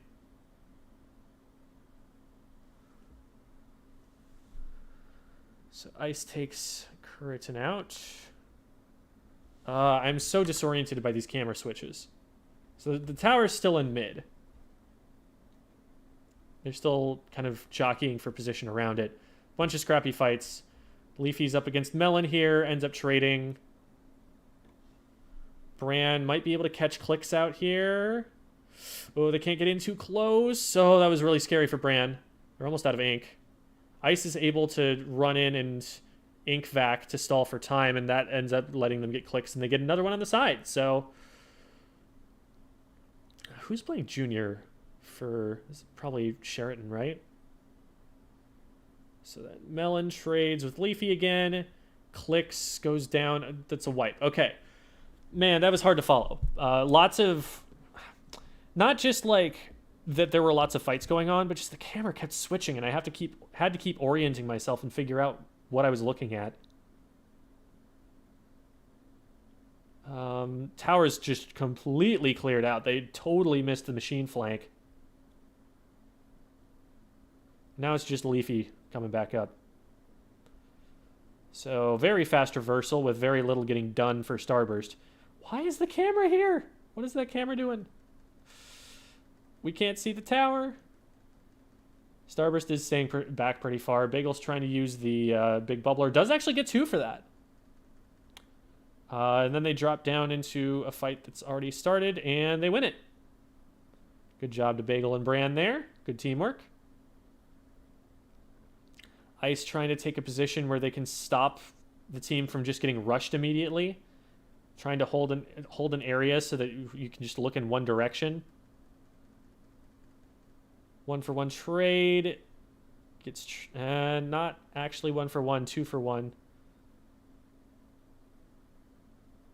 Oh, what? What just happened? So they get up. They're clearly up in the air. Oh, I think it was a combination of a splat bomb and the ink vac shot. So I didn't think either one of those things individually could shred the armor, but...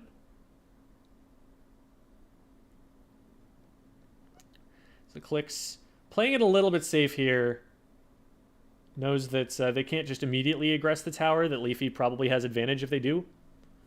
But they get their teammates in. It's not like lead really matters yet. They're really hoping for that checkpoint. And the Booyah Bomb goes behind the tower, interestingly. I guess forcing them to back up, because otherwise his team could rush the tower. That makes sense. Leafy goes down, though, so it's clicks for Leafy. Melon also goes down, but takes out Bran with him. Oh, this is so scrappy. There's trades for days.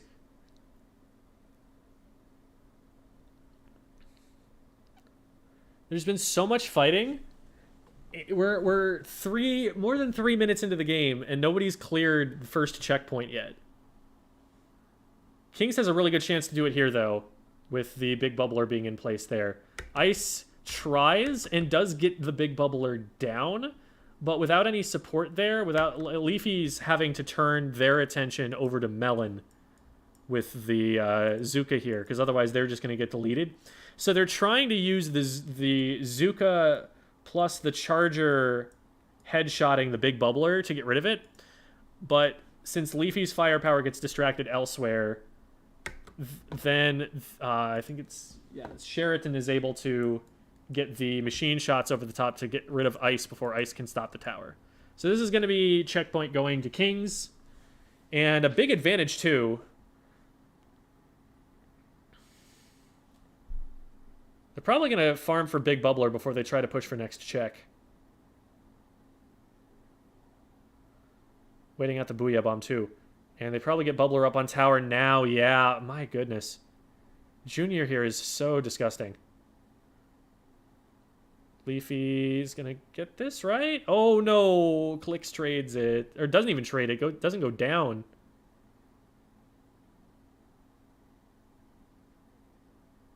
Clicks is a little bit out of position now. Needs to find their way to be annoying again.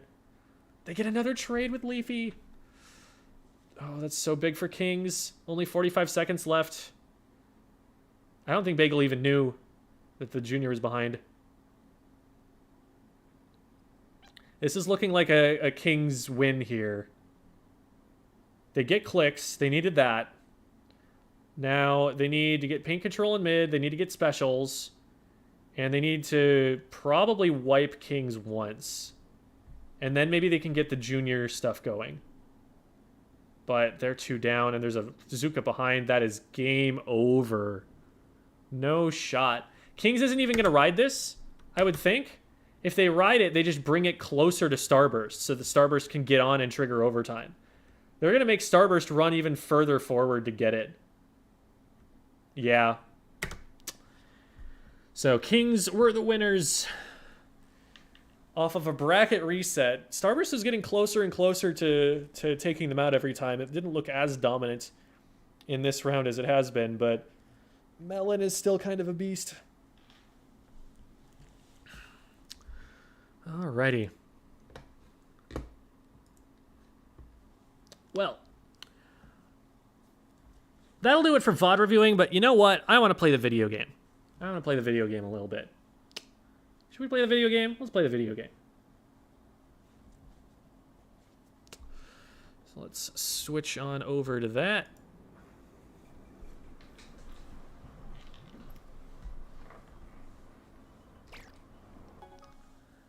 I am going to stretch my wrists out a little bit first.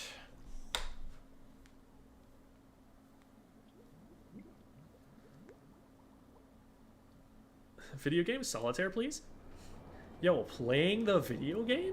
What? What? Who does that? Who plays video games?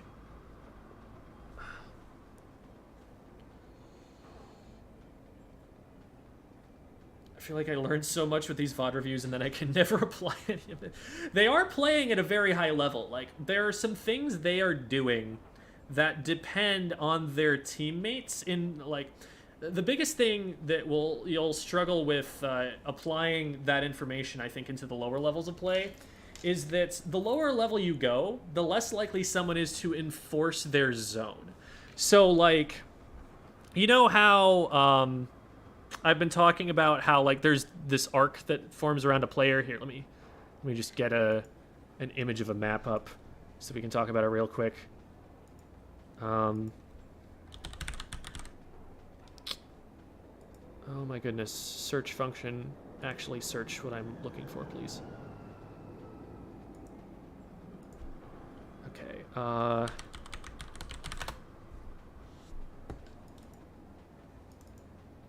pull this up over here, hit that, and then go to here. Perfect. Okay. So, like, we've talked... Oh my god, mouse, please. We've talked about how, like, you got a player here, and they enforce this zone in front of them, right?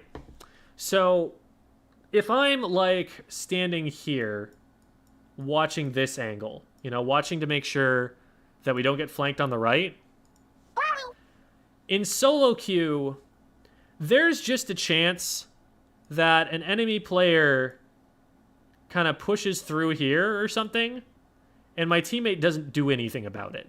And I just get splatted, and this player doesn't enforce their zone. In competitive play, this sort of play is suicide. But in solo queue, you never know. You never know if they're actually gonna help you out with that. And that was a very... That sort of thing, you know, someone is probably gonna catch. But, like, you get the idea that, like, at a high level, you expect that someone's going to have the awareness to see an opponent in a position that they need to stop them from moving into. And in solo queue, you don't necessarily have that assurance.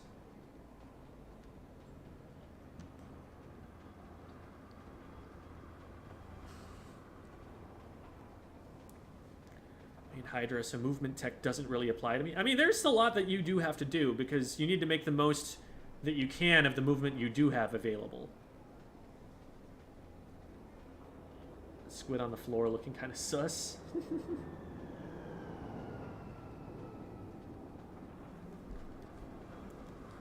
Better at keeping the other team from scoring?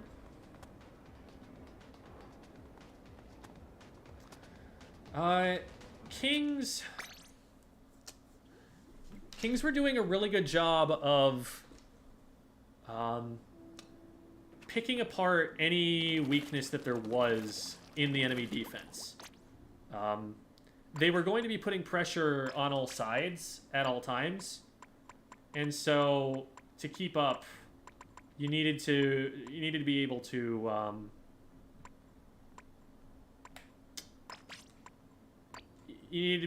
like track where they were going all the time. Whereas with Starburst, a lot of the time they were approaching straight down the middle. They were trying to group up a little bit more. Made it a little bit easy for them to stay safe because they weren't isolating themselves, but also they weren't finding as many opportunities to like get isolated players, I think.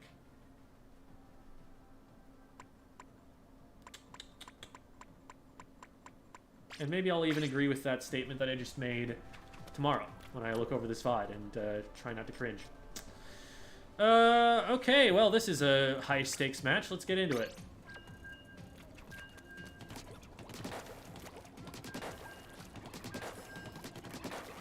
Oh, man, I haven't warmed up my aim at all. I warmed up my wrists, but not my aim.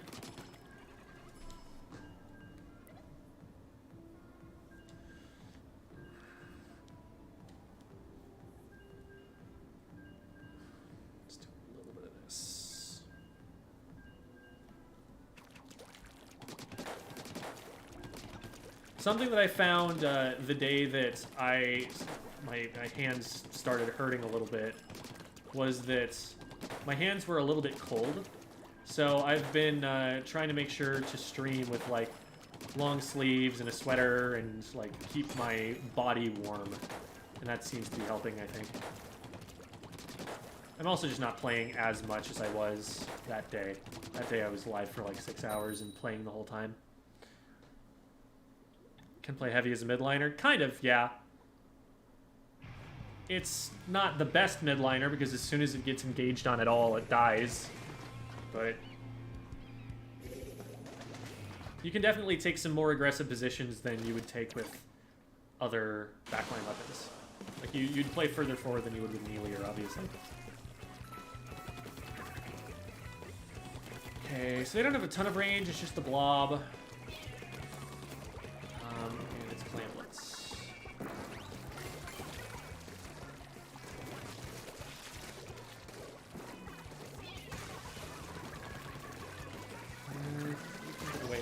from this? Probably. Yes. Someone went down over there. Right there. Cut that off. Get this guy. It's Starburst. Now the brush, we're a little bit more worried about because they're going to shark. So we paint this very cautiously.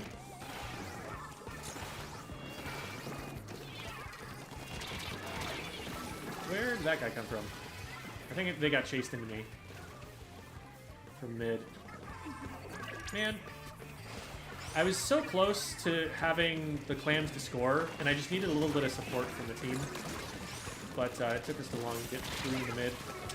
And I tried to jump over there and wasn't close enough. I should have just swam around at that point. Go for the dunk. We're really close. Just need a little something to break through. I'm gonna try and play it safe. Keep the paint up. If I am allowed to. Combination of the rain and the blobs did push me back quite a bit. But we do go one. Nice. I think there's a beacon on top mid. Let's stick that out. Well, that was bait, I suppose. I don't know, it was the brush. So they didn't set it up deliberately. Why are we not taking out these beacons? There's one in our base. All it takes is a bomb thrown at that.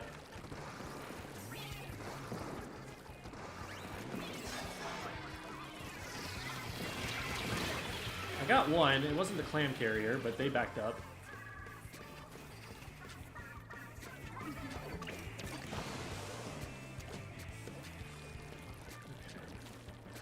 We really need to get rid of these beacons a little bit faster than we are doing.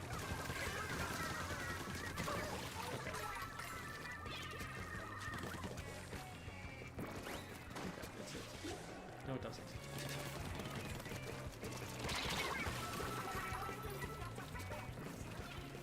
Careful there, that's a Dapples. We don't want to close distance with it. Good.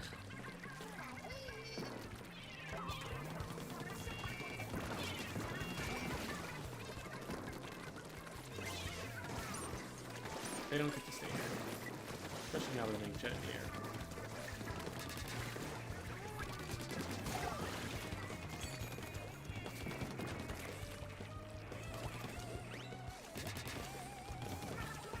Sometimes you wait and see if there's going to be a jump there before you spot the beacon.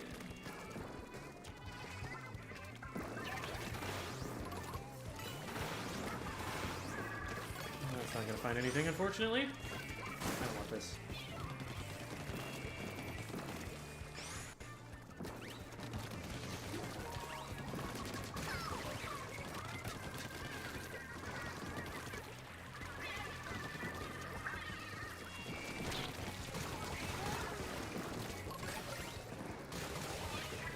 Great, I'm last.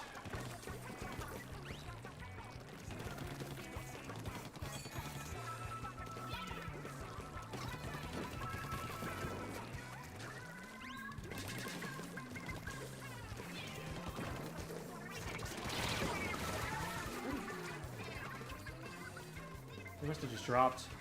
They didn't come from the beacon.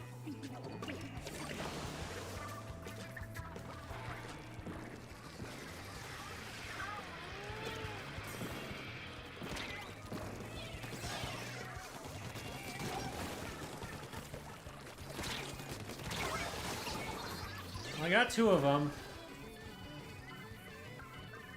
Let's finish off the last one. Without going down, please. Okay. Okay, we finished off the last one at least. We left a beacon. Where is this thing? What? Oh, it's down here. Okay, at least we made a power clam. Let's just... Oh my god. Oh, they got a triple for that.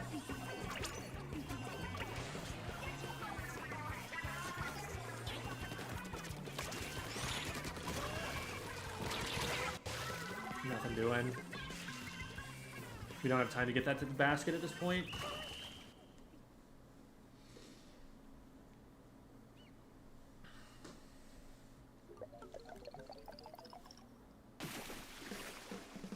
Finally made it into S for the first time in my splooning. Congratulations, Blasting Bess. Or Blasting Bees, sorry.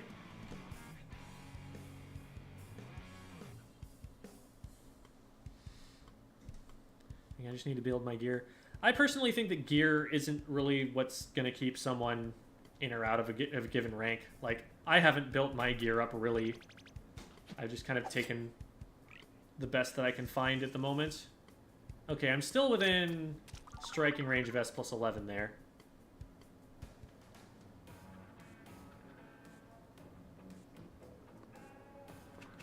Camera's frozen. Wonderful. Love it when it does that. It's my favorite thing.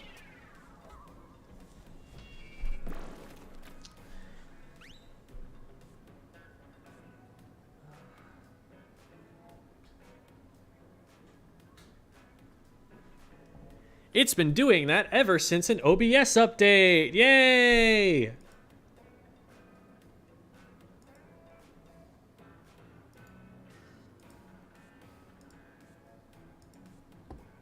And now we're back. Made it in S plus 0, and I'm so proud of yourself. Congratulations, Tabby Natty? Tabby Naughty? Tabby Naughty? I don't know. Oh, and now we have to reset it because I look like a ghost.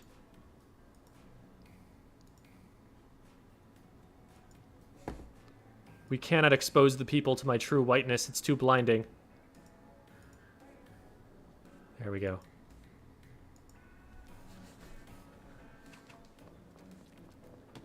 That's how you pronounce it, yes. Unfortunately, I said it 3 times, and so now I don't know which of those was the correct way, but there we are.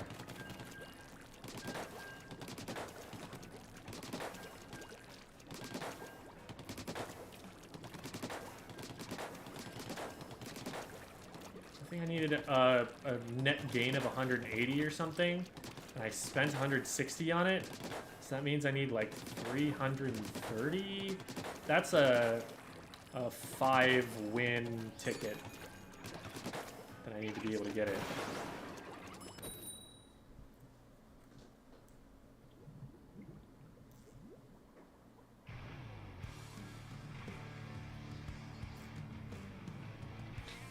Just not really feeling it. Yeah, I don't think rank is the most important thing. Like, I'm only at S plus 10 right now, and that I know people who are, you know, other competitive players who I play with who are at, like, plus 50 already. So, we'll get there. We'll get there eventually. But, I'm not as motivated to improve in specifically solo queue. I want to improve in solo queue for the sake of being better in a competitive environment. Nice, that's one that opened things up on that side. Let's see if we can click around here. Charger watching from over there. Let's see if we can just take on that. Nice. Nice, another one. Oh, that was beautiful.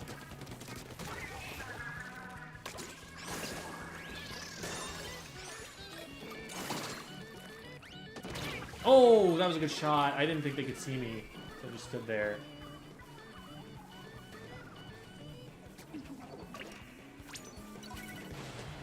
Man, I'm disappointed that we weren't able to hold it open for longer than that. Felt like a situation where we could be able to just stall it. So I just got randomly sniped. That's all that happened to me. Nice. Whew. Gotta maintain stealth here.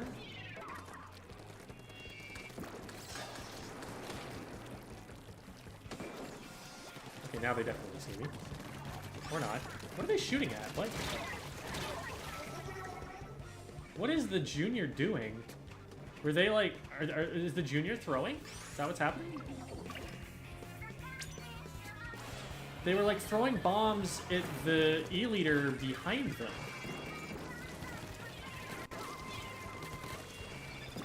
Was someone up there? Did I miss that?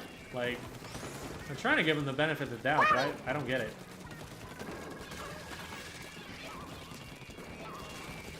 Oh, that was... I thought it was thrown on the ledge for some reason, but no, it went over the top. It was on the grate.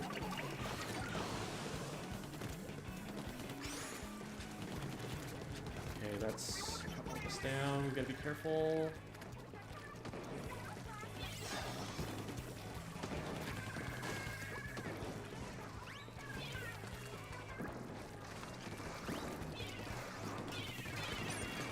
Oh god, I don't have any ink. Because the junior did go down. Crap. Not the bomb I was hoping for. We got it anyway.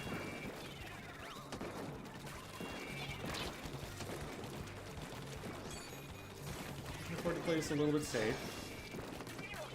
If the leader picks themselves back up into that spot.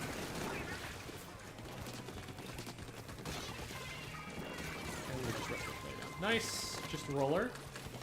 I haven't seen the roller all game. Where's the roller? There they are. They're in our base, and I don't think any of us knows.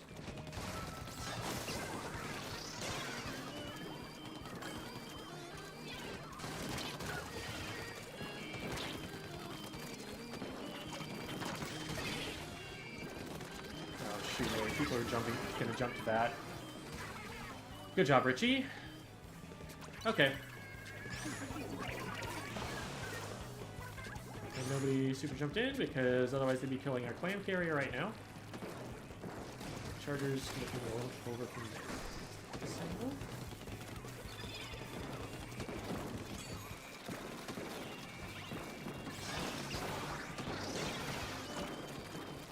Why do we keep letting this happen? They're going over the right-hand side. Like, I'm on the opposite end of the map from whoever should be checking that. I guess I should be going on the right now. I'm just letting this happen over and over.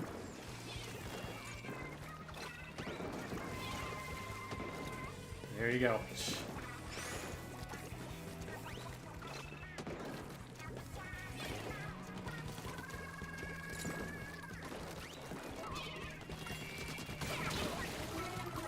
They are repeatedly feeding over the right-hand side.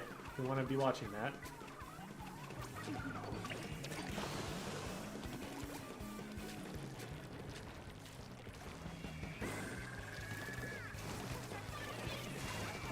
Here we go. Found him again. Keep coming.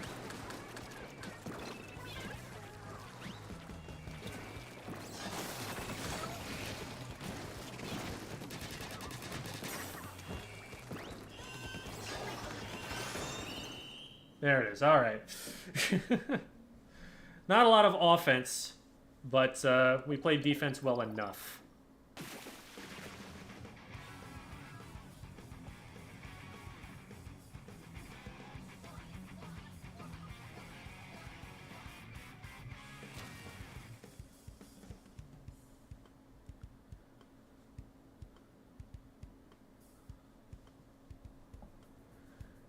Good school. Do you teach others about Splatoon? Yep. I am a coach. I have a Metafy, for one thing. I also do VOD reviews for people on Tuesdays. For viewers. And then, I've coached a couple teams before. Done a whole bunch of VOD reviewing on stream. Today we were just talking about, oh, and I do educational videos on YouTube, is the main thing. I should just be posting the links now that I'm already plugging myself. There. Those are all of the things I do. I post shorts to TikTok and YouTube Shorts. I do big educational videos. I'm just doing this whole content thing full time.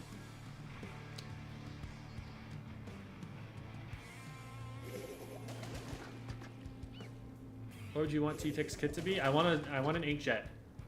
I literally just want the Splatoon 2 10-to-tech splatter shot back. That was fun. Zuka's fine. It's kind of neat sometimes, but it's also more passive. I want to get up in people's faces with this weapon.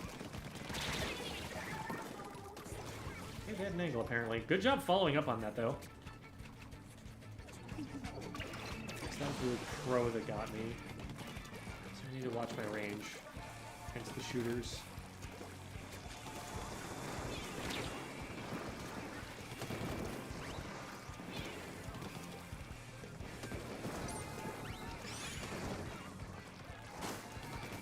flush them out from over here. No, we don't, because we get hit by the brush. Hold on.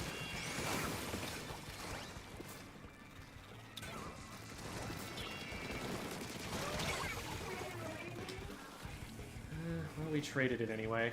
Else, make it so that they can't score necessarily, but we probably won't have mid-control by the time I'm back. Especially if we go down there. Well, it's a trade.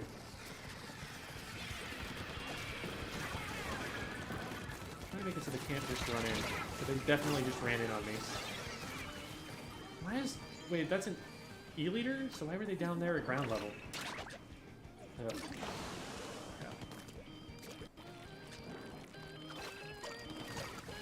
Foxy moron. I like that, actually. I may be dumb, but I am hot.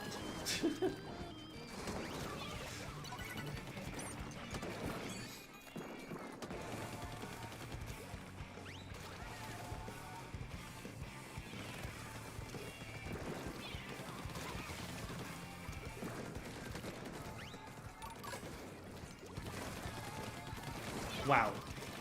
Very neat. I don't know how any of my shots missed, but we got it eventually, I guess. Considering that I missed in the first place, a trade feels like a gift. And that is a crab tank.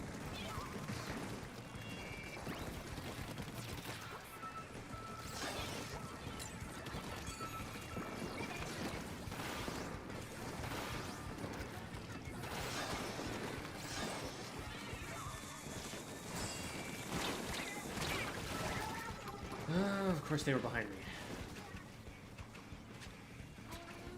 Okay.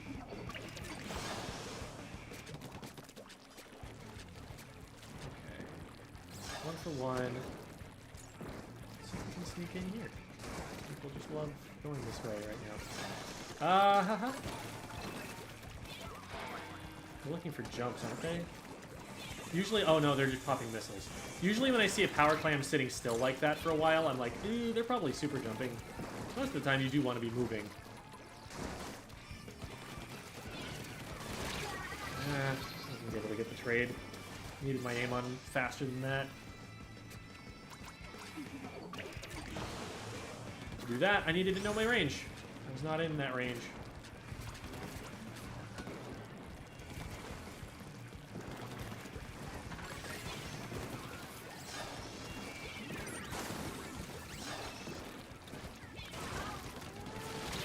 How am I missing these? Ugh. You got one of them anyway, but I'm not helping enough.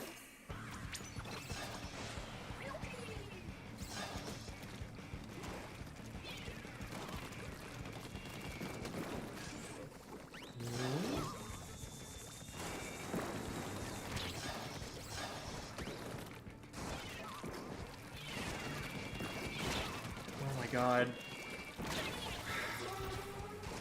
For like the third time, I just walk right up to the roller and forget how to aim.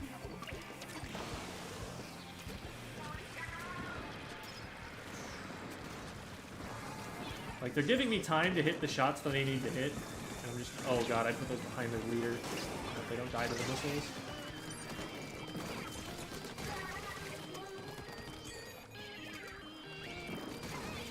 Probably just zone them out from here.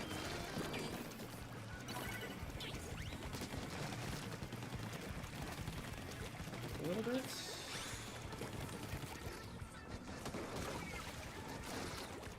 We're still here.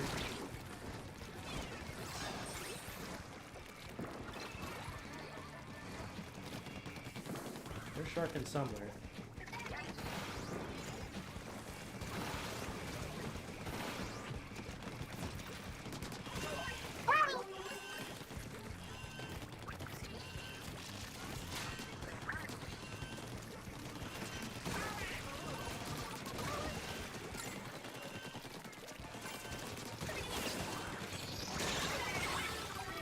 Please use this. Please use this to win the game.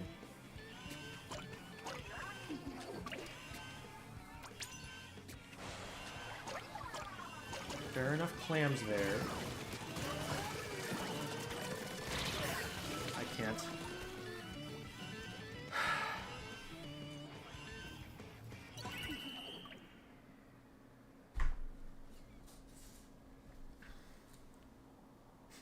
The crab tank was pretty well played, honestly. It was very funny looking, though.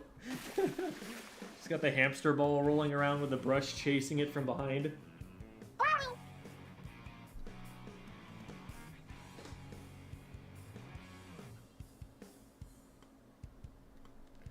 I'm not tired. Why do people think it's like late for me? It's like, it's 8 p.m. and I got up really late today. This is like midday for me. I think, do I just have like a bunch of European viewers or something?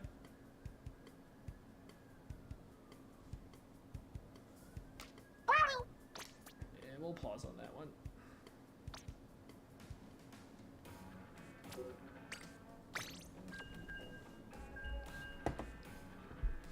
Oh, hey, GG, Logan.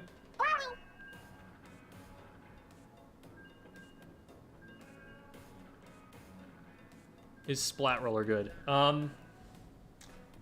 It's mid, I would say. It's not something you're seeing on a lot of competitive comps. Splat Roller specifically. Flings is perfectly solid. But it wants to use its Big Bubbler selfishly. And right now the play is to have a junior for the Big Bubbler. So it's hard to slot into a team comp unless you want Big Bubbler.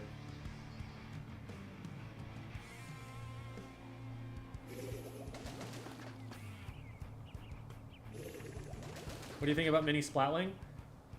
Literally only held back by its special. If it had anything other than the hammer, I think we'd be seeing a lot of it.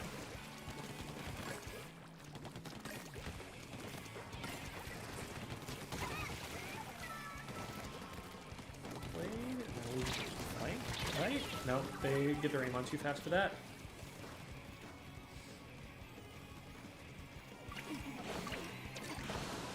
Got J-Man on our team this time.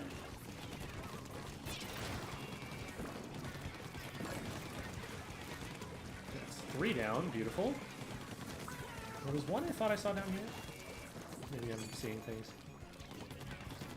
I don't want to push too far into that. Oh, hello. Well, I'm probably dead. They should have pushed that. I can't believe they didn't kill me for that. Wow, wait a minute. Okay, that's white. Go get him.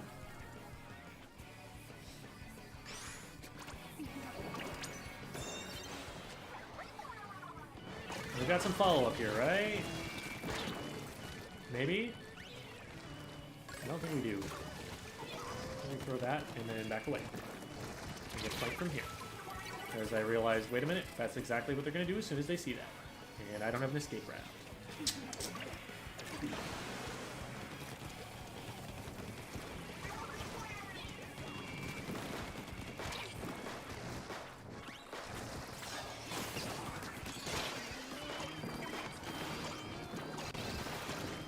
This isn't a good angle to use this from, is it? Not one of them, but they were all grouped up. I just was hitting the ground before I would hit any of them. Oh, hi. Can we not, maybe?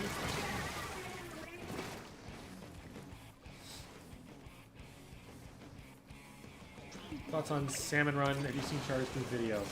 On Salmon Run? No, I don't think so. There are a couple of videos of Char's that I want to catch up on because he made a tier list, I think, recently.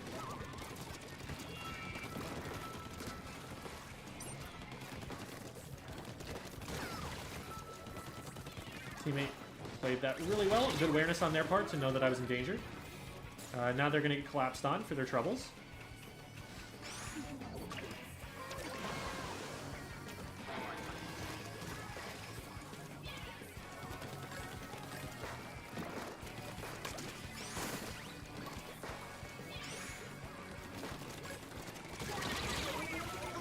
Well, serves me right for standing right on top of J-Man. Like, if somebody goes after J-Man, they're also hitting me. I crowded him.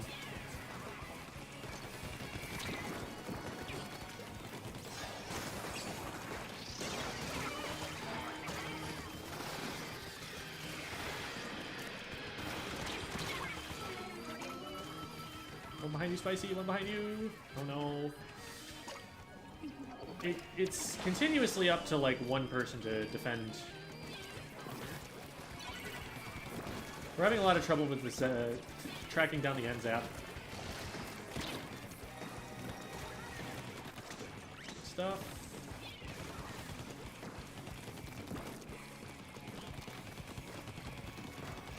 Someone coming in on the right. I just saw. Fight over here on left.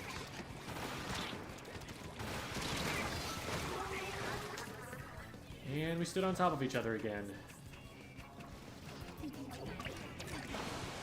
I get back in time to prevent a score? Yes, I probably can. One on the left. Zap, I think. Watch out for quick zippy shooter things. Just paint all the corners.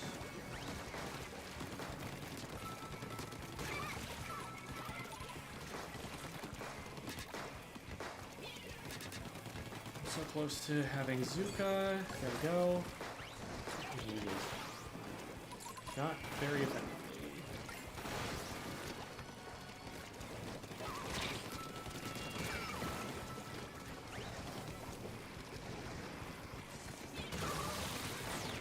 Oh god. I would have run forward into the left, but I ran into the pillow. So I just kind of stayed in it. Oh wait, Leo Foch. That's Taco, isn't it? From Super P? Oh god. I'll explain why this is difficult. Wait, did we not? I don't think we made a clam. Whoops. I mean, it's not like I saw any clams to pick up anywhere, but I probably should have at least been protecting the person who had the most.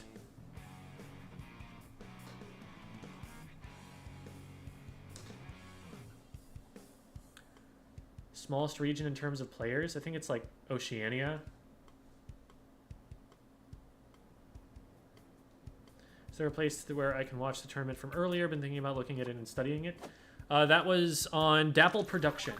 D-A-P-P-L-E Productions on Twitch. No spaces or underscores.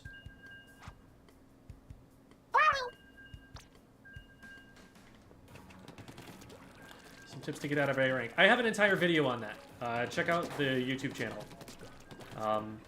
It's for Splatoon 2, and nothing is different. There are like a few little like objective things that might be slightly different, like, and the game is obviously going to look a little different, but the things that are actually going to matter, they're all the same.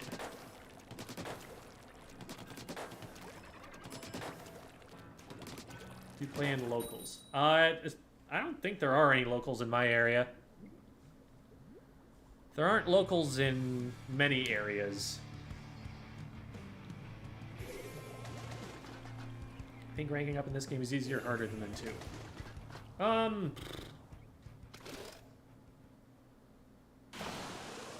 I think you'll get so there are some people who are getting trapped in debt. But my experience has been that at least as far as I've gotten so far, if I just keep playing, I'm gonna get there eventually. And that's,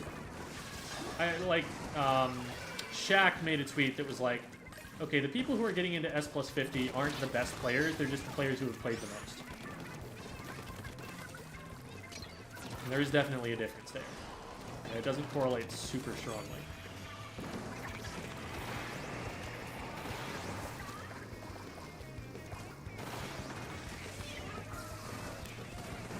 Why is this Hydra not seeing me? Are they just ignoring me?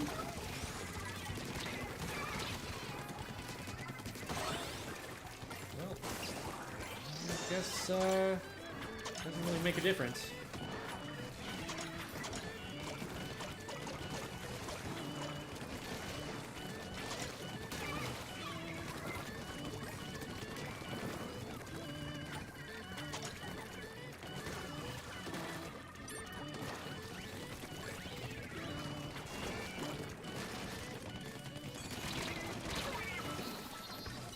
Alrighty.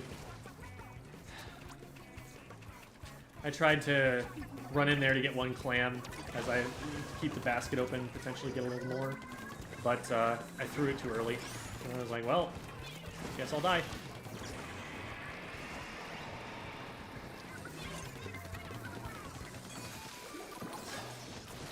Oh.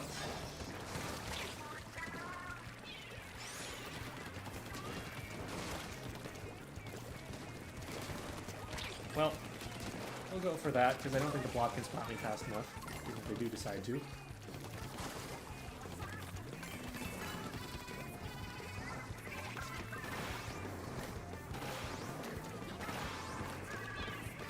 Just a little bit out of range. Get there eventually. There will be a time in my career where that shot is free.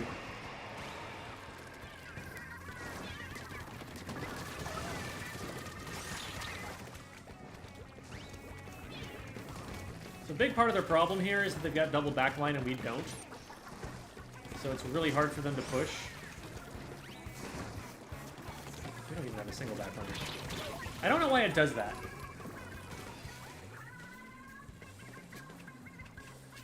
Like, it should be that, like, we have equal average ranges. That's something that, like, you're supposed to do in matchmaking. Why didn't it just put the E-liter and the Charger and the Hydra on 2 different teams?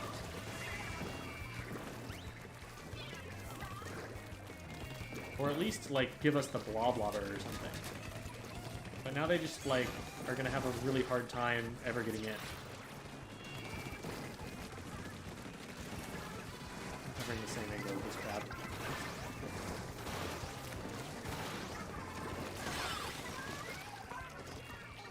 Need 2 plants for them. And here they are. Yeah. I was gonna get sniped. Shoot. That could have been a lot better.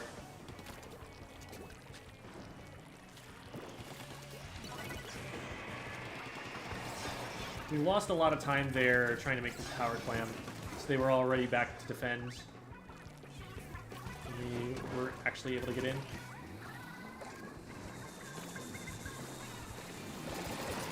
Well.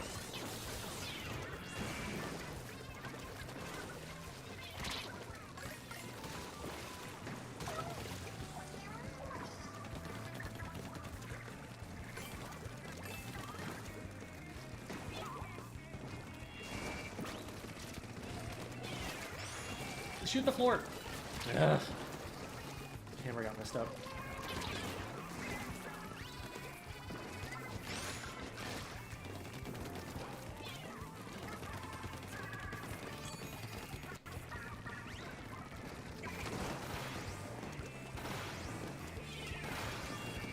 I probably died because I jumped. The jump was pretty unnecessary.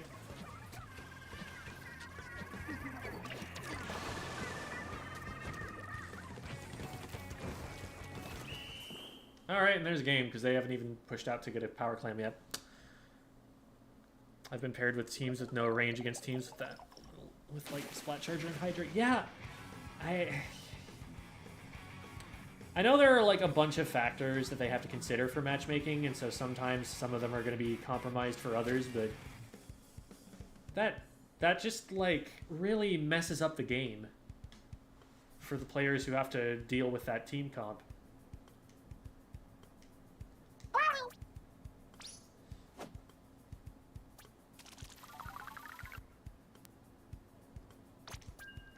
Wouldn't have gotten S+4 in a year playing without that series. Well, thank you. Appreciate it.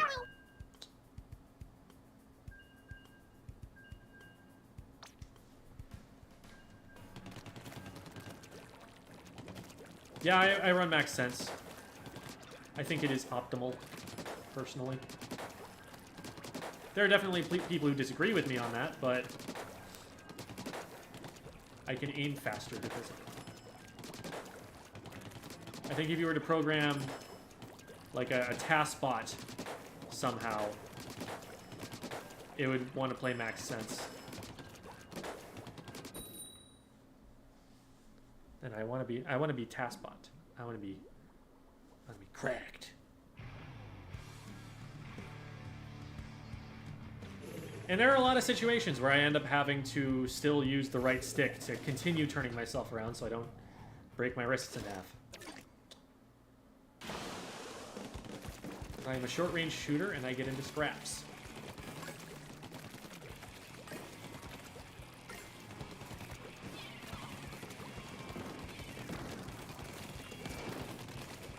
Getting a lot of players' attention. There's a lot of this that you can paint.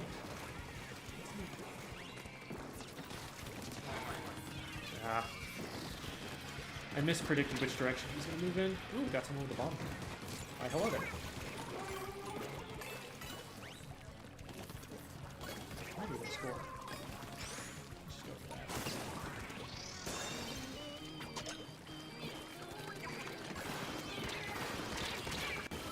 That was a little impractical. I could have just walked backwards and held ZR and they couldn't have approached me. It's a better idea just to save the special. I think my idea was I'm going to back up and use this special. And I didn't adjust my plan in time. That was a good ink strike. We just need one player to take lead now. There it is. Not a huge lead, but a lead nonetheless. Why am I here? I over-focused the torpedo. I thought I was going to have to get rid of that. It threw me off from the plan. Okay, all things considered, I defended terribly there, but we're able to survive it just fine. The rest of the team held firm. So.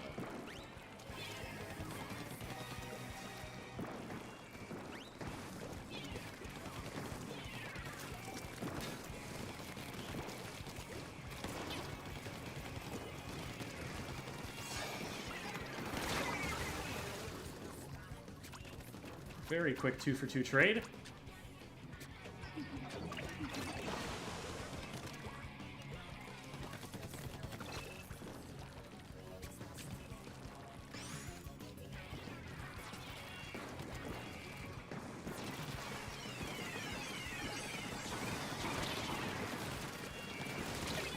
They juked me pretty hard there.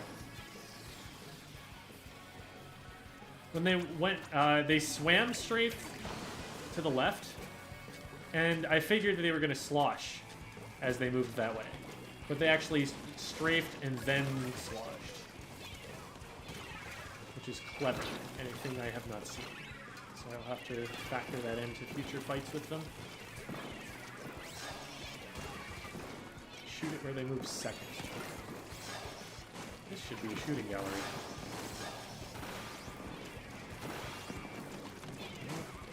Scared him off anyway.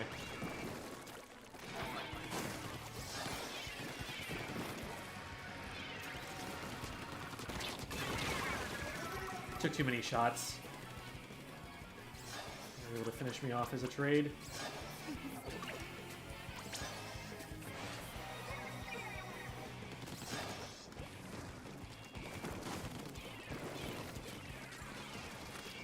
I bet I can get this guy. Yep. Easy money.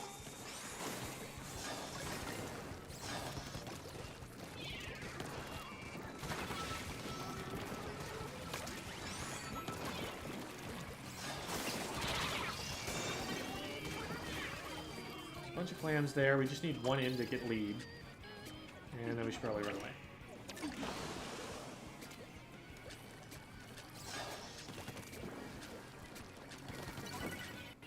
And they only need a power clam in for lead. Oh god.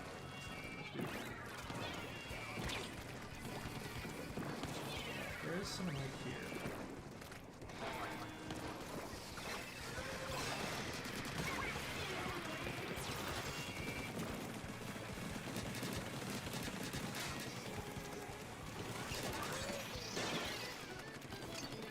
I outrange you. Oh god, but you jump in.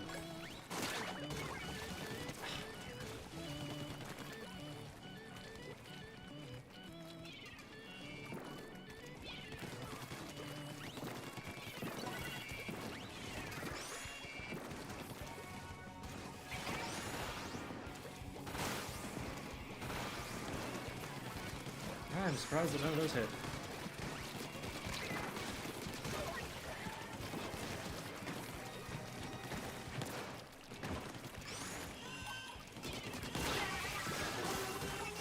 Oh, we missed, and they scored on us. Man. That's a situation where we did not do a good job of enforcing our zone. Like, with us getting one on the right and then one more at the basket, the other players in play should not be letting someone drop to our left and score on us. They have the numbers advantage to win that fight, so it's just a question of, like, as long as you've got it painted, as long as you can see it, you should be able to stop it. So that's actually, I went negative on that by like 9 points or something.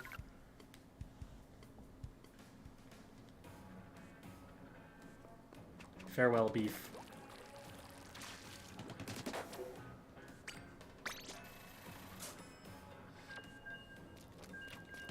Actually, we're only negative by 3.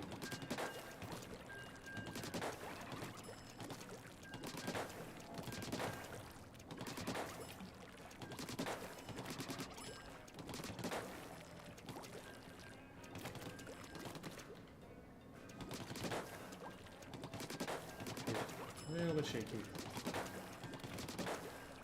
I want to be getting to the target, stopping on the target instead of overcorrecting, and then not firing until I'm on the target. Should just be 3 shots every time.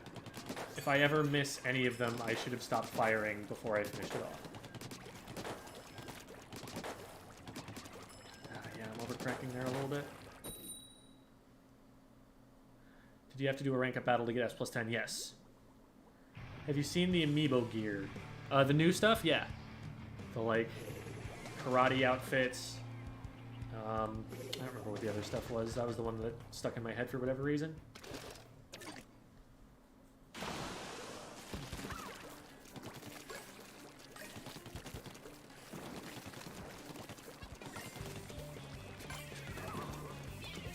a lot that might be out here on the right, actually.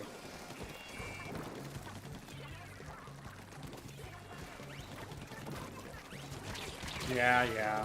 I shot at him. That alerted him. Shouldn't have gone for that. Oh dear.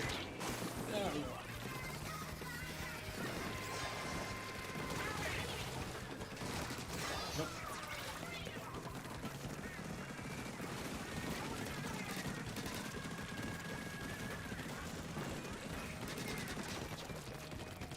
Here's who on me.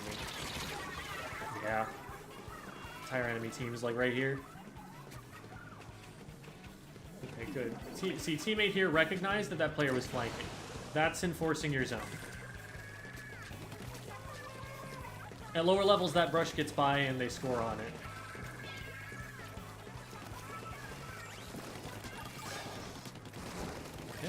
Okay, we're good.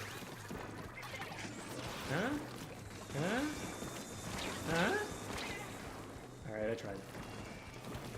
It was a 50-50 between those two directions, provided I aimed well, which I didn't necessarily.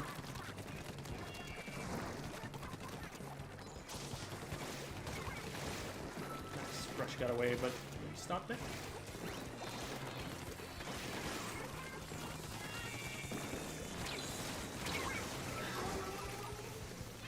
Missiles, man. Why'd they let missiles back in this game?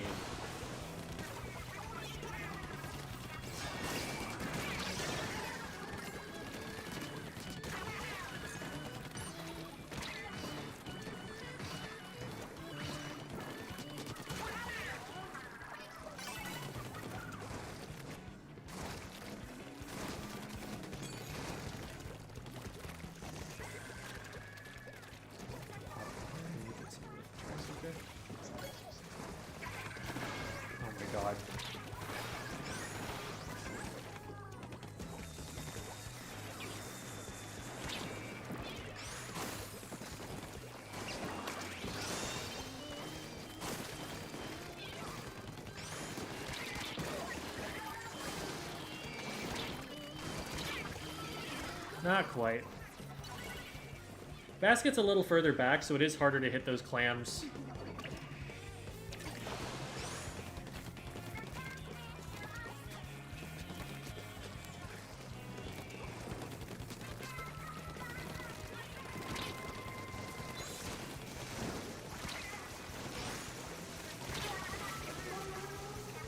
Alright. Well, we probably should have been able to get the sploosh there.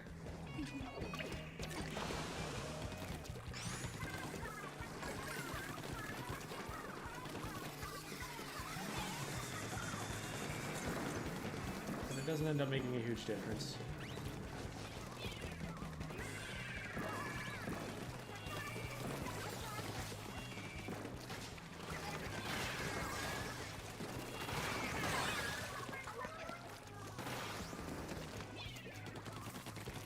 That will be lead.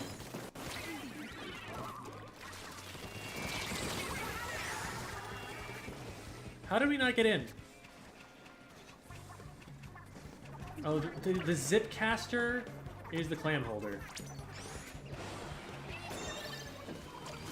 Okay, well, we held control, but that was a huge blunder.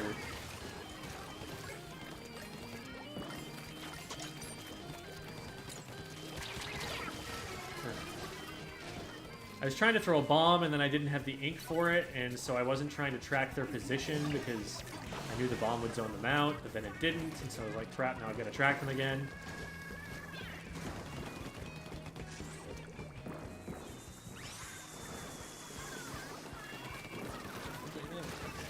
Very good. Guess we're gonna get him.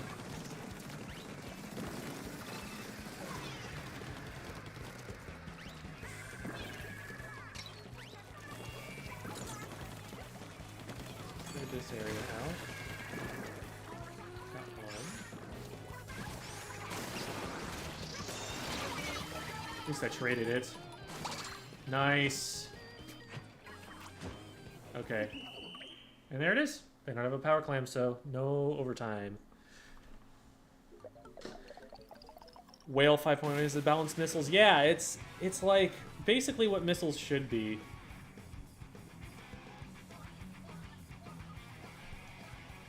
How's it going, Alice? Wow, that jumped like 5 messages immediately. Alistair. Weird problem with gyro that I've never seen anyone talk about. The controls itself are no problem, but I just can't figure out how to hold my controller IRL. So what I'll do for that is, let me get my knees up here. I use my legs to balance the controller on. So this is very unsteady. I'm going to turn in the opposite direction and try from there instead. That might be more reasonable. So I've got my knees here, and if I steady the chair, I play like this. So my forearms are resting on my legs, and then I can just do this, and I know it's going to stay level because my legs are leveling where my arms are going to be. And then I can just do this to go up, down. So that's how I do it.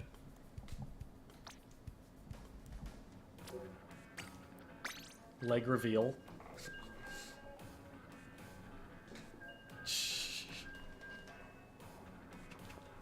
I do in fact have legs, guys. I'm not a double amputee.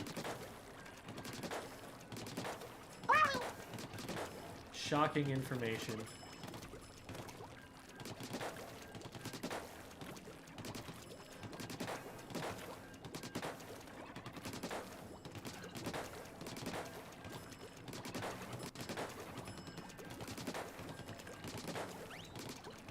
I always thought you were a disembodied torso. There's an old comedy routine where a guy says, so Mozart is what we call a bust. He goes from here up. So everyone's got a bust of Mozart on their piano. That was just Mozart. He went from here up.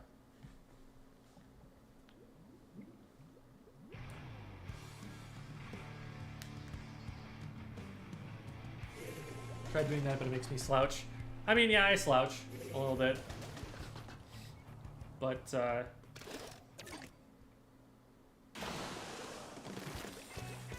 from what I know, I don't think that slouching is as bad as us gamers make it out to be. What's more important is that people adjust their position often than that they sit stock upright like this all the time, because this actually can cause problems too.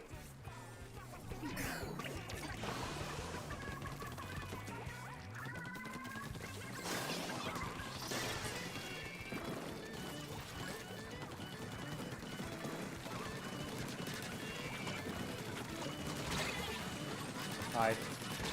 What? Oh my god, I missed that so badly. I was hitting the crab legs. It's okay, we cleaned up, we cleaned up.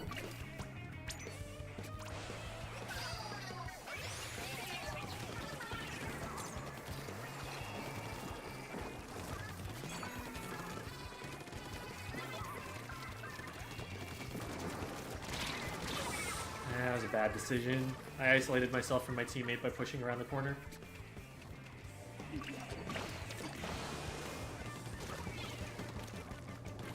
Backed up all the way into the basket, didn't they?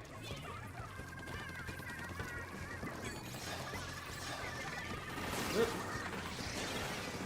Well, this is bad.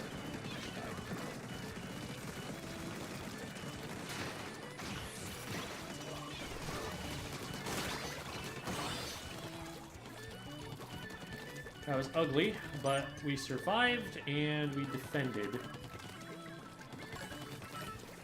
at 8 points in time. Over there.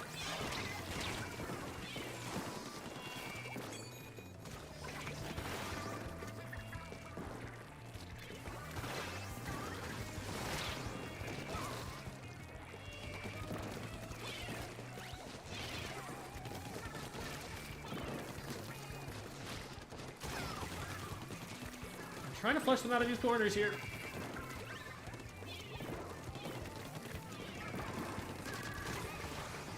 There we go.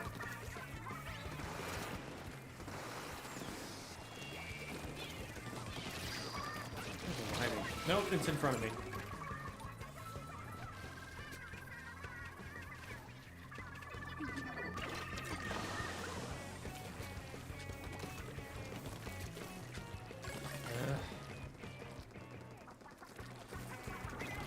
Like this. There's a cooler somewhere.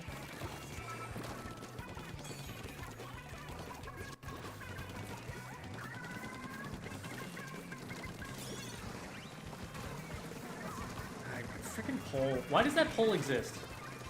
Literally, why? How does... Okay, that was so laggy that I fired my second shot thinking it missed. That's annoying.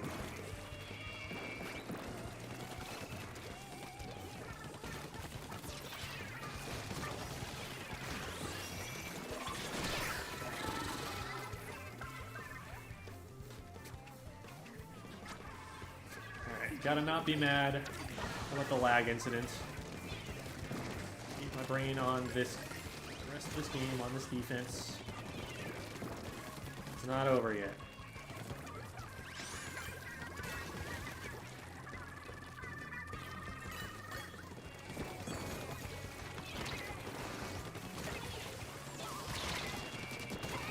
No way I got away with that.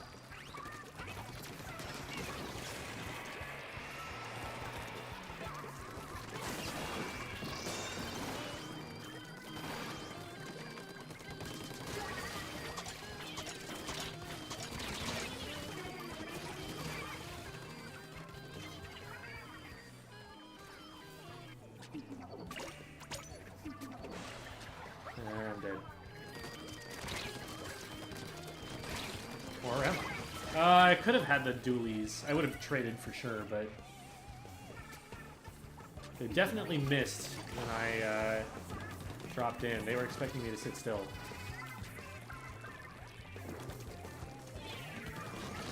Oh, that's a roller. How am I not dead?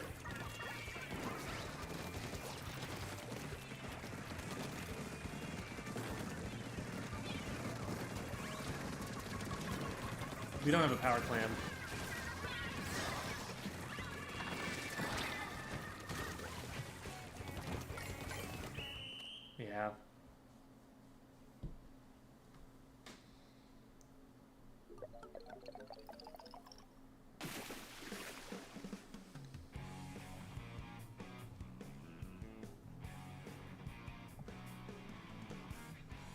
How do the top players get so cracked mechanically? Practice mechanics so much, but it doesn't yield the same results.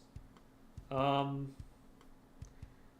amount of practice and the quality of practice are two different things.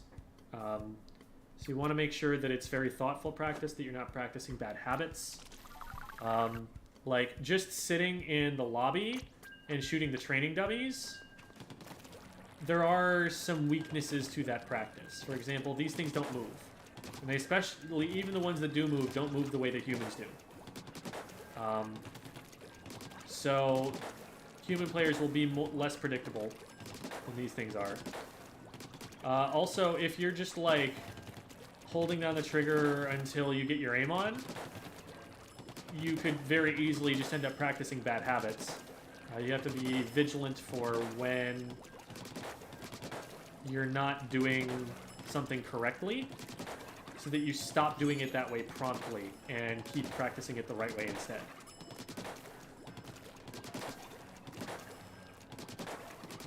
But another part of it is that they play more than most human beings do. And in high-level lobbies, where people do move like human beings move, and they get practice against players who are going to be able to dodge their shots as well as anybody else on Earth.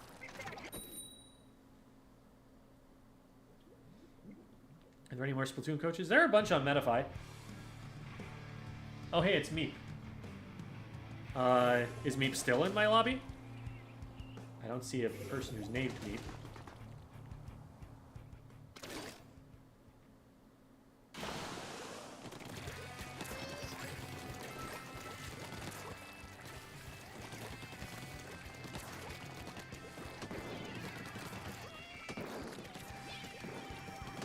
But food for thought, there are players I know who are at my level who've played for 8,000 hours.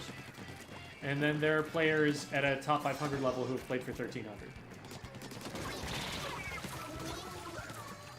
The correlation between amount of practice and skill really deprecates the higher up you get in number of hours played.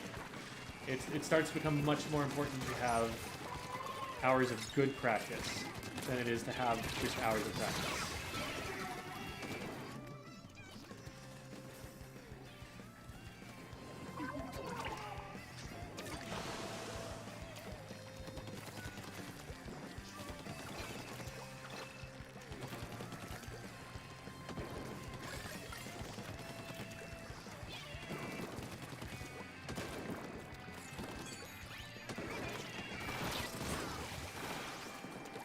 Oh, the splash wall actually saved him.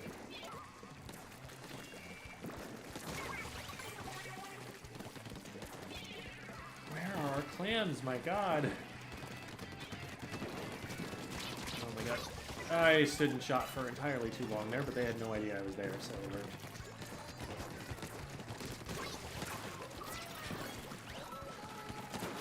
Can I get a clam, please? Can I get a clam, please? Can I get a clam, please? Oh my goodness, my dude. And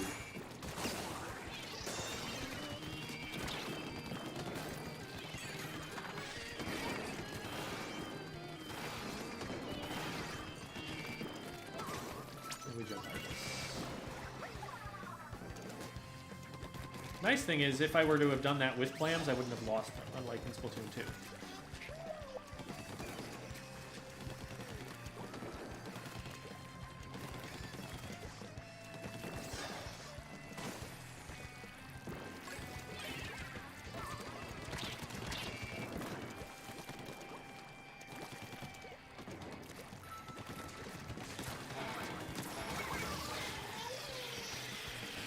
Yeah. There's someone on the right.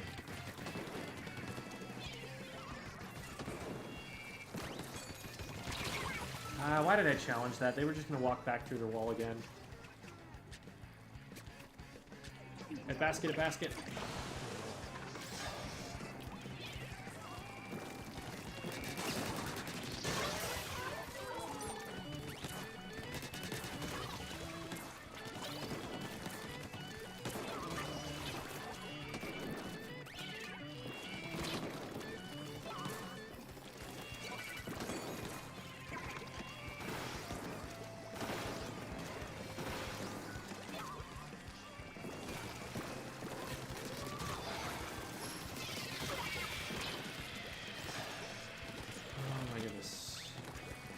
How? Enforce your zones, people. Ugh.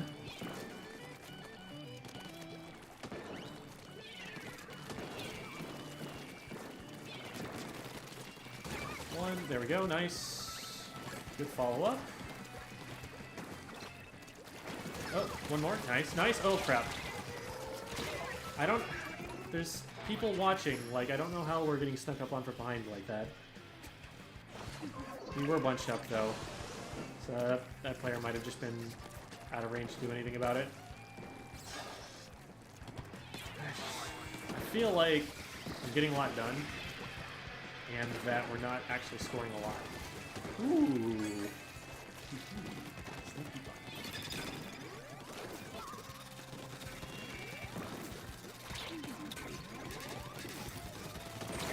Ooh, I didn't think they could get a charge up in time. Stood out there just a little too long. Well, good patience from our splash, not like running in. Ooh. However, okay. Let's keep them away. Get some paint down. Okay.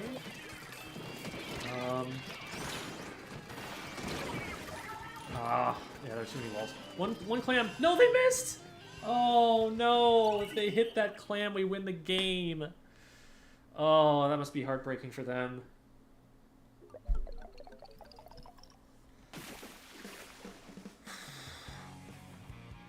I'm pretty sure they had the range to hit that, and they just were off to the right.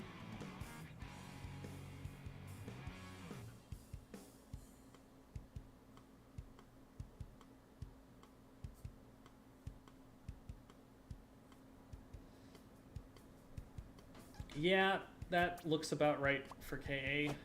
Ugh.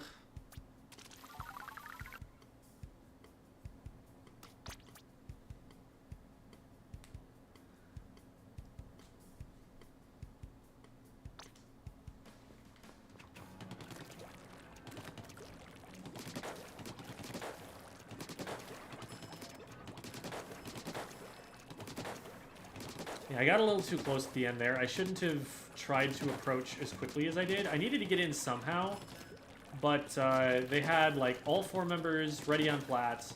They had walls up, they had bubbles up, like... I needed to fire my Zuka first before I got in range to get shot, because being in danger compromised my aim on the Zuka shots. I need to soften them up first and then run in, instead of running in, being like, oh wait, they see me. Panic, Zuka. I'll fire shots somewhere. Granted, I hit 3 people with that there, but they're training dummies. They're dumb. You mean people are shooting at you and you don't move? Dummy. That's why they're called dummies. In case anyone's curious about where that came from.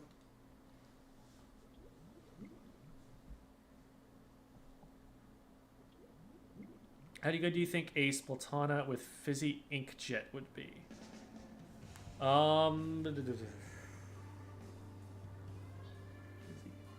inkjet.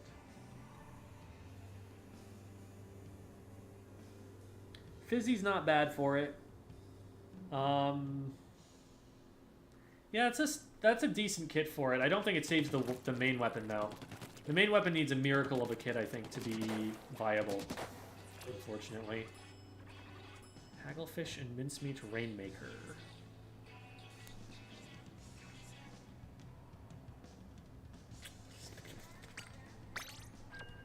Thinks. Ponders, pontificates. Decides.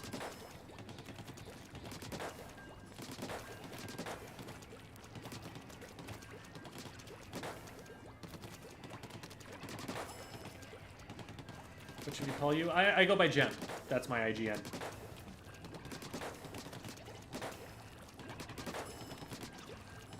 Or Mr. Squid School, sir. That one is also common. And some people call me Jerry. Also, some people call me Jerry. Jerry is not actually my first name, but people call me that anyway.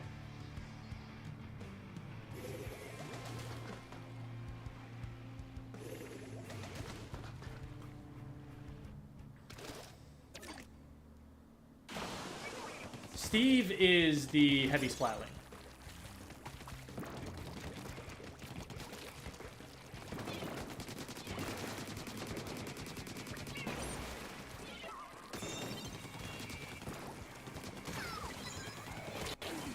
How did we take it? We backed all the way up, and then someone flanked, and then what happened to my other teammate? Okay, and then the Rainmaker ran in alone.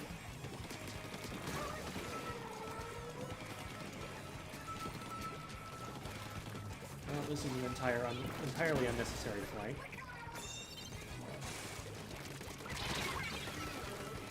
I probably could have waited. They could have cleared that.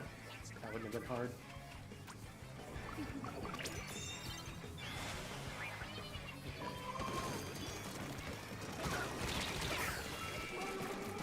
Hi there, cutie. Hello. Welcome to the show.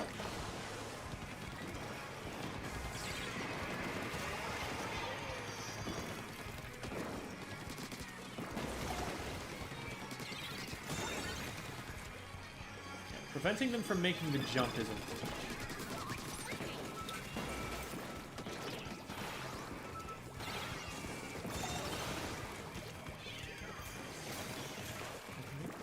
But well, I need to press the jump button to make the jump. Missed a step there.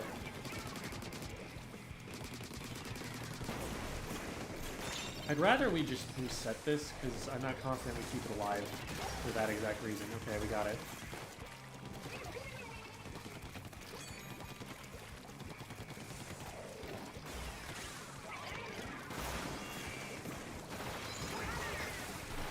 Well, cool.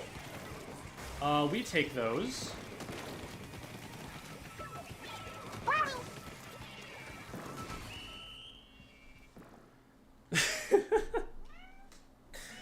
Note to self, try that Trizuka spot more often.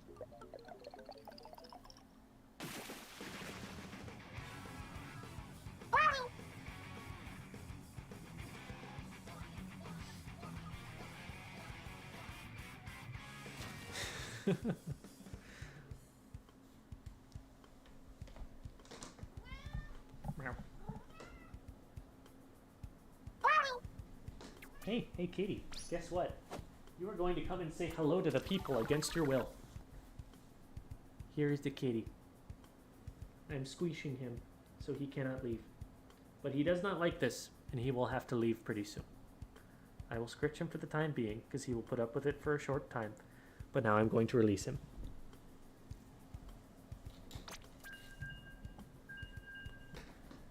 His name is Romeo, for those of you who did not know.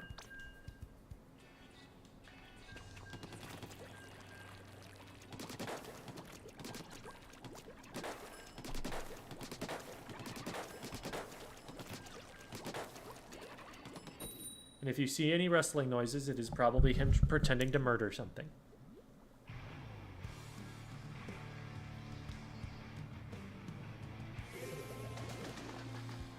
Yeah, my friends found him a couple years ago. He smelled that they had cat food and was meowing loudly at 4 a.m. at their second floor window because they had a little balcony out in front. Because he smelled the food and he was hungry.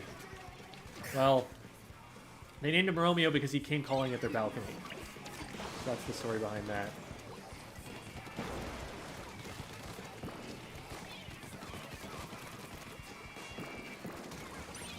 Number one priority is not letting them get the jump. Number two priority is keeping their teammates safe. I get one anyway. Saved by the shield.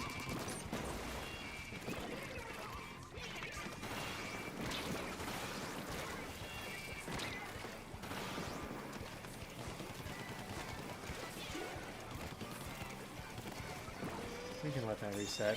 We don't have an advantage right now. Okay, if you say so.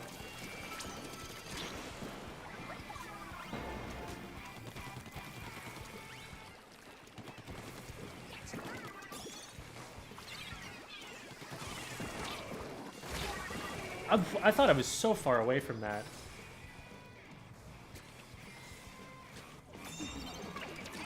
Just the sploosh. Where's the sploosh? Sploosh is fighting. They got one. We're still trying to push it.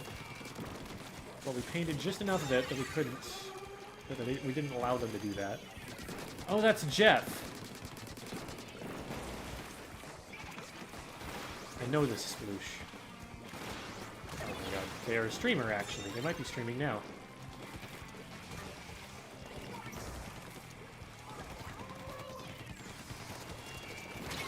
What was that? Oh, it was a curling bomb. It looked... There were shots in the corner there. Where were those shots coming from?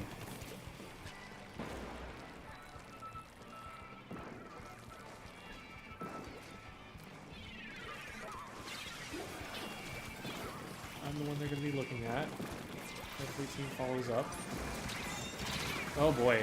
They cannot follow up because of the corner that I ended up in. And someone decided to flank left in the middle of that and died. But we did pretty well in mid.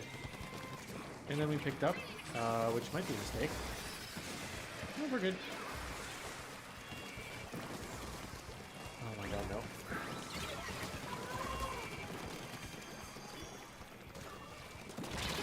Dang it! I looked at it and I was like, okay, there's no new paint. Wait a minute, they could have gotten there in that time. They're fast, they're zoomy. Need to be looking a little bit further ahead.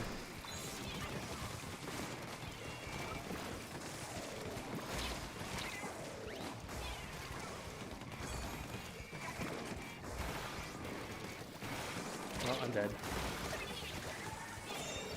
Oh, I'm not.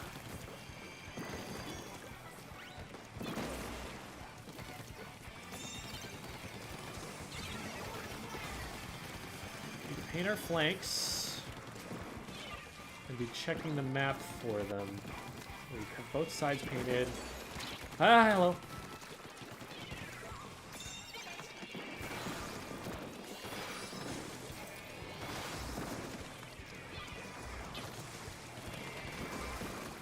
Teammate is dead. Don't know what advantage they thought they had there.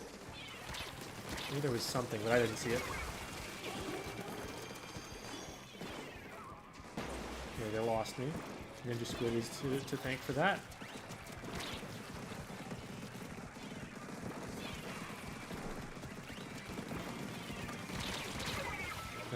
Crab tank lasts forever, dude.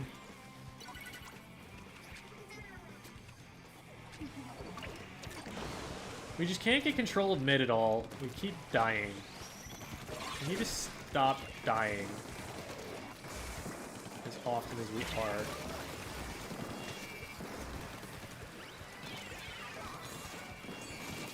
Side there, we stop that.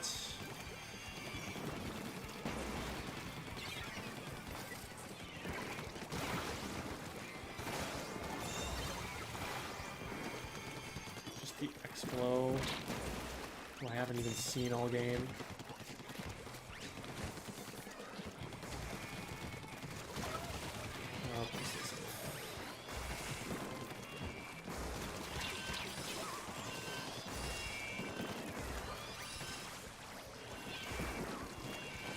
We don't actually need to get super far, but we need to get there safely. And that part's scary. Man! I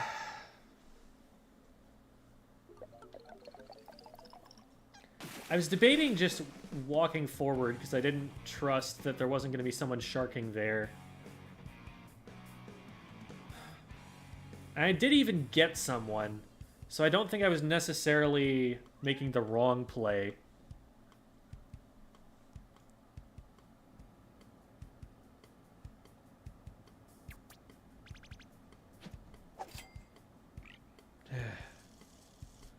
That is a definite loss, though.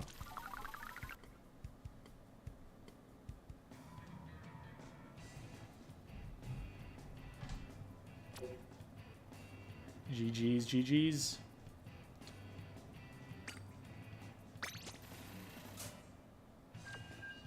That time we lost 12 whole points. See, it's like, I drop a series like that, 12 points down. Not a huge deal. I win a series, like, get all 5. I'm gaining, like, a net 150. About 10 times as much. So, it seems very generous with the points.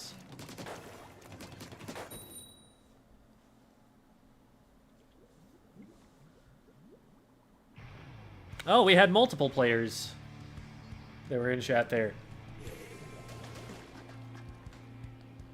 GG's, I was the Rainmaker. Can you do aim drills with things like Octobrush or rollers?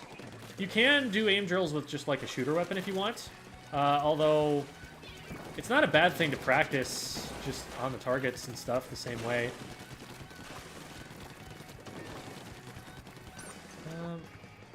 Yeah, I don't think you can hit that.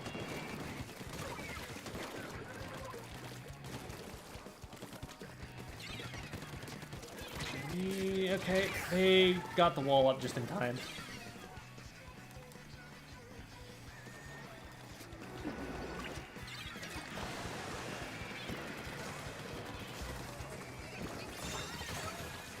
Neat.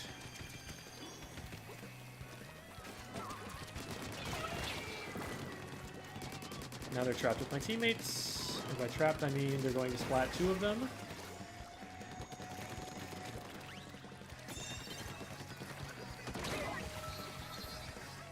I was in sight, that's for sure.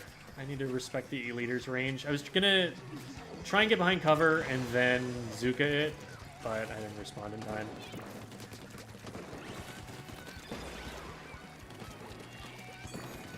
That's the CDS. There can be... Or, no, that's a shot, actually.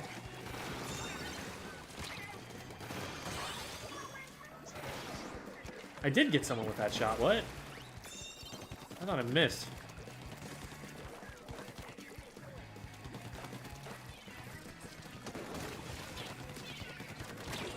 Am I dead? No, I'm not. They missed. I am dead to that one, though.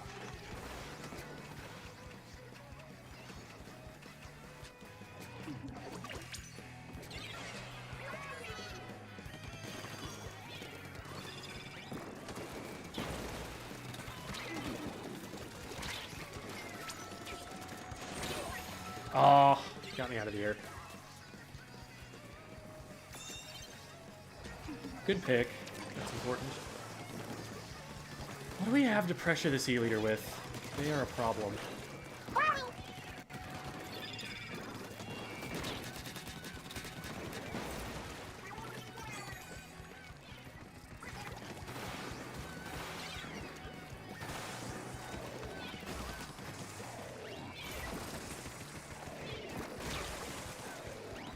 Figured they would try and push in front of the wall at that point since they weren't being contested yet.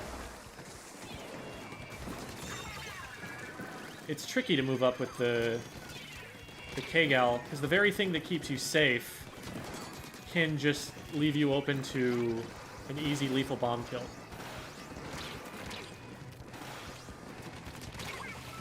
Okay, we let someone slip through there. This is not the fight you want to be taking right now. We want to be over here. You're out in the middle of enemy ink now. Yep. Can't just, like, leave someone behind as you move up. Now you're just going to get separated from your teammates. There we go.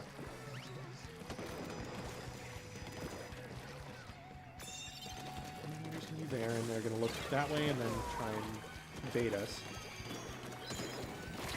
And now I'm marked, which is very neat and groovy.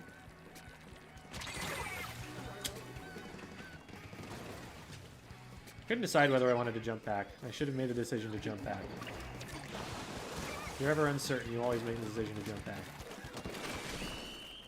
And I didn't have an angle. If I had jumped back, I would have had an angle.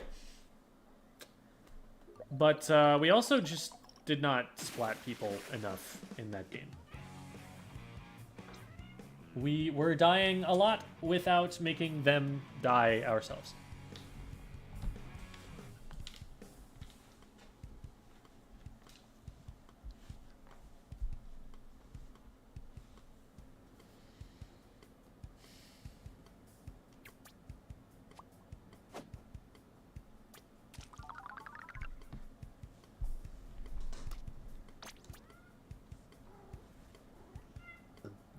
Yep, that is exactly what was happening. KD ratios there. Charger's gonna have a hard time in that matchup because they're fighting an E-leader. Especially a scoped E-leader with that much range. What cat? Why are you trying to cat at me like that? Meow. What, do you think it's food time? Yeah, you probably do think it's food time. It's not food time for another, like, hour and 20 minutes, but... it's close enough for him to think it's food time. No, no, you do not get to get up on top of that. If you do that, you will shut the computer off. I've got the spray bottle. If you continue to do silly cat things like that, you will get spritzed like a silly cat.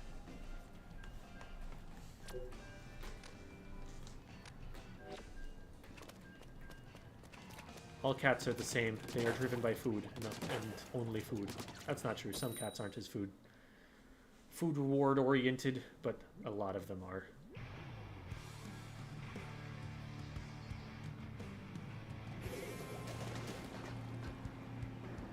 Pet the cat, pet the cat. See, that's encouraging him. Encouraging him to continue being annoying. The goal is to pet the cat when he's not being annoying, to encourage him to be cute.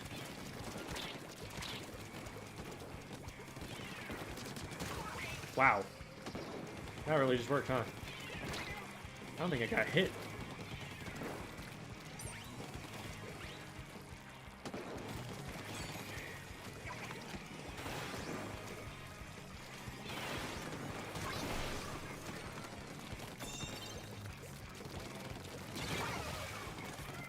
We moved it over anyway. Someone on the left there.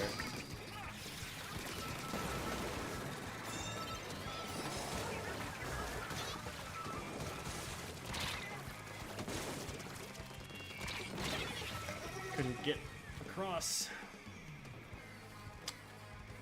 If I were able to stay in that blue ink that was on the side, I would have probably been able to dunk, or at least force them to hit the charger shot to keep me from dunking. Touchers down there somewhere. Yep, there they are. Unfortunately.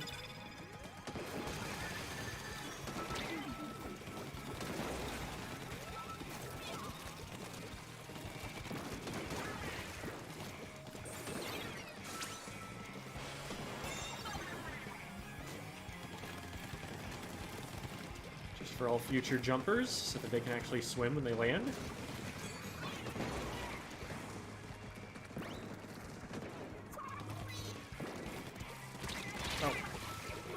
Yeah, that's my bad.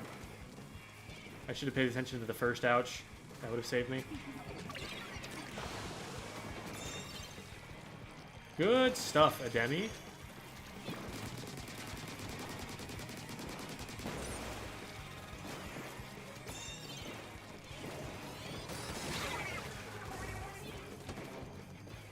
We did drop it down, so that saves us some time. They're gonna go left. We don't have anybody watching that.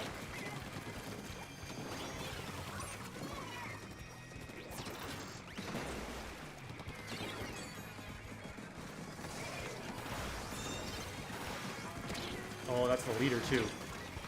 Let's go!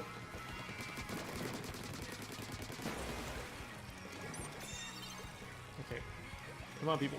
Get up, get up, get up. There's already a charger in play.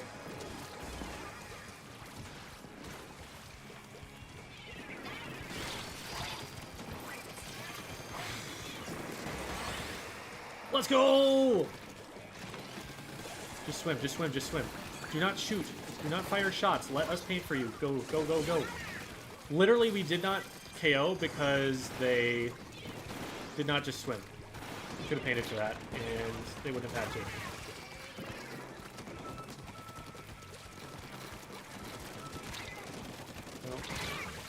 We got one of them, so that's a decent trade back. But stopping to fire shots with the Rainmaker is extremely slow. You don't want to do it if you don't have to. And with 3 teammates right around you, no reason you ever have to.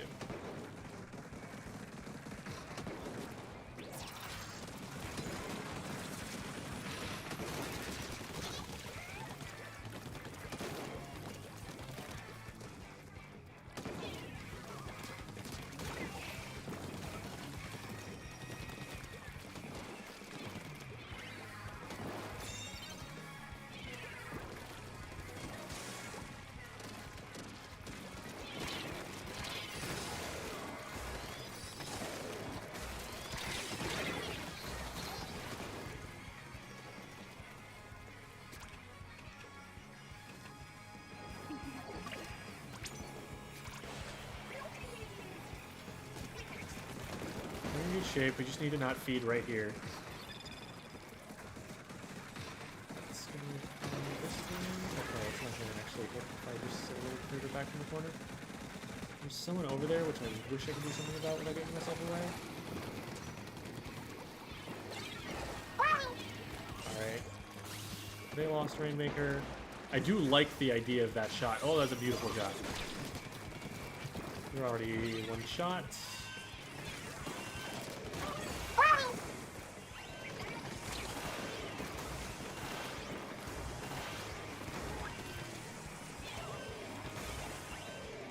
Drop on from over here.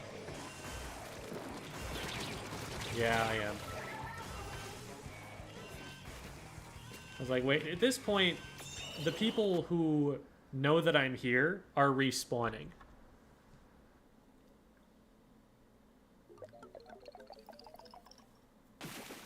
But we got enough done.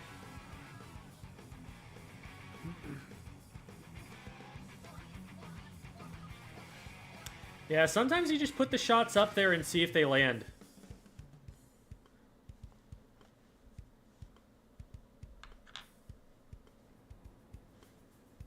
Pretty good, pretty good. Should have been a KO a lot earlier, but we still took care of business.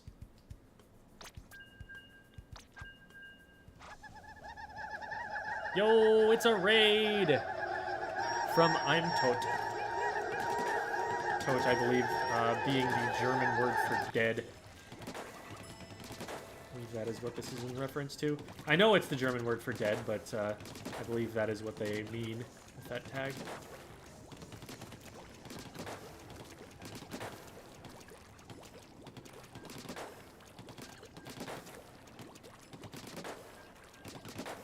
Hello, Remy the Ratatouille. And then that TikTok meme. Yo, it's Devi! Devi of the Doovie variety.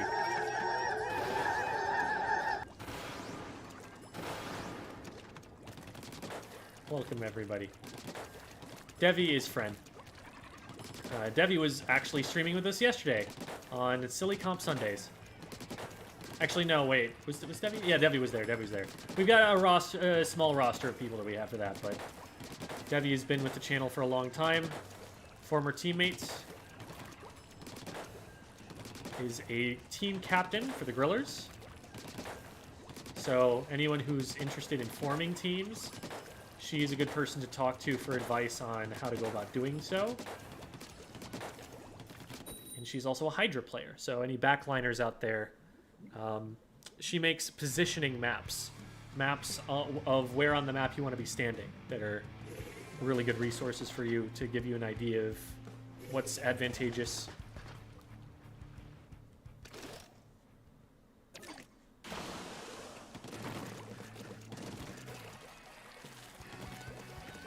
Welcome, Jamie Raider. The Raider of Jamies. Or something like that. We had a flank going. We probably shouldn't have gone for it. Good pick on the Rainmaker. The good stuff, Kiro. How the bleep do you pronounce that name? However you pronounce it, they're popping off. They got like a quad there.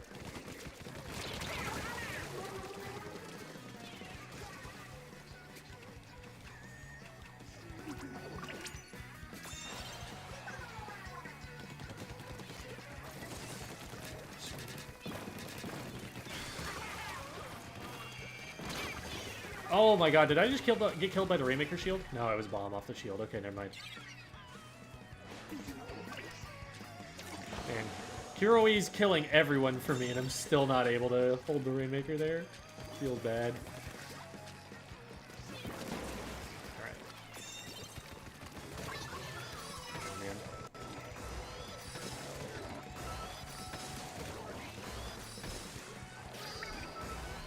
Someone dropped off there, I think. Maybe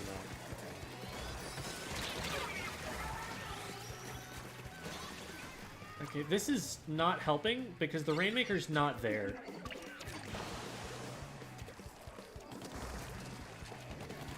They're still completely out of play.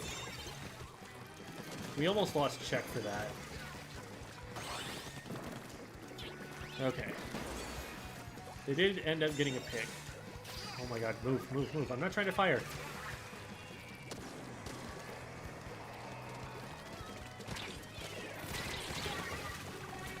That's already pretty good.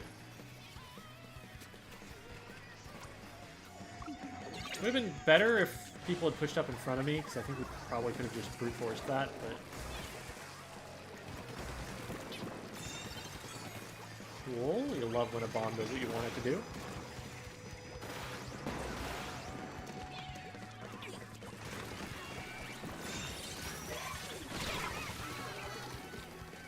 I'm picking up for a couple of reasons, one of which is that we have multiple of the same weapon on the team comp.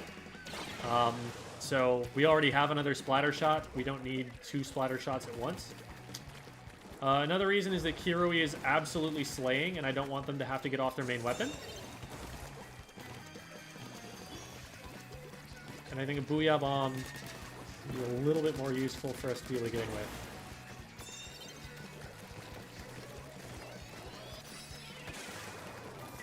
Land on the landing, but they're gonna be behind me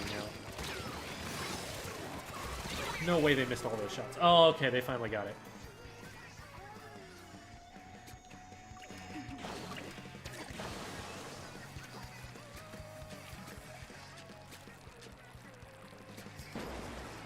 Well, we got it to 26 this time.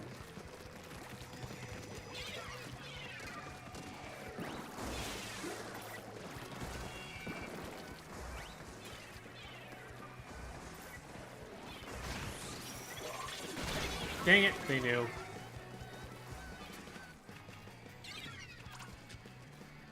Need to be careful on this.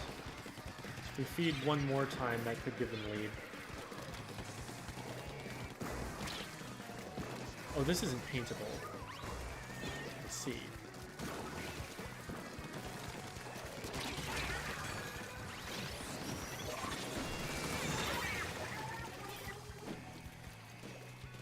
Oh, that's massively disappointing.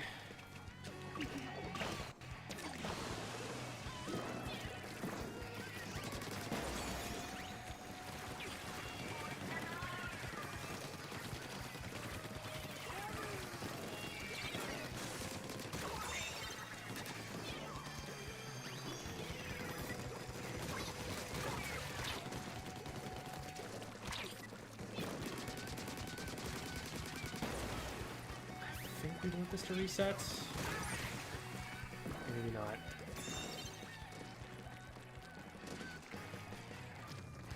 This needs to be basically a knockout. This is going to be really hard.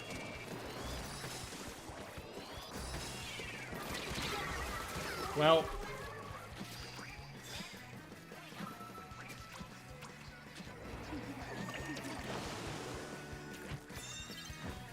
A good save. We need to protect this player. They're not out of the woods yet. They dropped down. Damn it! Oh, I thought they were gonna run.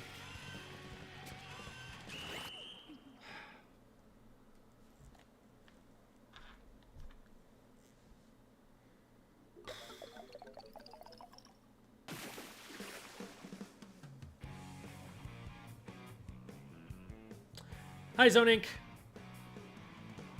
I'm gonna go sleep. Love your vids, dude. Thanks for stopping by, Remy the Ratatouille. That was that TikTok thing, right? Like Ratatouille the musical or something.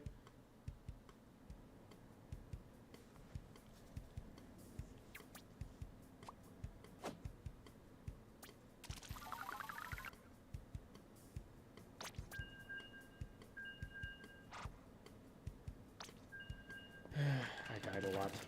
It was sad.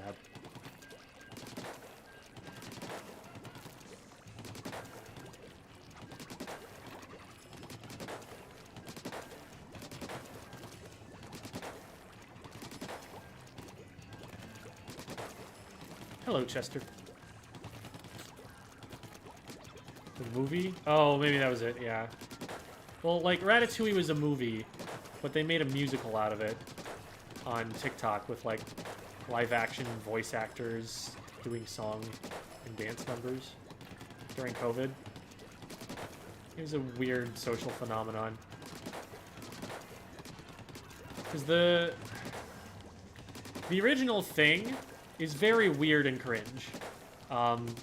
They refer to Remy as the Ratatouille, which is not what that word means.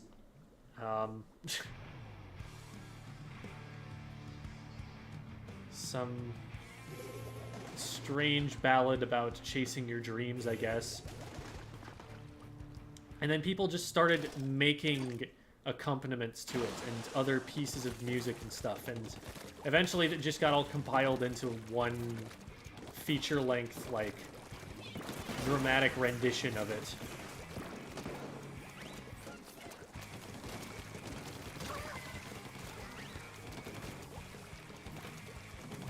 From that... Come at me, bro. You are stuck, but you have Booyah, so it doesn't matter. Hi. Yeah. Yeah, we're all going in a little bit too staggered. We did trade with the Rainmaker, though, which makes a huge difference. We probably still lose first check, but we're probably in position to defend at that point.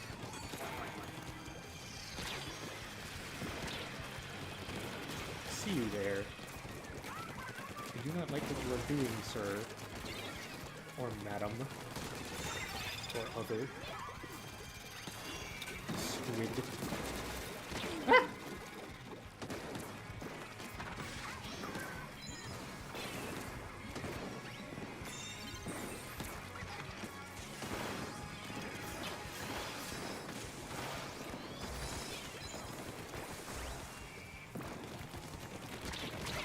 Dang it!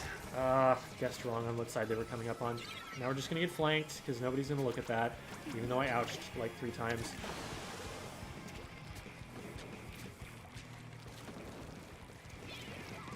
Can we stop this dapple? Yes, we can! Oh, they've got a DC.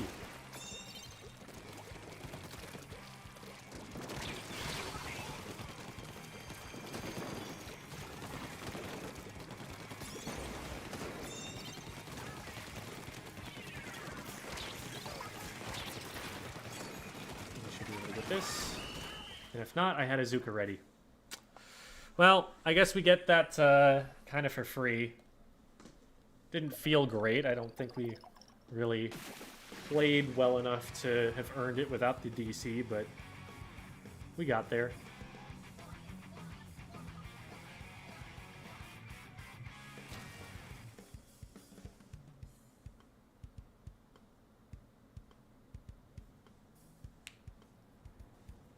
Oh, hey, Katsumi.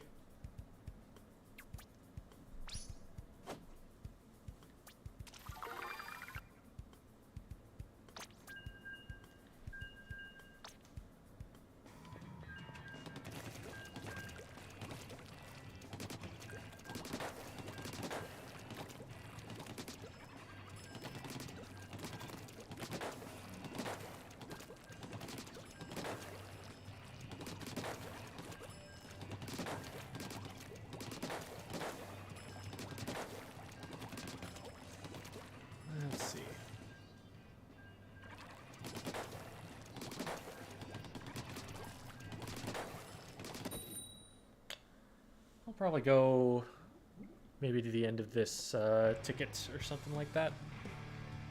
Main strafing with blaster is super slow. I mean, if you've got to fire a shot, you're gonna come to a standstill anyway. So you're gonna get stopped one way or another.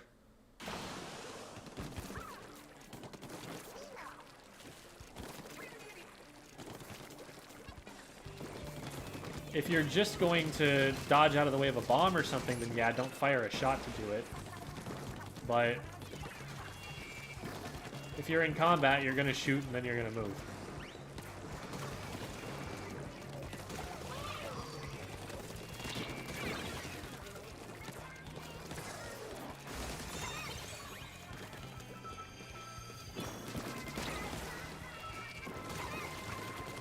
That was a curling bomb.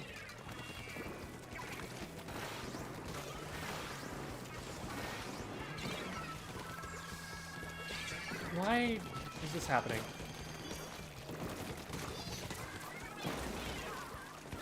I don't even know where they came from.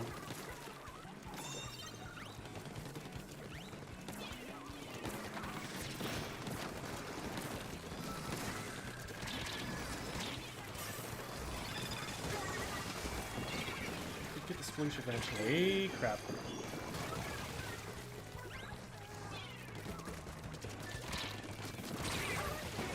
At least I can trade that. That's not how you spell heretic. They're doing that to tilt me. They know I'm an English teacher.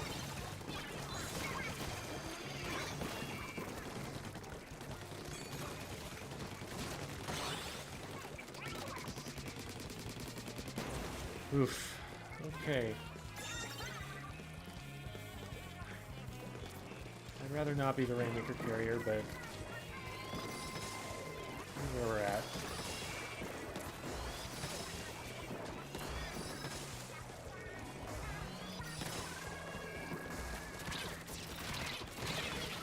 Guys, we've got to cut off the flank angles like that, or else I can't get through.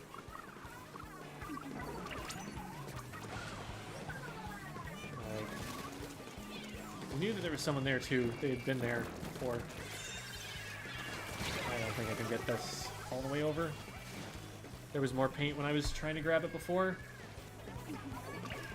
We're just getting sharked really hard. Like, we're not painting corners, and so they're sneaking up on us.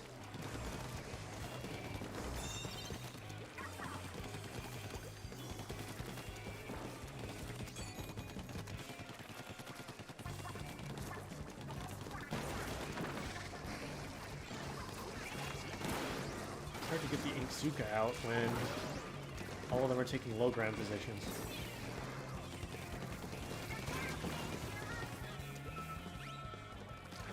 Not going to drop down into the pit to help with that.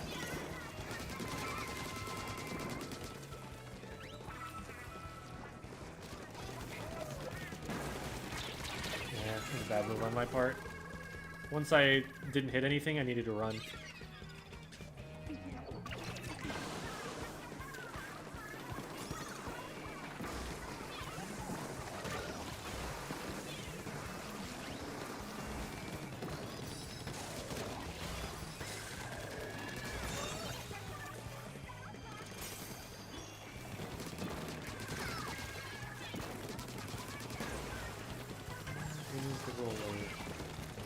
Okay, that's delayed wipe. I'm not picking up.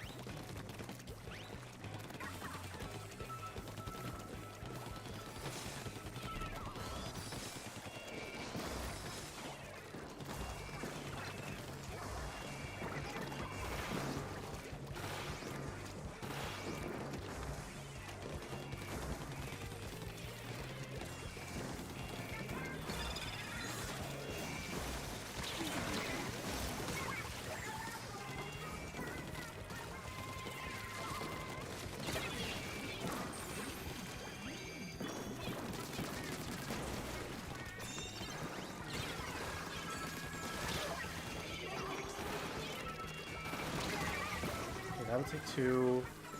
Still on my ouch, and we're gonna die to the roller.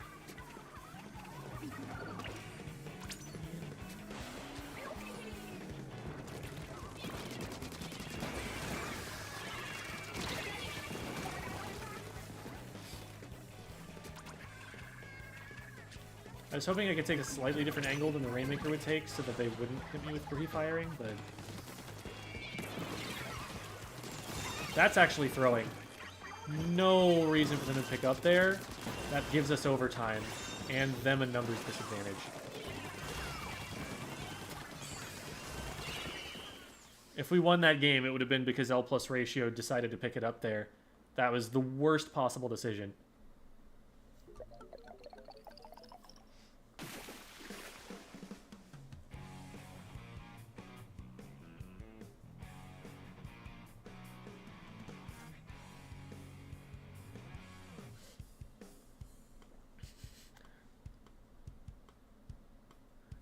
Octolings have 3 hearts like actual octopi do? Couldn't tell you. I haven't cut one open.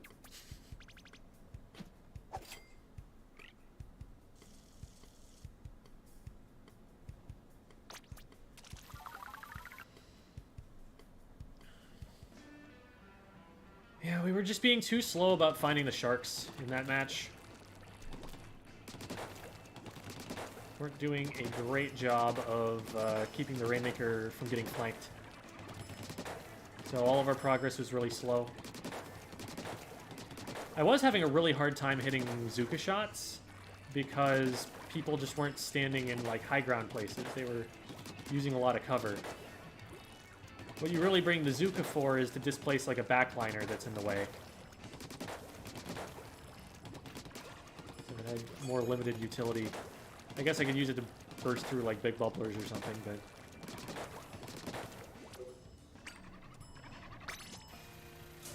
Yeah, no worries, Katsu.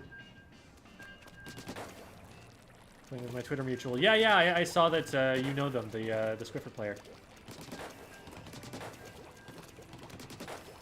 It's a small world once you get up into the S pluses.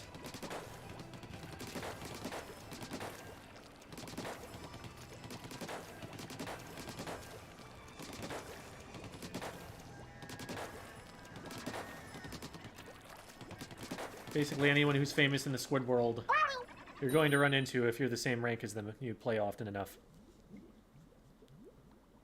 What's up, Bread King? Welcome back.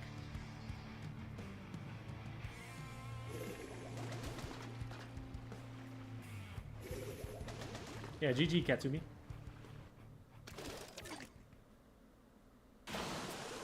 This is a really good team comp. And they have double backline and a roller. So. Okay, we can win this pop. We can win this pop. Why are we not winning this pop?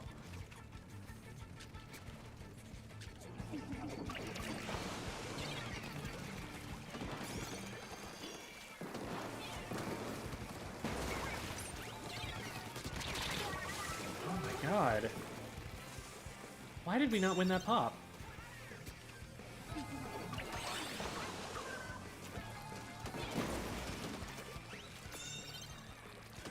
Like, Hydra just runs out of shots, and then they've only got 3 players shooting it.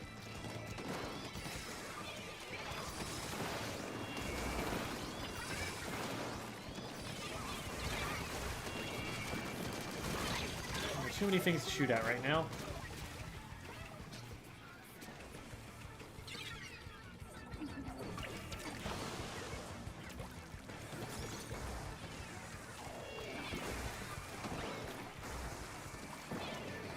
Trying to deny them the ability to get up on our left, because that's a really nasty flank route.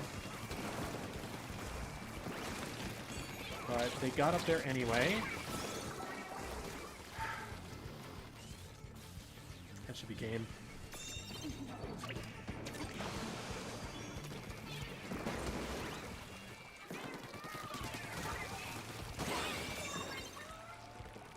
Let's get this out of here.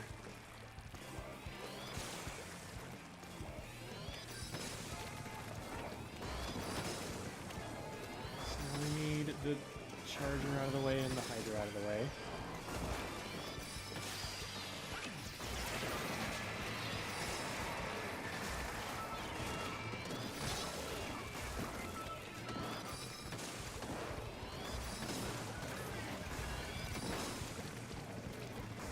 Let's push this way because the Charger doesn't have an angle.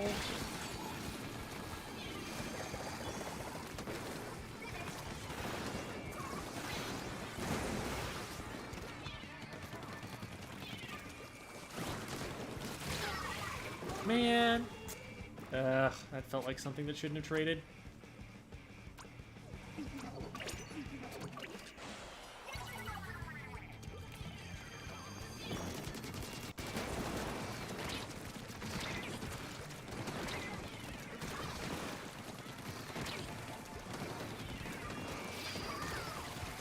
I tried to paint their feet so much.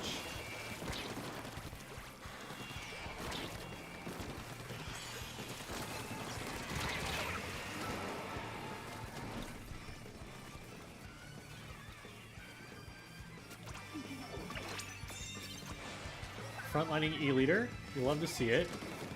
Respect the heck out of it. Senior Clean is gonna die. Probably needed to wait for the rest of us.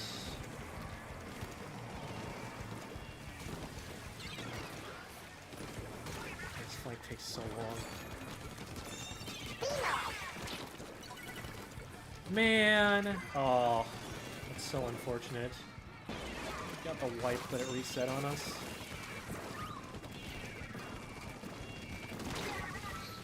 Nothing I can do there. Hydra on one side, leader, Charger on the other. I can't push in. Can we get lead? Oh! Pain.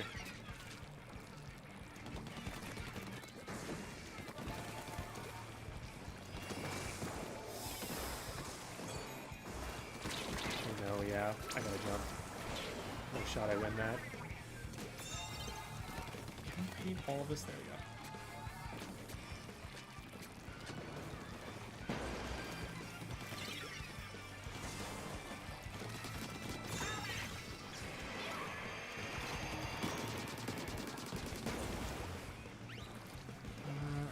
Up, even though I have Zuka.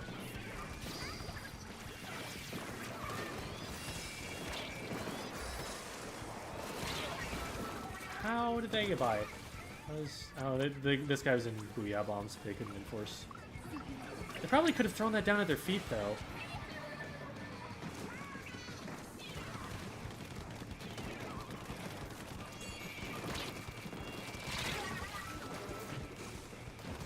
That was them? They were aiming at my teammate when I looked at them. Yeah. Bad recognition on my part, I guess. Man, that was really close.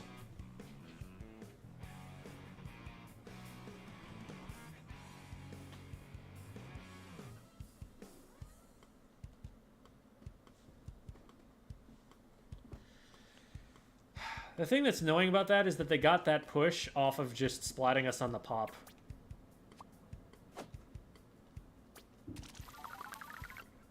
Which, looking at the comps, I feel like shouldn't have happened. Like, the Hydra just runs out of their shots from their charge, and then we should immediately be able to outpaint from there. The roller isn't adding much. The dualies are definitely going to do good DPS, better than, like, my DPS. But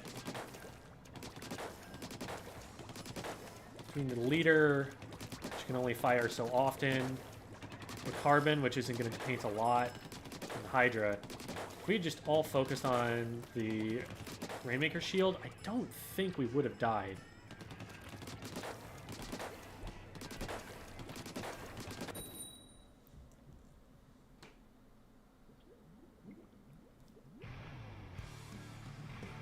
Do they have Object Shredder? That is a good question. I don't run it.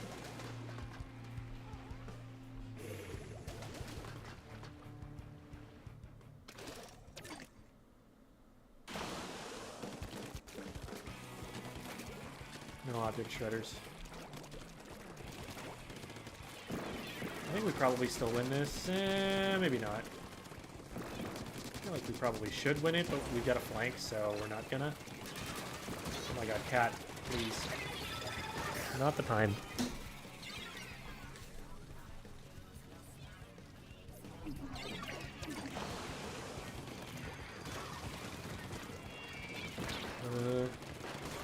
We got a heavy on our hut. I'm very glad that player went down.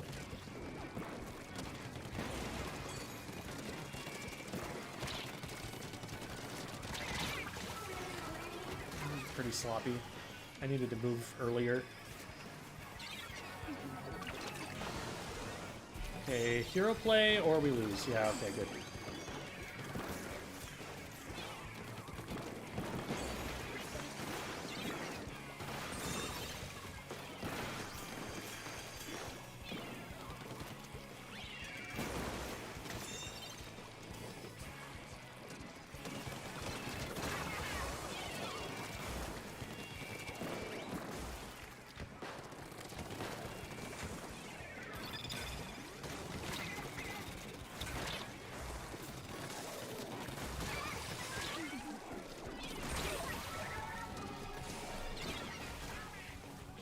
Good trades.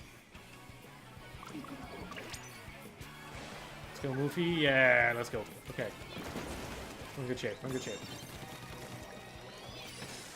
Don't get too far ahead of me here, Rainmaker.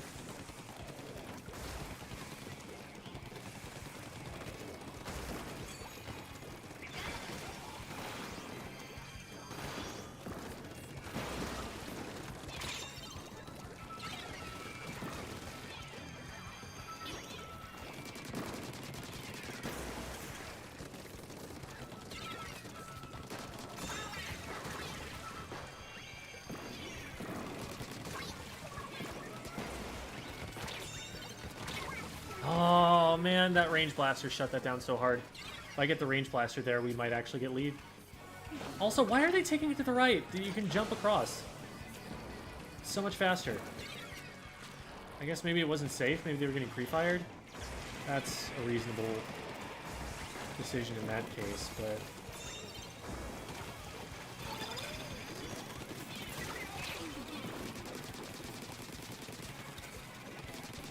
maybe dodge that to not die. Well, I didn't need to fire that Zuka because my teammate got him. I was like, I will go down with this ship, and then I didn't have to. There was no reason to do so.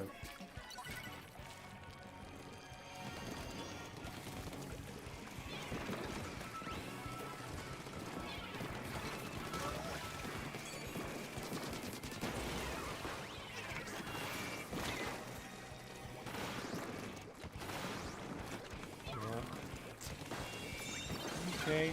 Okay. I can't pop that. Also, I'm getting pushed by a range blaster. Why does it always end up being painted just in front instead of at your feet later?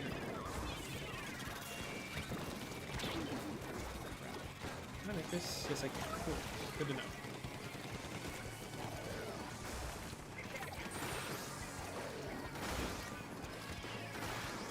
Very cool. I am dead to range blaster.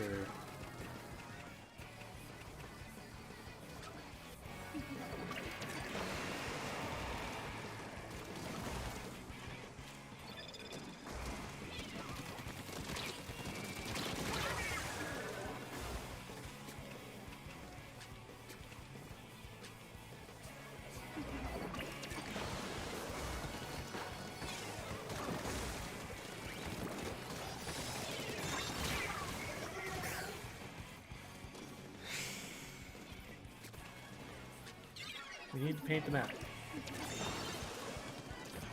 Not enough paint for us to see where people are coming from or for us to maneuver.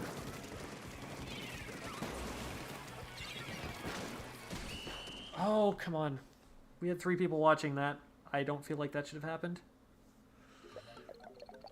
I specifically went left because I knew we were all watching the same direction and we needed pressure from someplace else, but then they just grabbed it and walked forward. Nautilus probably didn't have charge, but there were still 2 other people there who probably should have been able to see. Machine also has trouble in that case. Okay, so maybe if this splatter shot didn't have an angle, then there is a world in which they're like they should be able to get through there. But, you'd hope they'd at least put bombs in front of it or something.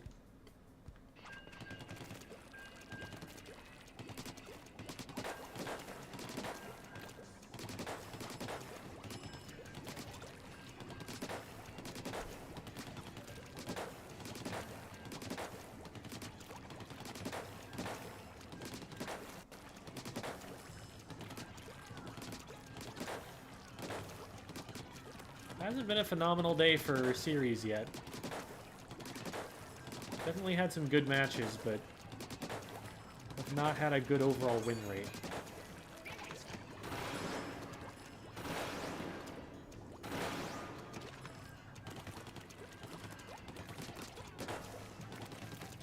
What do you mean jump across? There was a jump that I made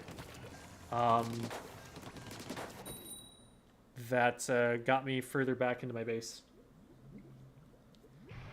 I said it right as I was doing it. It was that exact jump. I'm S plus 10.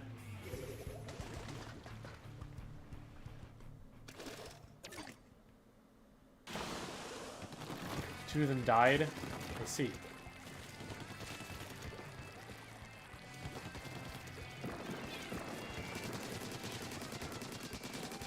Getting flanked on the left. No, doesn't matter. Someone's gonna try and drop out there. Maybe. Maybe not. I didn't feel like I touched that thing. Here we are. Living in the world. In a post-point sensor existence.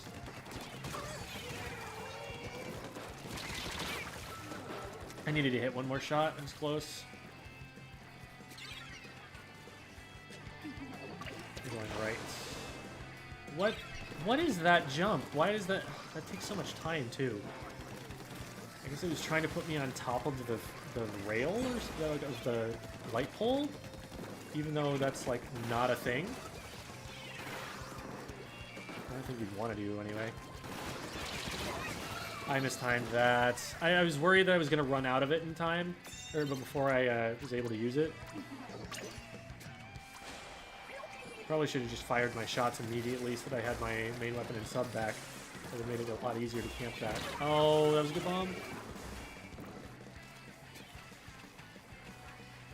Alright, cool. We're just splatting everybody. In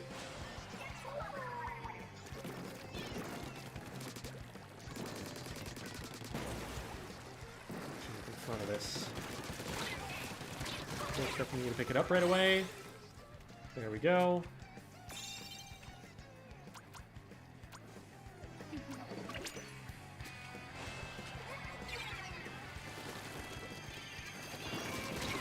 Oh, that was a good bomb.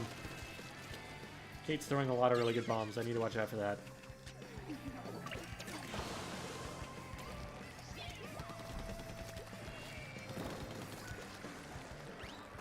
Is Kate Bishop a celebrity, or is that just, like, this person's name? Oh, crap.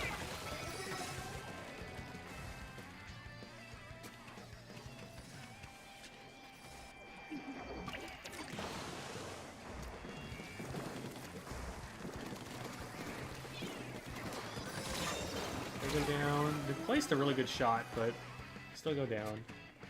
I would probably like us to suicide this off if we can. This is getting really close.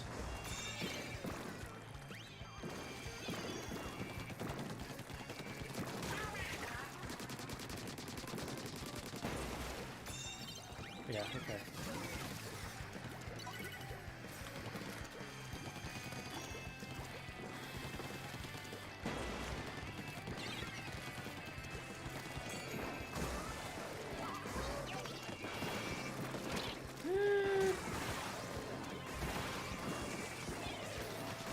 There's a lot coming at me right now.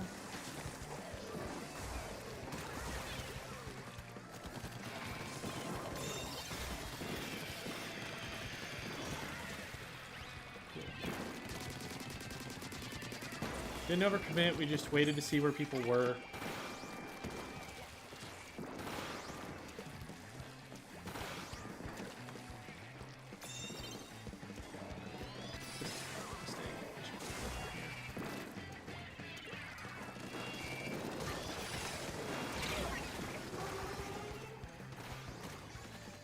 Two for two.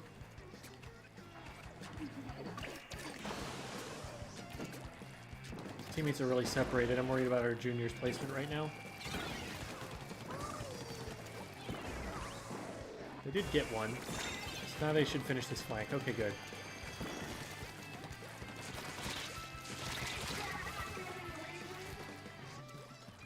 Teammates should know about this now. Good pick. Well played.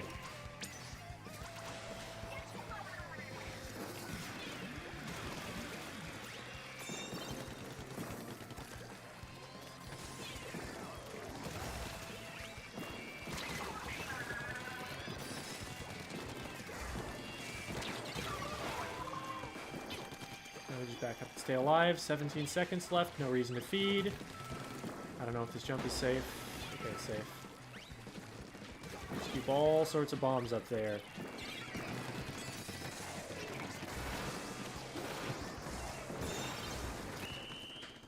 Cool. I figured I was doing at least indirect damage with those shots. It wasn't a great angle, especially with my feet painted and me not being able to do anything about my feet being painted. But with teammates following up on that and it stuck in like one little corner, figured that would probably lead to something. Just needed to chuck a bomb in there.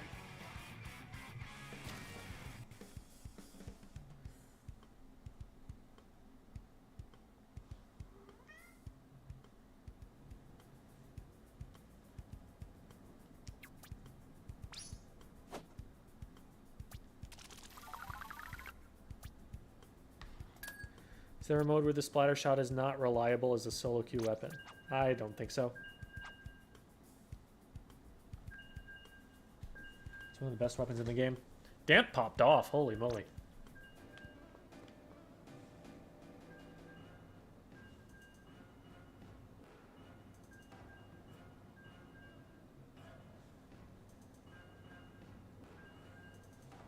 Any good resources for beginner charger players? My friend is trying to learn to play. I have no clue how to help them.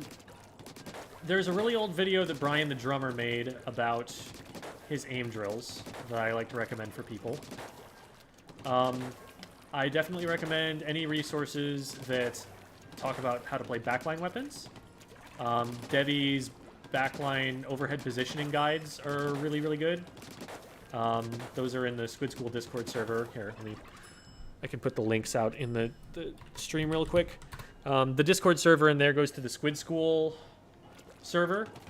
And in the resources channel of the Squid School Discord server is... it's not fully up to date for Splatoon 3 yet, but Devi makes maps where she puts down where is good to stand for a backline weapon.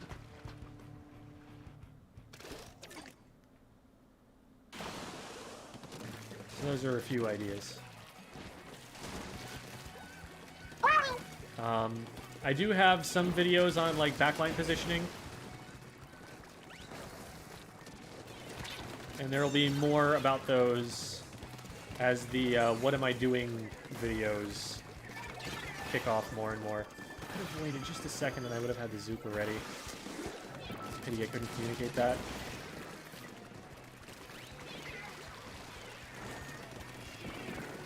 I want to stay in this? No, I don't. Oh! Hello, hello, teammate.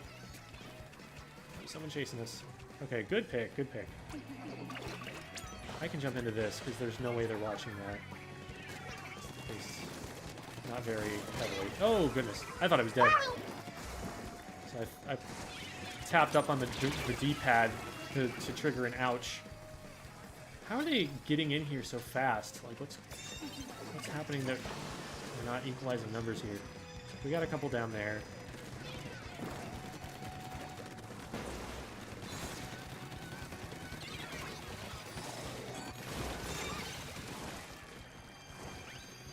Still one here somewhere. Go back up. Any jumps. Fire a shot in their direction, just in case.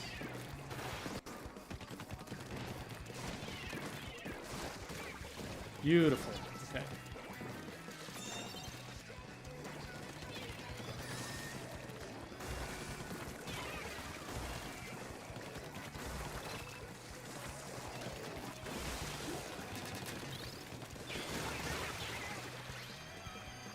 I stay undetected here. This is a really good spot to be. Because I get to do this.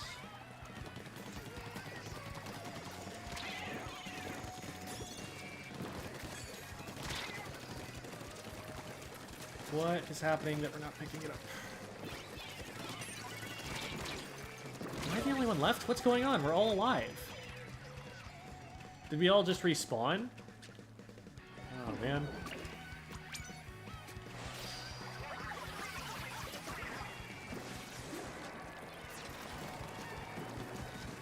Admittedly, it was like hard to get information from there, so it's possible that something else happened behind me. But this should have been a triple. It was a double.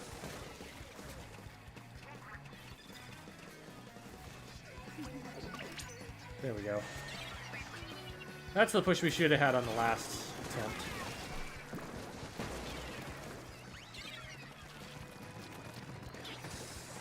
Crap. I'd probably die for this. We're good. Alright.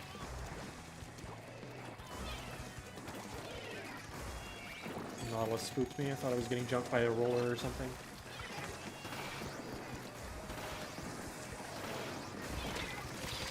Nice. Flushed them out for the Nautilus. Unfortunately, someone flanked me at the same time. 3 for 1. Pretty good. Nice. I'll grab. Can we get somebody up in front?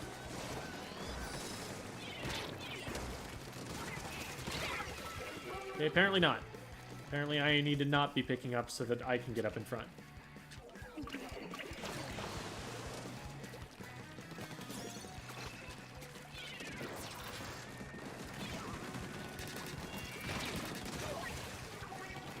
Absolutely not. This is a crab-free zone.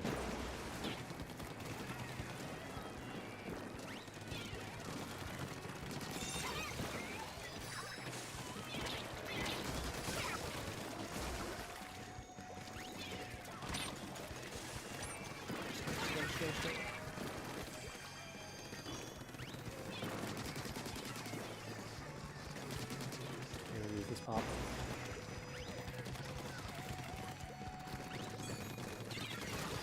Quite in range.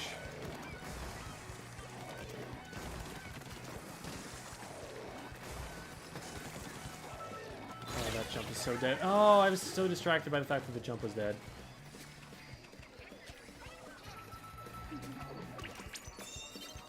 There's someone over here? There is someone over here.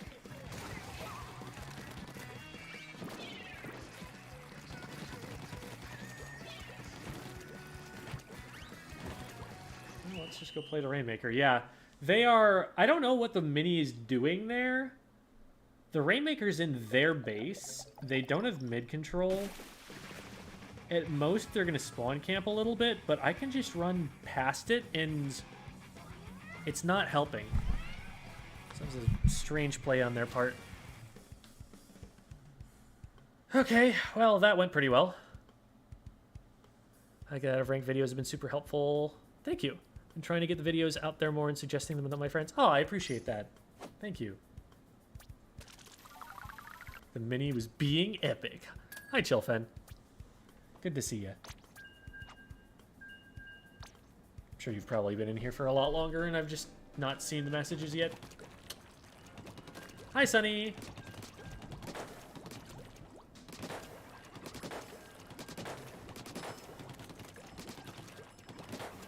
Keeps making me think my cat is looking for attention. Yeah, my cat does get fed in about 20 minutes, so we're getting there. Getting to the point where he's correct. That it is cat attention time.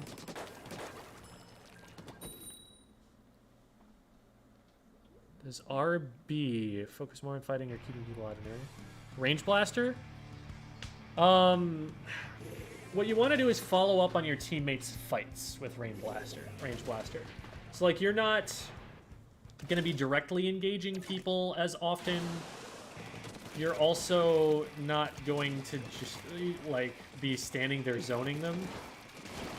You are going to where something's happening and having an impact because you can hit from around cover or something. Okay, well...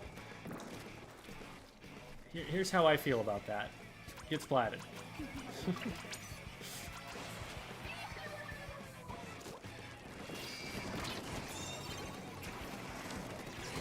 Oh, that's RB up.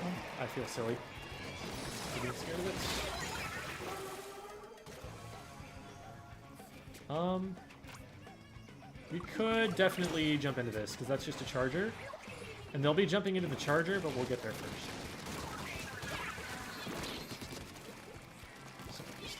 Trade. Oh. Okay, another trade.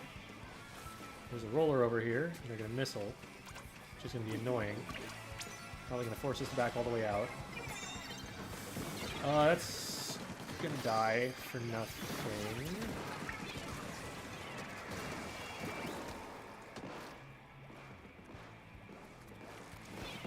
What if we just suddenly pop this? Would they be dead by that?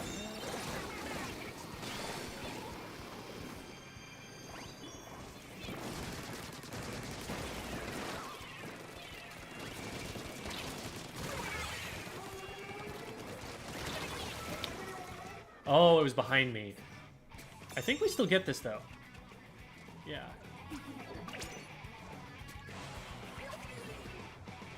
This is scary. Oh, man.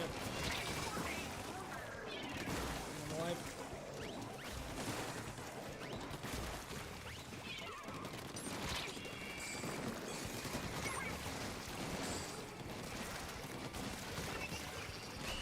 Wow, well played from the Rainmaker. I'm amazed they survived all of that.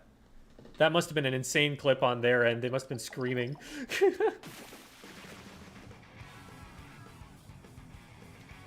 Splatoon movie in 2024. James Corden voices the main character. That's an idea. Seems a little old to be voicing the main character of a Splatoon movie, given that there are no adults past the age of, like, 21 in this universe. Except for Captain Cuttlefish.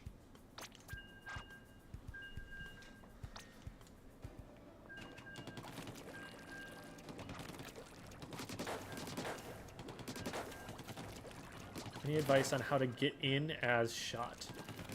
Play off of your teammates. Like, don't be the one to engage a fight, be the one to finish a fight. Is kind of the idea.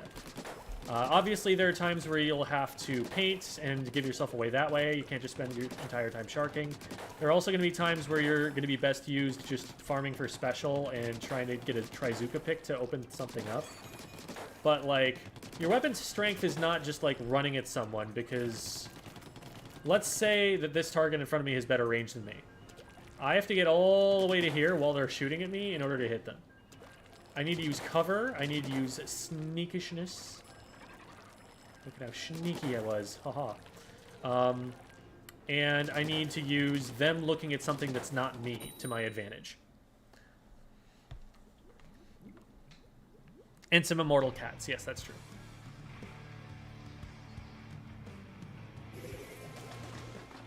Do you have any tips on how I could get used to motion controls better? I have a video on that. Check out my YouTube. It's called Learning Motion Controls. Favorite Splatoon music? Chirpy Chips. Oh, I was so scared.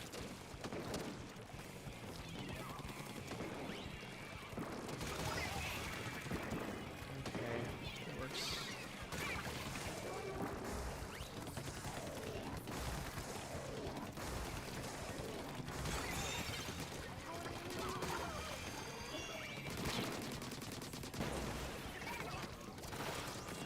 How?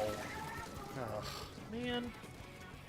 That really puts a damper on this. Oh, we got there. Okay. It's better than I thought this was going to go.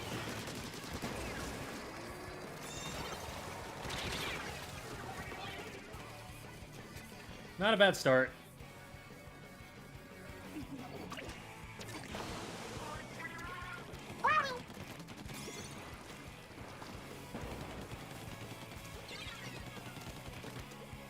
That could potentially be a winning push, it depends. It's still absolutely winnable for them, though. Make sure that we're doing due diligence, covering our flank routes. Someone just dropped. I'll probably do this. Or get rushed down because someone flanked behind.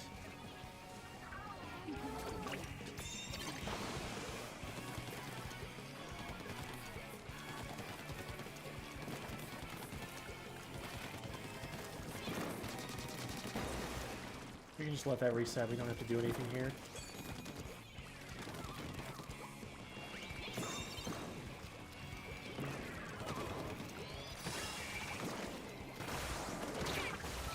That was way too high. I was expecting them to go backwards, so they would have dodged me one way or the other. Man! I wasn't a huge fan of picking up there. I think if we let it reset, we actually buy ourselves more time.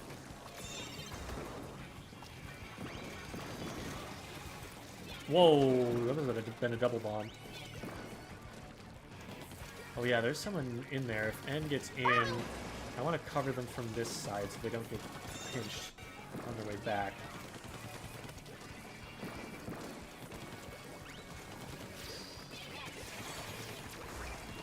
Let's see if I can find where the Elu's standing over their top right.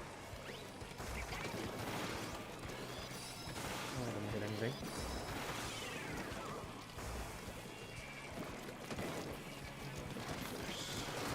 Proof of concept, you know?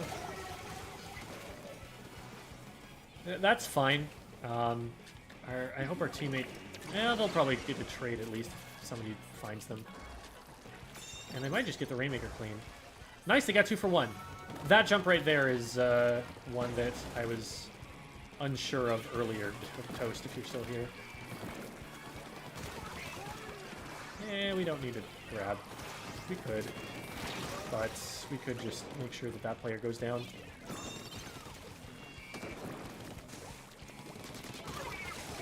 I got you. Well, I don't got you from that angle, but...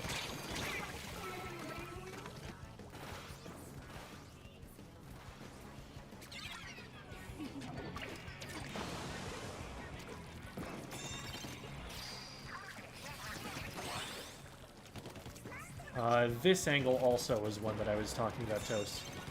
I think that's actually the angle that I meant when I was saying that. Oh, cool, we knocked out. Well, I was demonstrating what jumps I was making. I was wondering if I was handicapping my growth by maining the splatter shot in ranked. Then I saw the tier list. I desperately need to get better aim with the Zuka. It's a very hard special, and the design of it is not doing it any favors. The reticle makes no sense. Does not tell you where the projectile goes. I missed it. Do it again. You know what? You can go back and clip it. All right, buddy. All right, Buster Brown.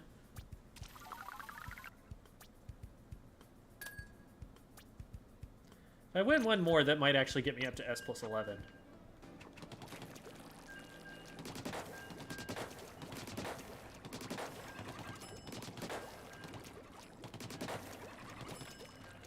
Got S rank. Congratulations! Can you clip on YouTube? Yes. There is actually a clip option.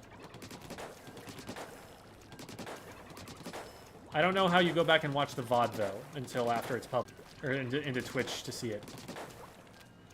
Because on Twitch, even while the stream is still live, you can go to the videos tab and see what has been streamed so far. Whereas on YouTube, I don't think you're able to go and see that until after it gets published as a video.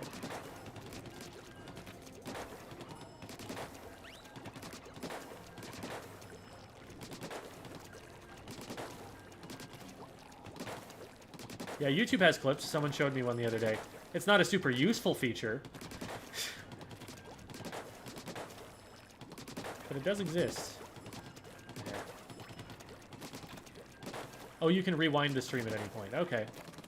So yeah, do that. Do that. Wait, but doesn't it say live? Doesn't it not give you an indicator of how much there's been? I don't know how that works.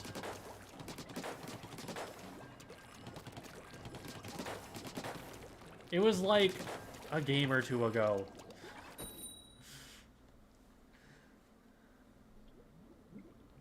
Is the ink a bodily fluid for ink? I think so, yeah.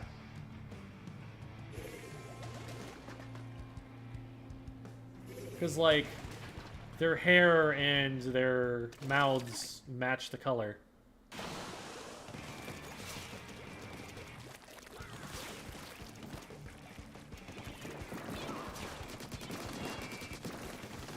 I'm not. I'm out of ink.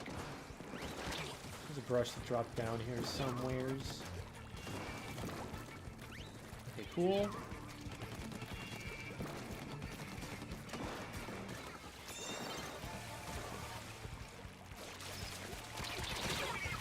Almost made it.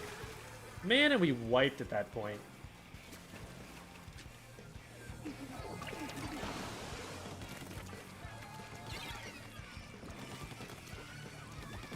That push isn't really worth much. I think the checkpoint is like 57 or something. There's something up there. Oh man.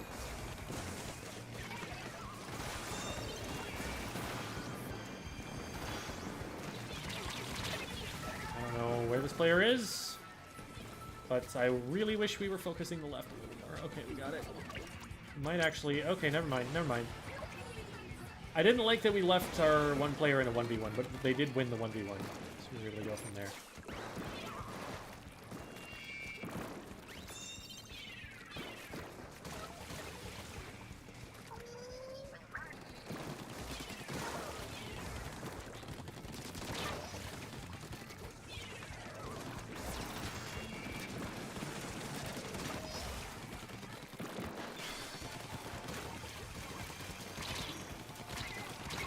If I had aimed a little better, I would have gotten that. It's nice that we got the check. Ooh, it's nice we have someone up here. This is actually a really good spot.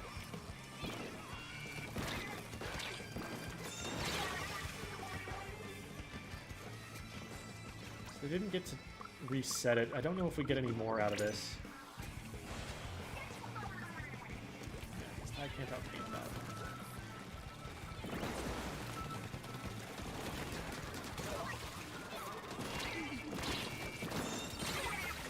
Two more points! And we kept it there. This is working.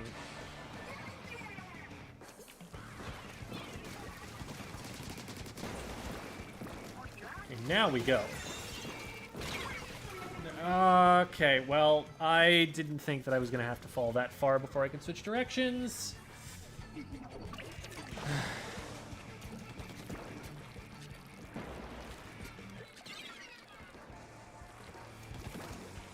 Rip. Still two down.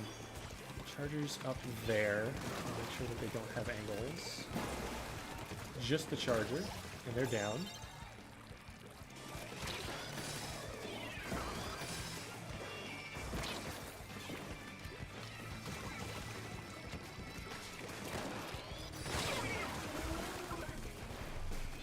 Okay, 22 is a push.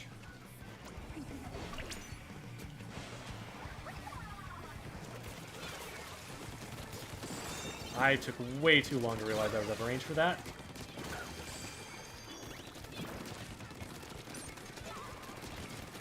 If I got ink, I would be able to fight that, but we get knocked out anyway. It's fine. It's fine. It's fine. It's fine. We're probably S plus 11.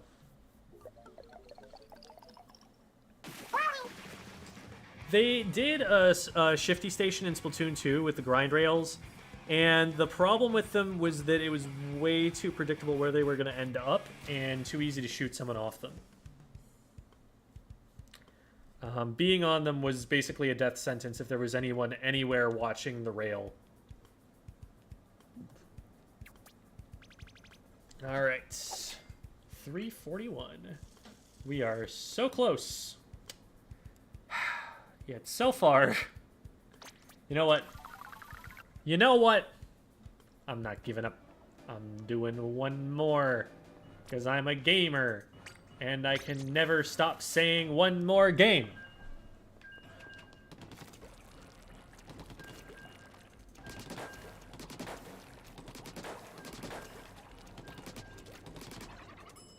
Whoa, that was lag. Although, after this game, I need to take a quick break because that is putting me in range of the time that I'm going to need to feed my cat. At which point, if I accidentally let that alarm go off, and I have not fed him yet, he's going to gnaw my leg off.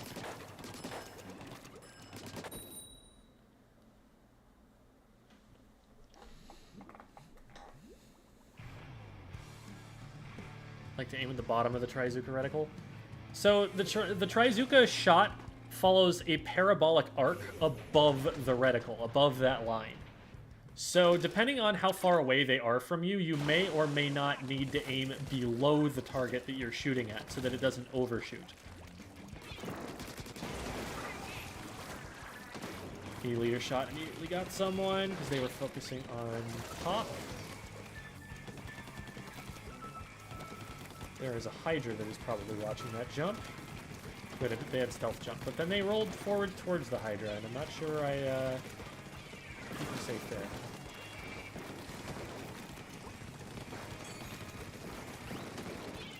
That was pretty quick on the blaster, but neither of us... I was too far away to commit to it. My teammate didn't see it. Ugh. This is actually really hard. They can't push super easily, but also they defend all 2 of the choke points really hard with their weapon comps. We're gonna need Trizuka picks to do anything.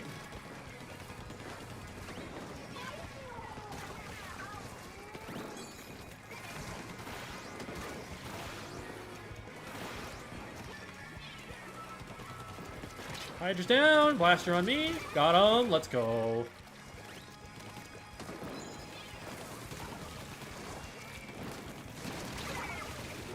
Okay, that's 2, get the yes, go right. It's just a blaster, or we go left, I guess?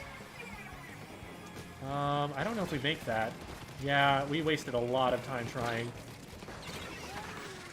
Oh, man.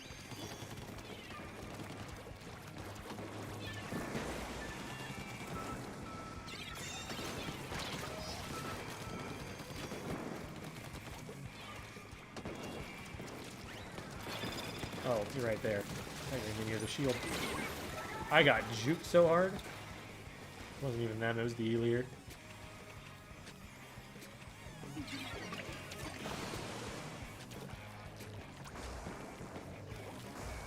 Soup on the left side DP. Oh, because there's an E-leader in play, that's right. They're kind of forced to.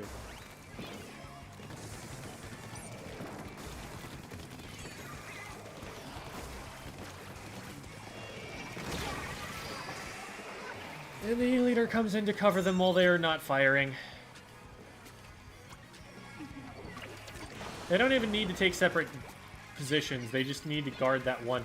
What is going on? Why did someone get past? It's not a huge deal, but it's a pain that we have to go past.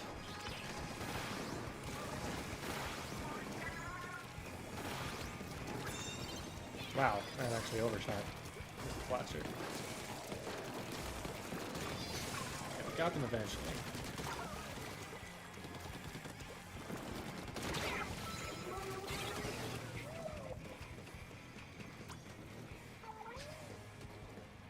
Man, I hate it when I get someone and we get a push going, and then the person who I splatted in the first place to start the push is the one who ends up respawning and splatting me. It's like, wow, all of the advantage that I won there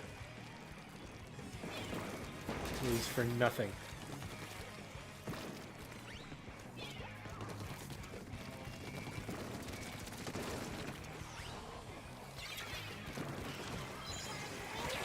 Oh boy.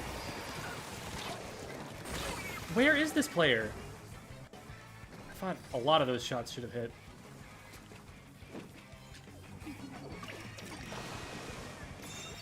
Okay, good stop. Just the Hydra. Just moving.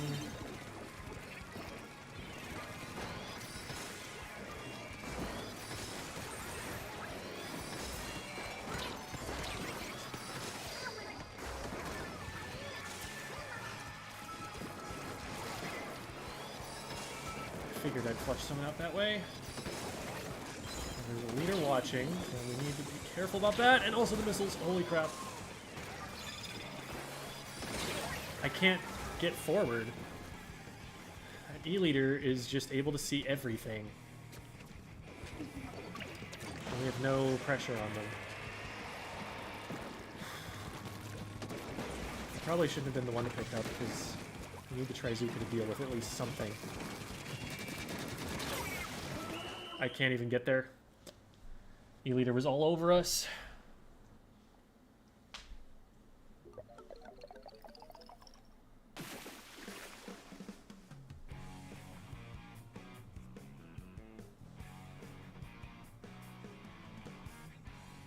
Welcome, Deep Cut. What situation is it appropriate to reset the Rainmaker? So, if you're at mid or further forward, and you've cleared the enemy team out, you're just picking it up and pushing. If you splat the enemy team and they're pretty deep in your base, and you've completely cleared them out, and you're not worried that there's anyone lurking around threatening to pick it up, then you push up into mid, pop the shield, and like let it reset from behind you. So that way you get all 4 members into mid, they all get a chance to paint up and get their specials. And then by the time it resets to mid, you guys already have control of more of the map, and you have more of a likelihood of being able to get a good push going from there. Plus the enemy team, even if they beat you in a fight once you get there, they have to push further away. If you don't have an advantage, but the Rainmaker is like popped in front of you, then what you want to be doing is jumping it off the level so that the enemy team can't just pick it up and run it forward like they would be able to if you're in like a 1v3 and you're the only person who's near the Rainmaker. Even if you don't quite make it off a ledge, at least they have to splat you and then pop the shield again, and that gives your team time to spawn back in.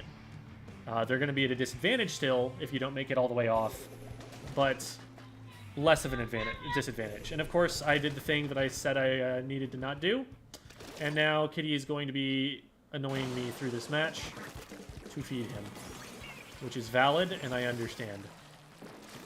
Meow.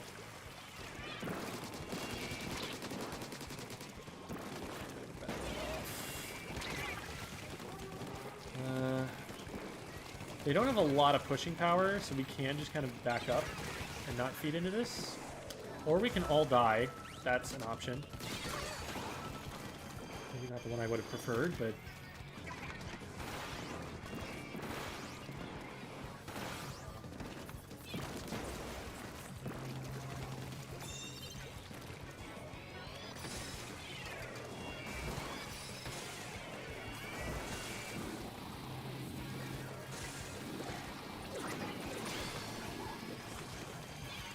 that one.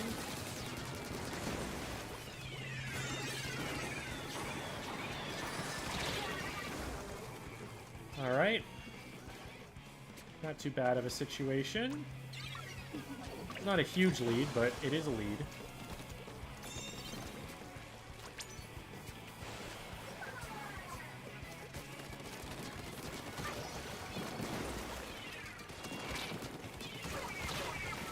I'll take 2, especially since they're both backliners. Go, go, go, go, go. There's someone in front of you? Here, I got you, I got you. Someone bothering you, King?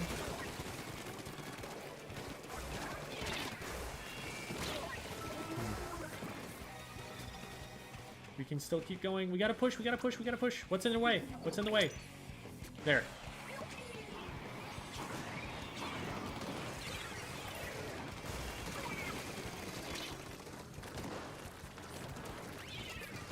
Okay. Alright. Push to 9 is fine. I don't know what I was going to do from being in there. I didn't have range to hit anything up there, and it had armor, and it just... Probably shouldn't have engaged in the first place. Probably should have just backed up, got into mid, and tried to get special ready.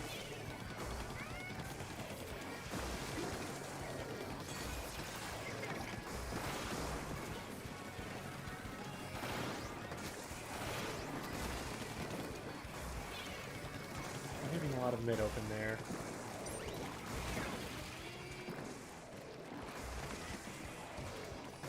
I hope they didn't see that. They definitely didn't.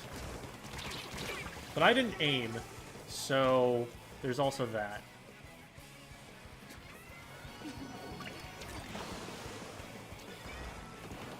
They took a really long time getting the Rainmaker pushing forward for some reason. And they, not only did they get penalized for retreating the Rainmaker, so now they just get splatted, and the Rainmaker resets.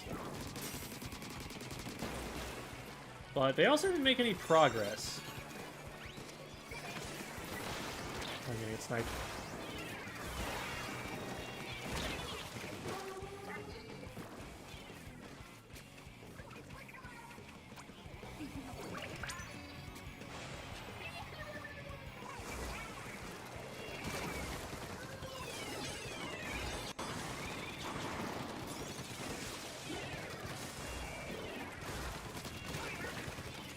One.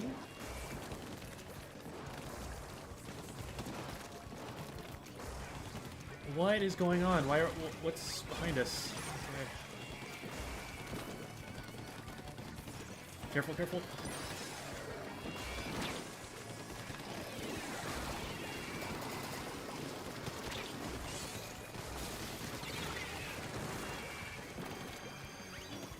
It's just me. I'm gonna escape with my life.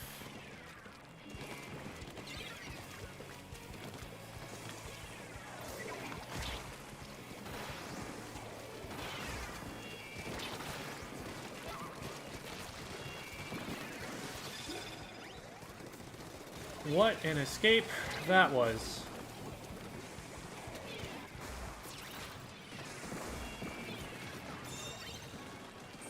The amount that I just backed up, being chased most of the way.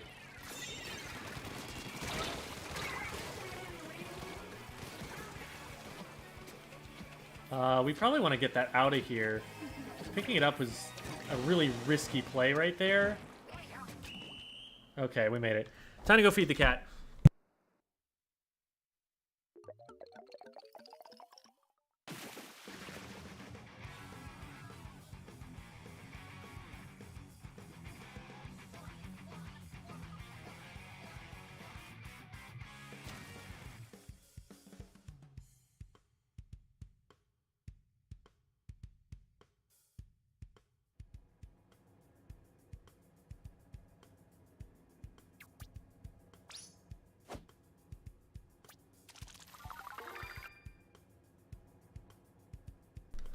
Level ups. Tips for climbing to S+. I have videos on that. I have a series called How to Get Out of Insert Rank Here. C rank, B rank, A rank. Check that out on YouTube, because that is a much longer conversation than it is reasonable to have in a chat message. Have you ever gotten a quad with a bomb? I don't know if I have. No, I've gotten a triple.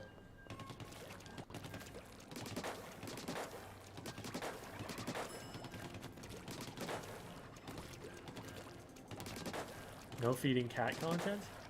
Well, yeah, that happens over there. It's off the camera.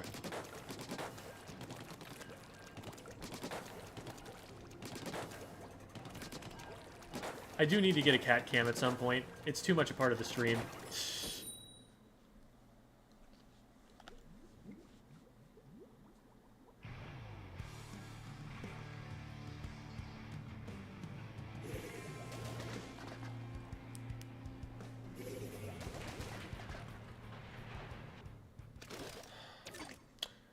Did he play for Nightshade? Is that the name of the team? I don't know if that was the team that he played for.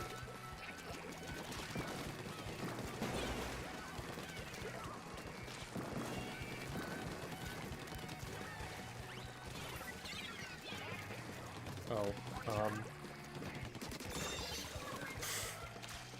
was weird.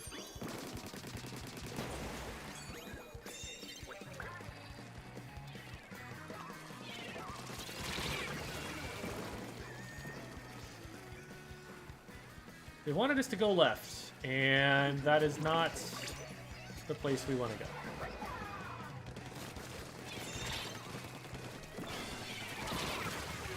I knew I'd get them eventually. I was just painting their options up. So we got the dunk. We don't really need to go too much harder than that right now. We can let them pick up, and then... Ooh. That's a mistake.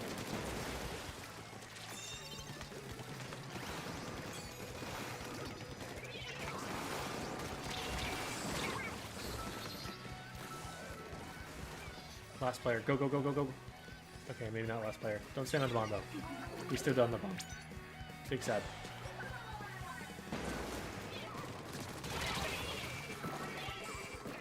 Immediately trades the Rainmaker. I don't like jumping into that corner because they're both there. And if someone throws a bomb there, we're in trouble.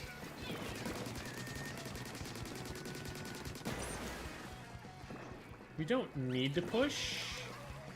We can probably wait until there's an advantage, especially with the crab tank out on the map. Oh yeah, we rushed that. Easy peasy. We can probably pick up at this point. Especially if I get this pick.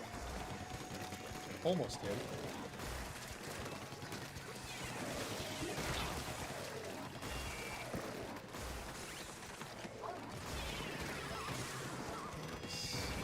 Just this one guy in the way. Just this one guy in the way. They're down.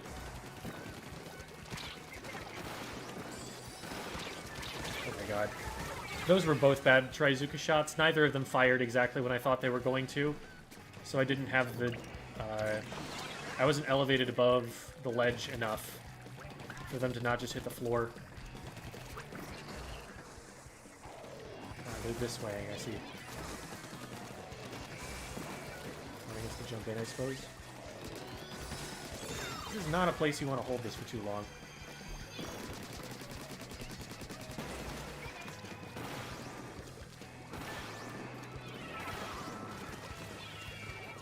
I don't know if I can say that. Okay, there we go.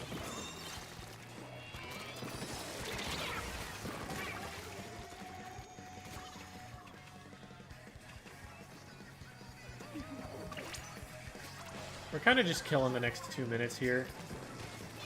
Not a lot that we need to do. Just want to maintain map control. Okay. We're going to get an opportunity here.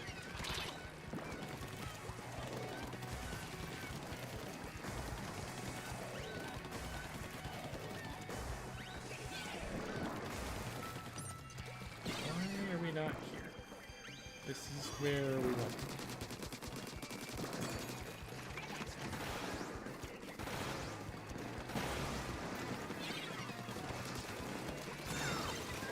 Definitely be fighting from further forward here. We have so much run speed, oh my god.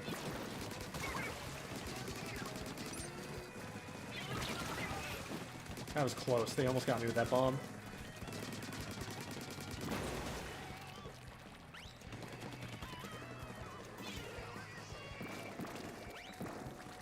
So see here, I'm letting it reset rather than like jumping it off or anything. Because there's no shot that someone gets past us without a fight.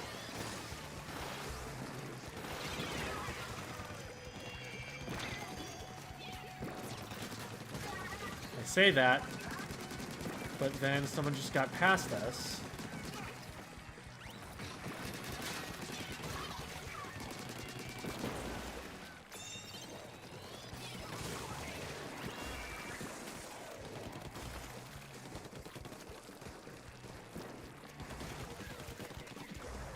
Too far ahead. Why are we back here? Okay. At this point, we're just playing defense. But we really could have... If any of them get through, then they splat us, and we drop the Rainmaker really close to our base. We really want to move it at least like into mid or past mid or something to force them to move a little bit more to get lead. Even so, we won, so you can't complain too much.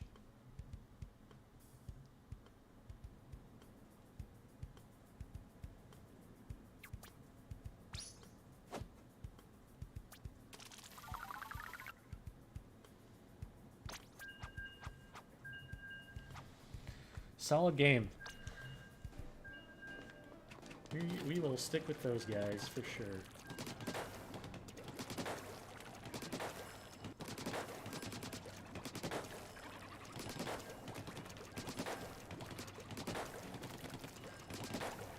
Just want to say, even though I've been playing since Splatoon 1, your videos are great, especially the weapon rolls one. A good reminder.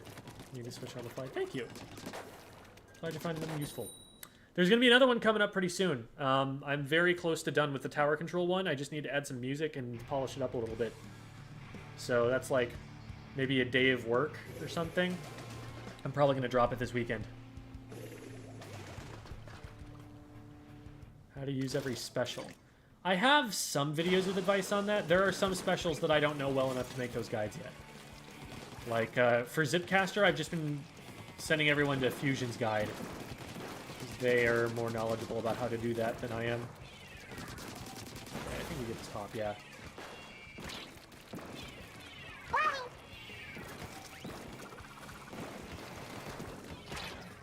Draw the blaster over. Hi, blaster. Oh, you're not there. Oh, this concerns me.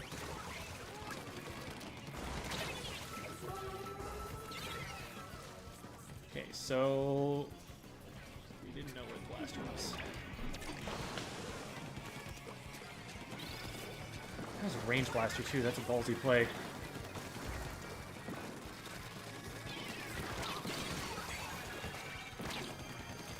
Don't want to let anyone get by in this direction. Well, they didn't let me get by in that direction.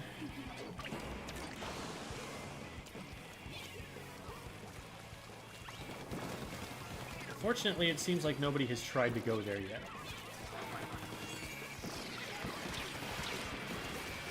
Oh, let's go! Does that hit someone? Not quite. I made up for dying to the Trizuka by getting a double with the Trizuka.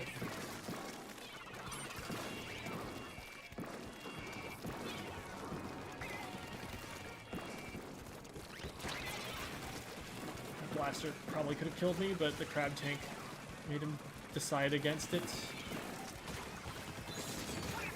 Nope.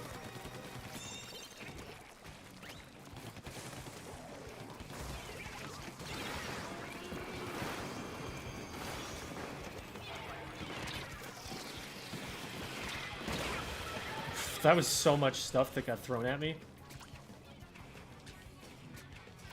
There's a torpedo, a whale, a blaster shot.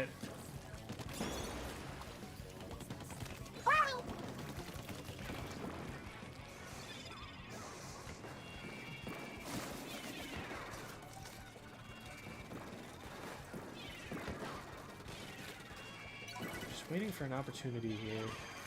Yeah, Professor J had the same idea, but I don't think we get anything out of that. Oh dear. Ooh, nice. That's one with Trizuka. Walked right into it.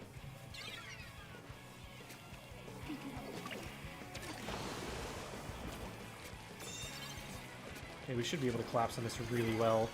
I think we win every single one of those. Nice. Just their blaster. That was the only fight we lost. Where are they? Yeah, we traded that.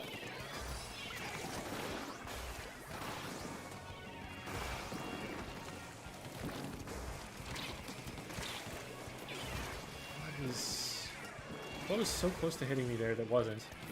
Were those Splatana shots? Oh, okay, we got in on left.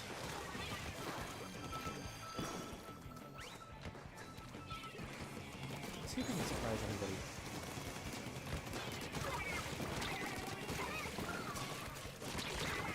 Let's go.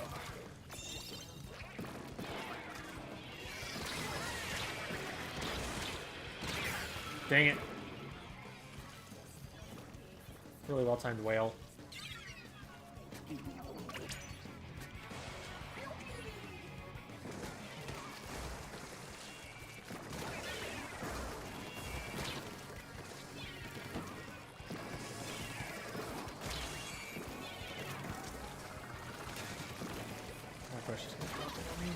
No, they're not.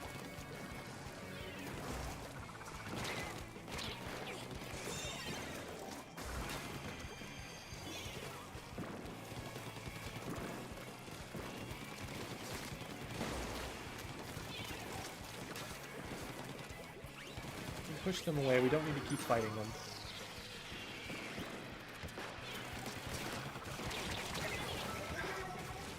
Blaster really interfered with that. Painted my feet. It's okay, though. We have lead. 20 seconds left. Please stay safe, Professor J. Nice. Nice! That should be it. We don't want to pop that. We don't want to pop that. We just don't want to let them pop it. Oh, shoot. Pop it. Bombs. Why, hello there, kitty.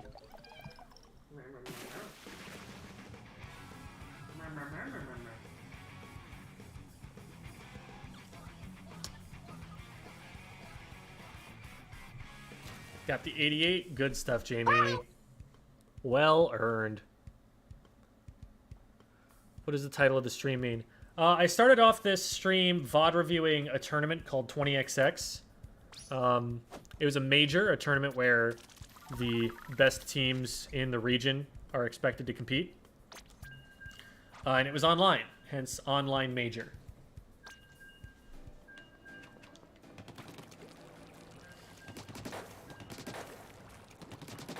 I like that the squad has decided to stick together.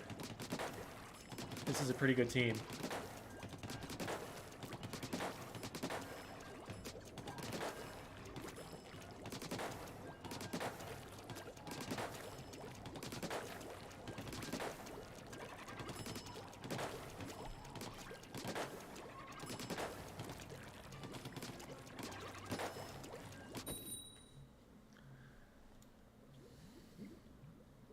Just stomped my team. Oh, GG's J-Trounce.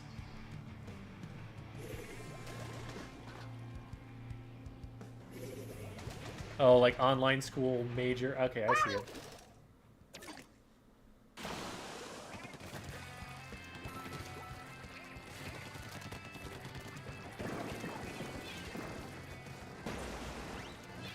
There's a lot going on down there.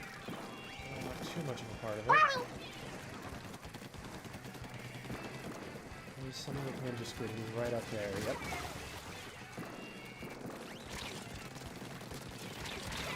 Ah, I couldn't quite get the shots on the guy. They backed up. That was smart of them. Good stuff by the Slosher player, though. Should be able to clean that. I think they get at least one more before they go down.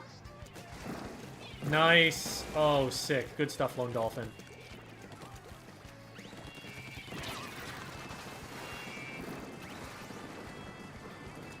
One more shot.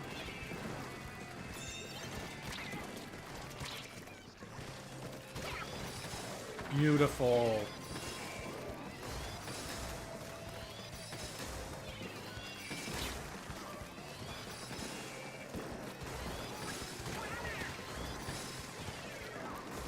Oh my god, that was so good.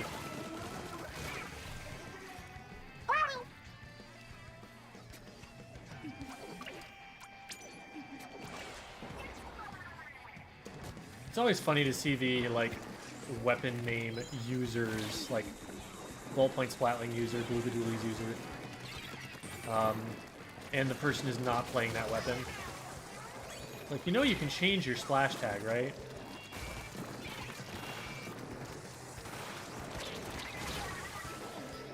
Wow, I got overrun. Team was able to trade back, though. You love to see it.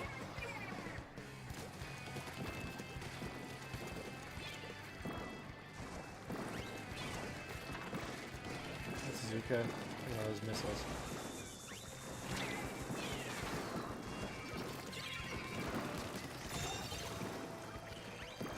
Those shots were completely on prediction based on how fast they were moving and how far they had to go.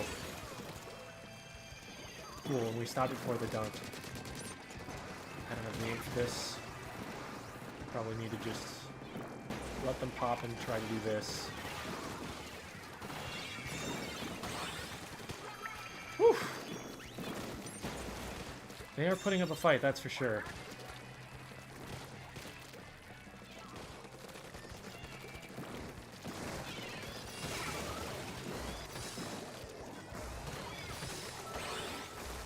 Let's go! What a squad, dude. Oh my god.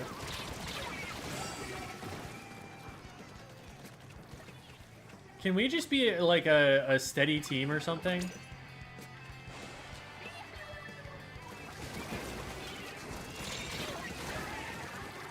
Yeah, I don't know.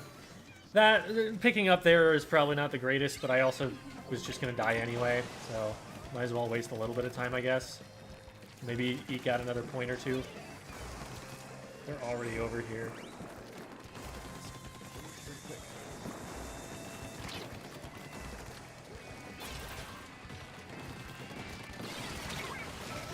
I tried to get that angle. Okay, I'm glad my teammate got it. I don't think we have the painting power to keep them from popping, though.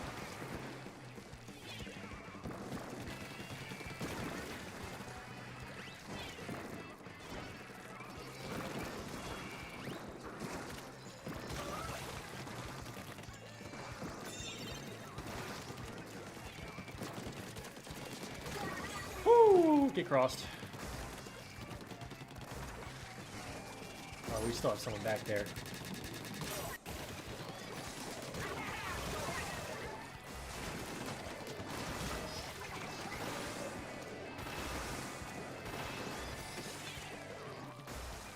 Back here. Yep. Oh, good bomb. Ooh, that got two. Shoot.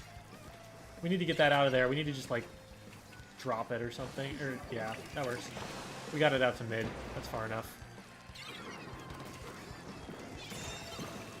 Okay.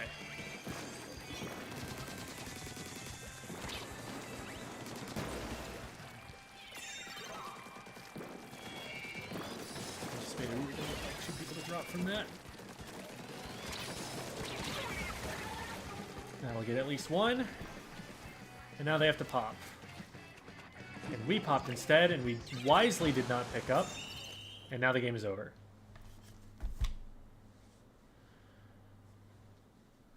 Whew! Good game.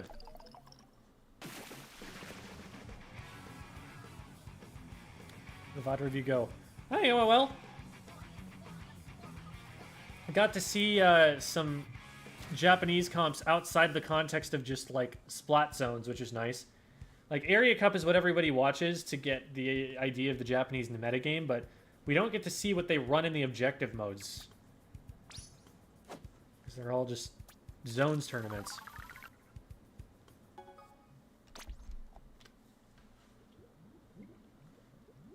So, got to see some interesting comps that we haven't seen because everyone in NA is running the same thing right now.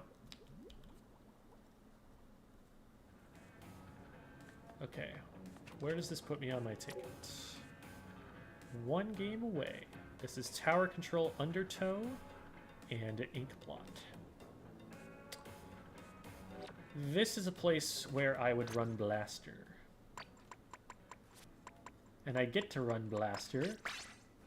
Oops, but this is not what I run on Blaster. I get to run Blaster because I don't have to worry about the competitive team having enough paint. It'll just put me on a team with 2 range blasters anyway, so who cares?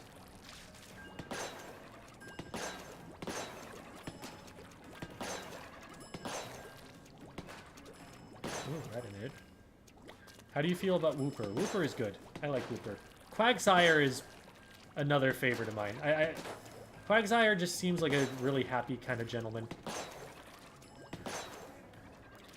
My enjoyment of Wooper is also definitely improved by the, what is it, like, the village elders will determine your fate or something. That, goofy, that goofy animation, 3D animation.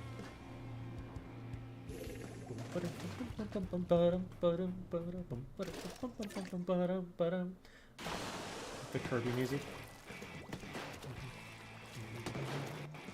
Yeah, what did I tell you? They're gonna put me on a team with another blaster anyway.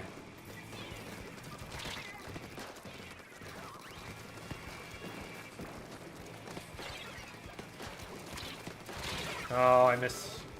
I missed. Missed. Still on my ouch. The name I gave my whooper? I did not. I did not know that you had a whooper.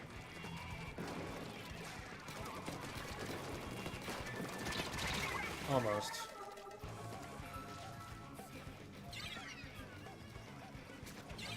It is going to be really hard for us to deal with those Tetras. Tetras are a soft counter to blasters. It's just hard to hit shots on them.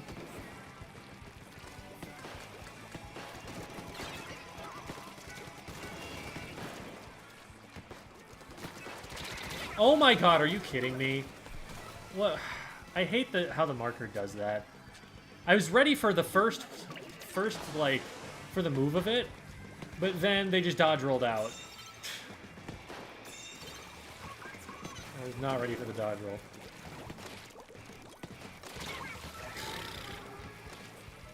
Gosh, they're not even running run speed. Oh my god, we're getting flanked so hard by a reflux.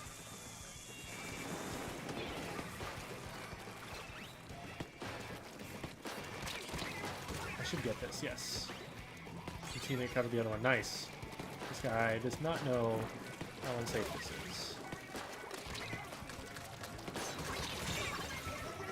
Okay. That should give us a little bit of breathing room. Not much, but a little bit.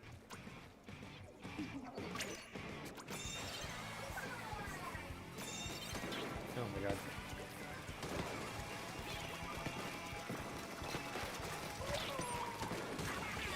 Okay, got him eventually. Oh, hi!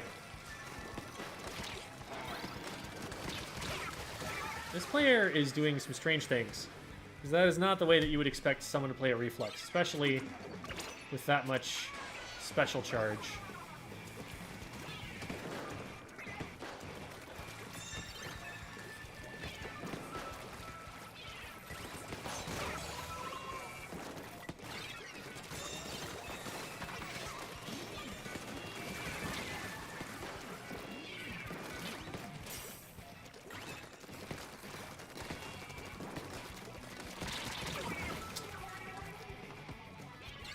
A little bit too much awkwardness with the movement. I couldn't get myself out of there. We have lead, but I'm not comfortable with this lead at all.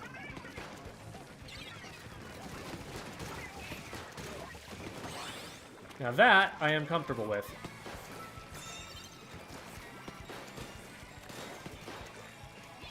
Let's see if we can get some attention over here.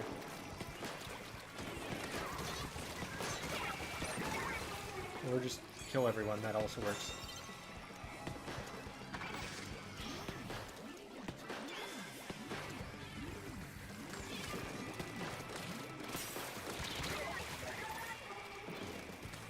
That, I think, buys us more time, actually, than just putting it on the tower. Oh,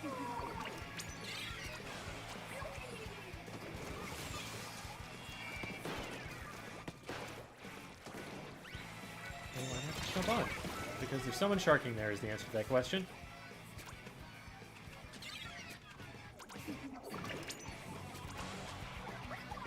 We did get the pick on them, though. Let's see if we can help over here. First shot was a complete guess about where they were going to be. Oh my god, they didn't even hit us. They didn't hit anything. Because I got an indirect, and that didn't kill. Weird. I'm going in thinking, okay, if the fight is going on for this long, they've been hit a couple times.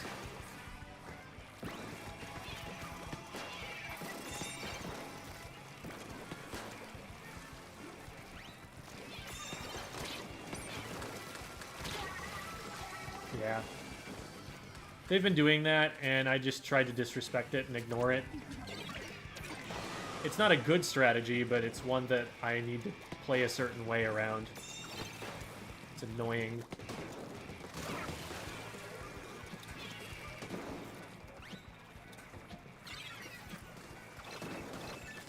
They have to get to the tower.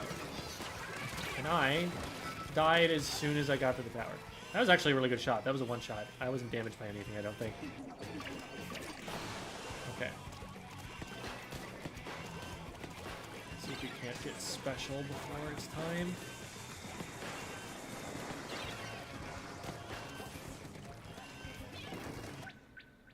Are you kidding me? What?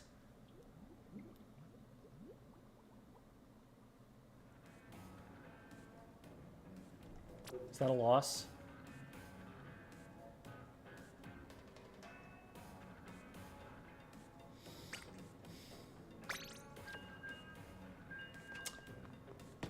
Cool.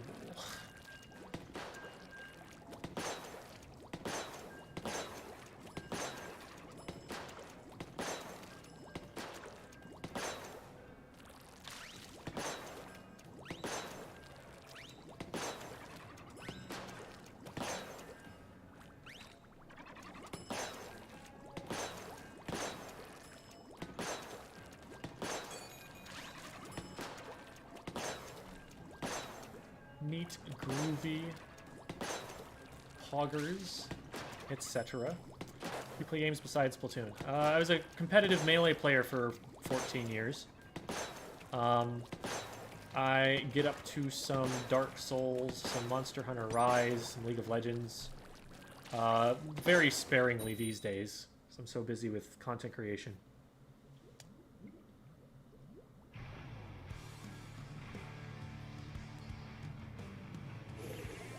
It wasn't quite in the bag. They were already at like 41, and they only had to push to 24, so we needed to stop them really soon.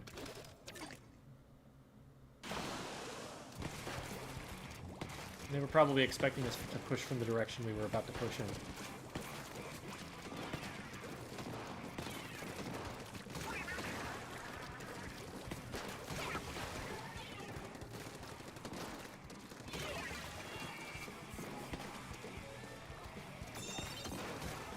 Do they see me? I don't think they do.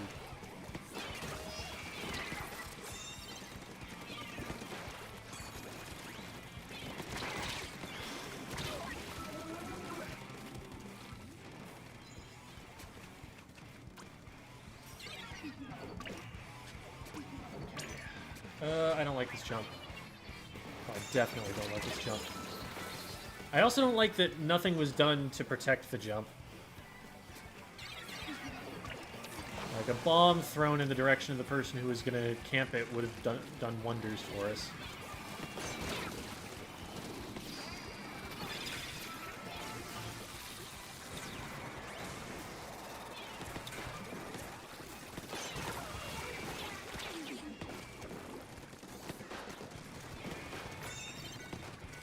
Can't push this too aggressively because of that. Now we can push this more aggressively because of that.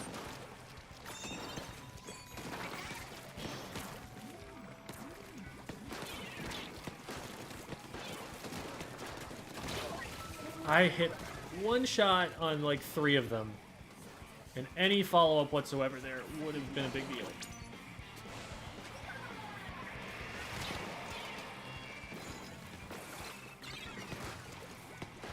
Well, that's unfortunate. I'm missing everything. There's good composure on the Charger's part. Why are we so far behind the tower right now? Or did we just spawn back in? Is that what's happening? Ugh. Must be.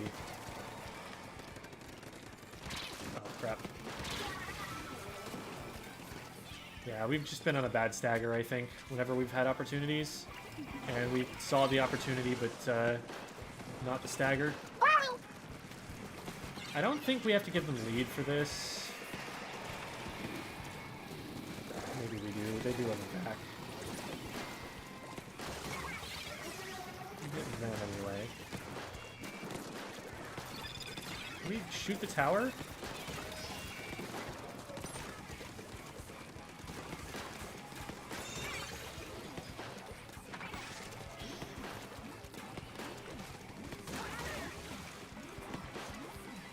Whew. That is a lot of splats to still not be in a good position.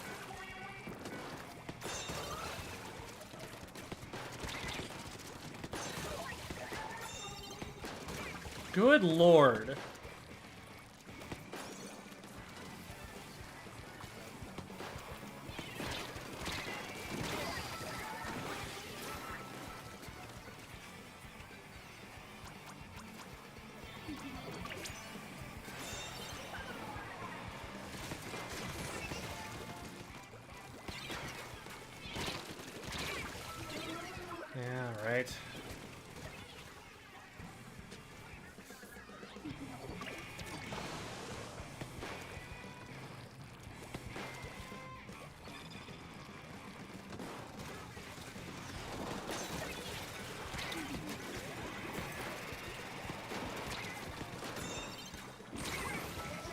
Rip. On our plat, on our plat, on our plat. Nice.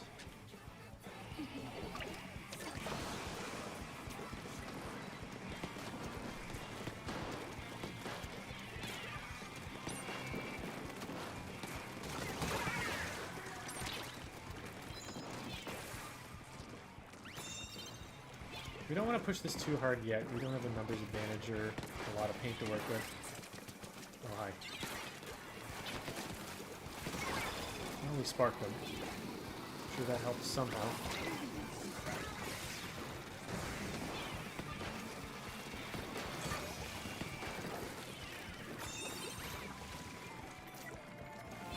Push up in front of me, push up in front of me. I'm just gonna re-up onto this.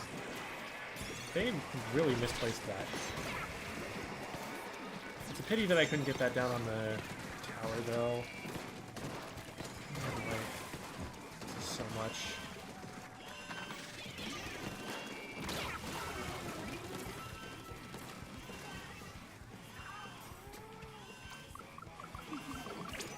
Everyone needs to just jump immediately to this. Oh my god.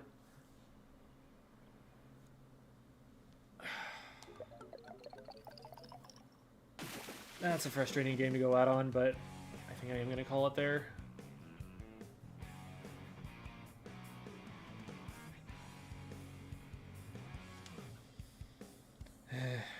I probably died a lot, but my KA was through the roof on that game.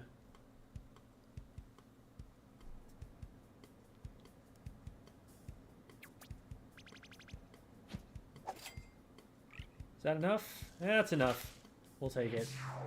We'll take the dub.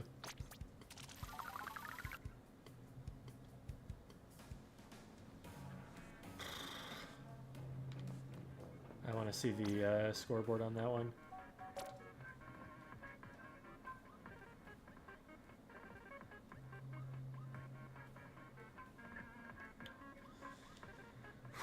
Alrighty. Well.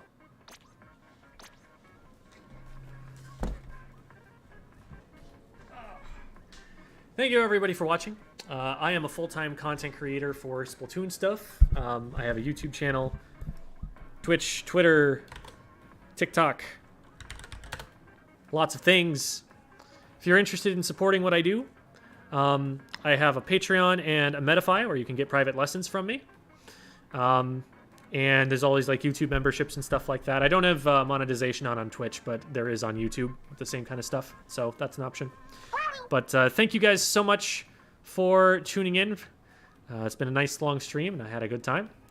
We are going to go and raid Nicolini. I'm going to go say hi to Nico. Looks like from the thumbnail, Nico is working on the story mode. So we'll go and say hi. Tell him school's out. Good night. Thanks for tuning in, everybody.